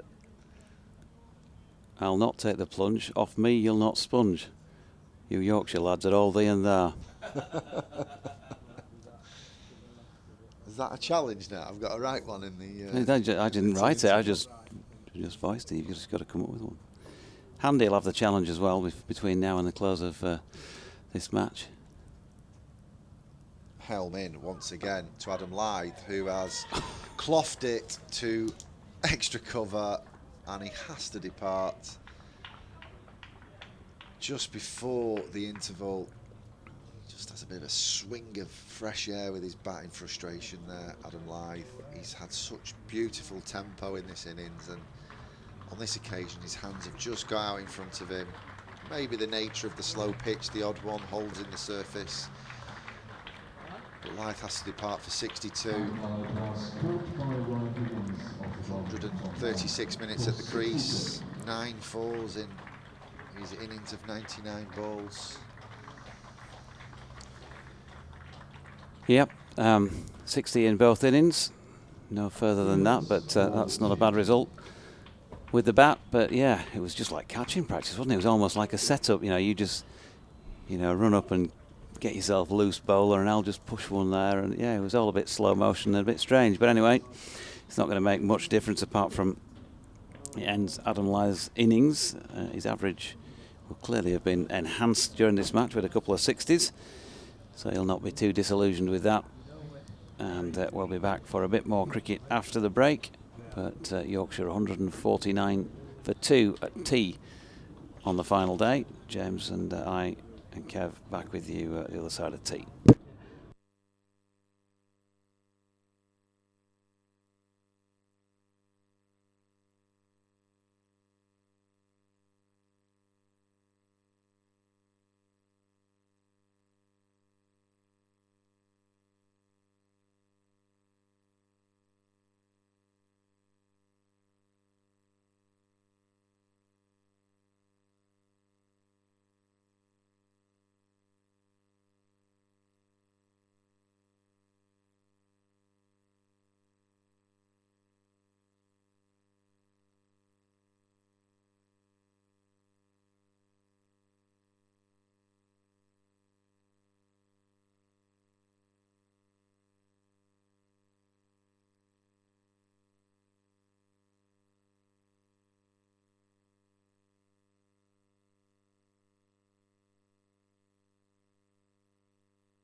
Welcome back from Headingley.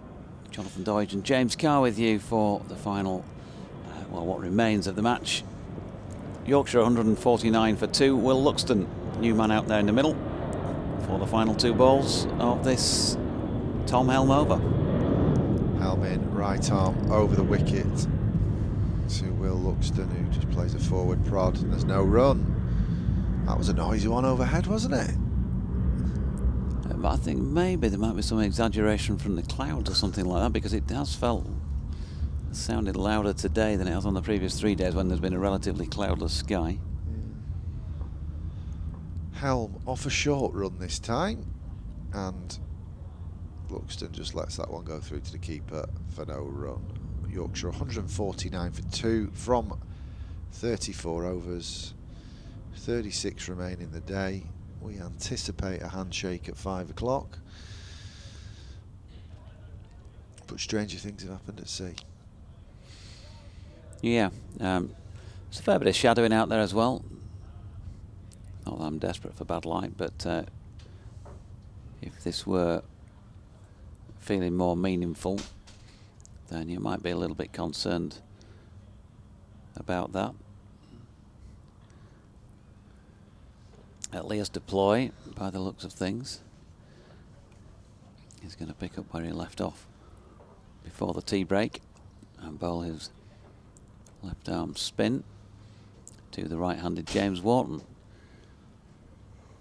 who's on 49. Continue the bowling from the coastal lane.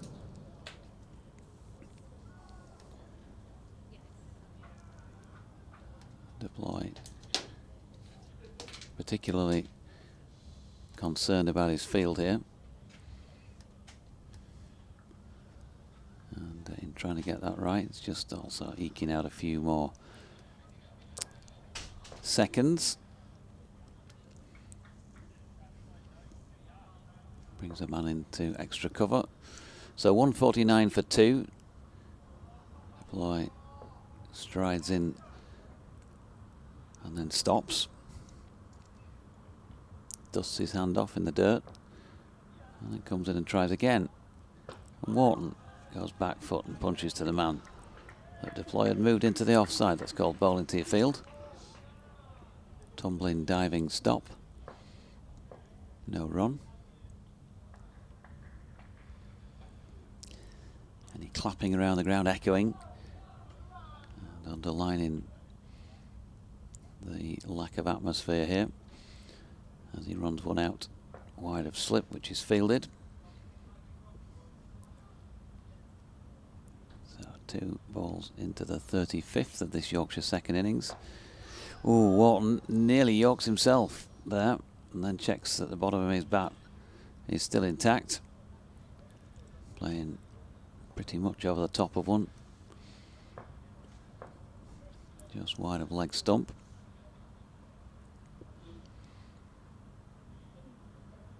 Comes to play again. Wharton goes back foot and cuts, this time straight to point. No run.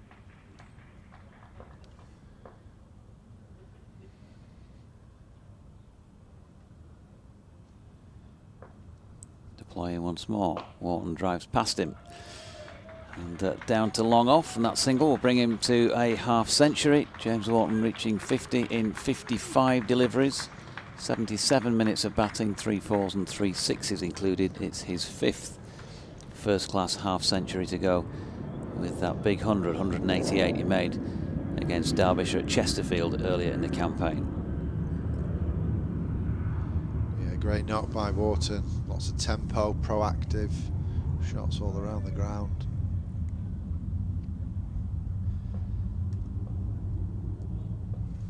Deploy to Luxton. There's an appeal for LBW because there was some doubt as to whether that met foot or bat first or simultaneously. But appeal denied. Deploy crestfallen, still down on one knee. The umpires are just meeting here for a chat, and I think the light could be coming into play.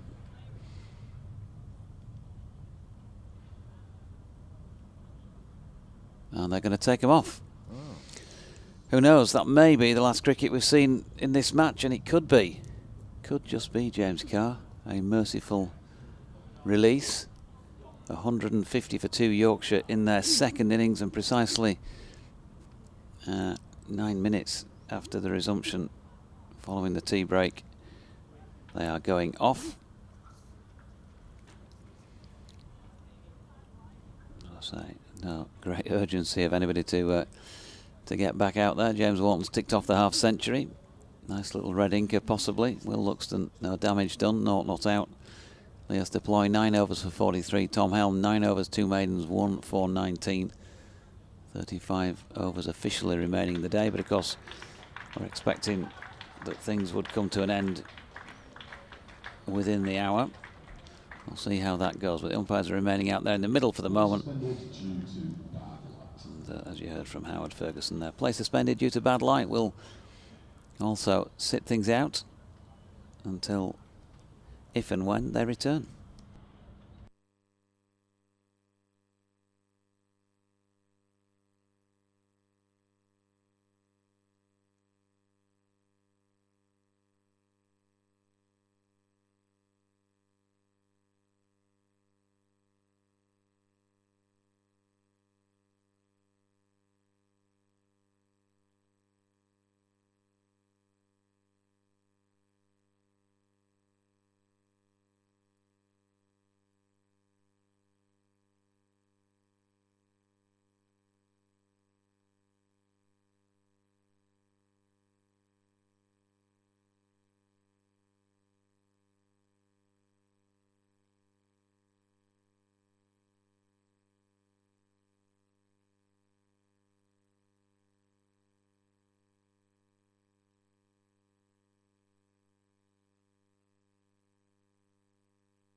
Ladies and gents, the announcement has come at 27 minutes past 4 that there will be no further play today, and no further play therefore in this match, which has ended in a draw. Yorkshire will take 13 points with them.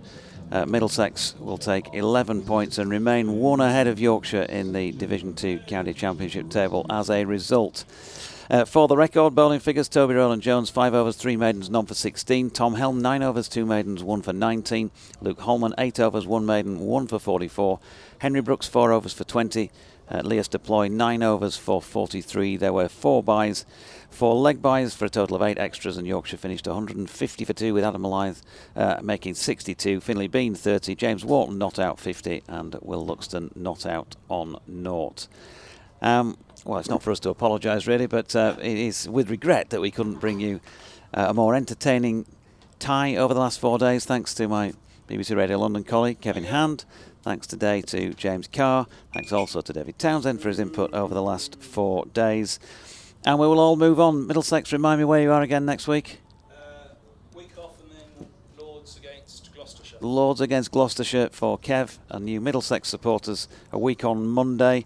And same start date for Yorkshire's next fixture, which is away to Grace Road, Leicester against Leicestershire. And these two teams, although separated by geographical distance for the next 3 matches, will probably be keeping a very close eye on each other's progress, as they both still want to get back into Division 1. From myself, Jonathan Dodge, thanks for your company over the last few days, folks. And we'll say from Headingley, goodbye, and a reminder that I'm back here on Wednesday for the Diamonds against the Vipers. Kevin James, Jane Powell and I, and we'll be on air just before the start of play at 10:30. Hope you'll join us.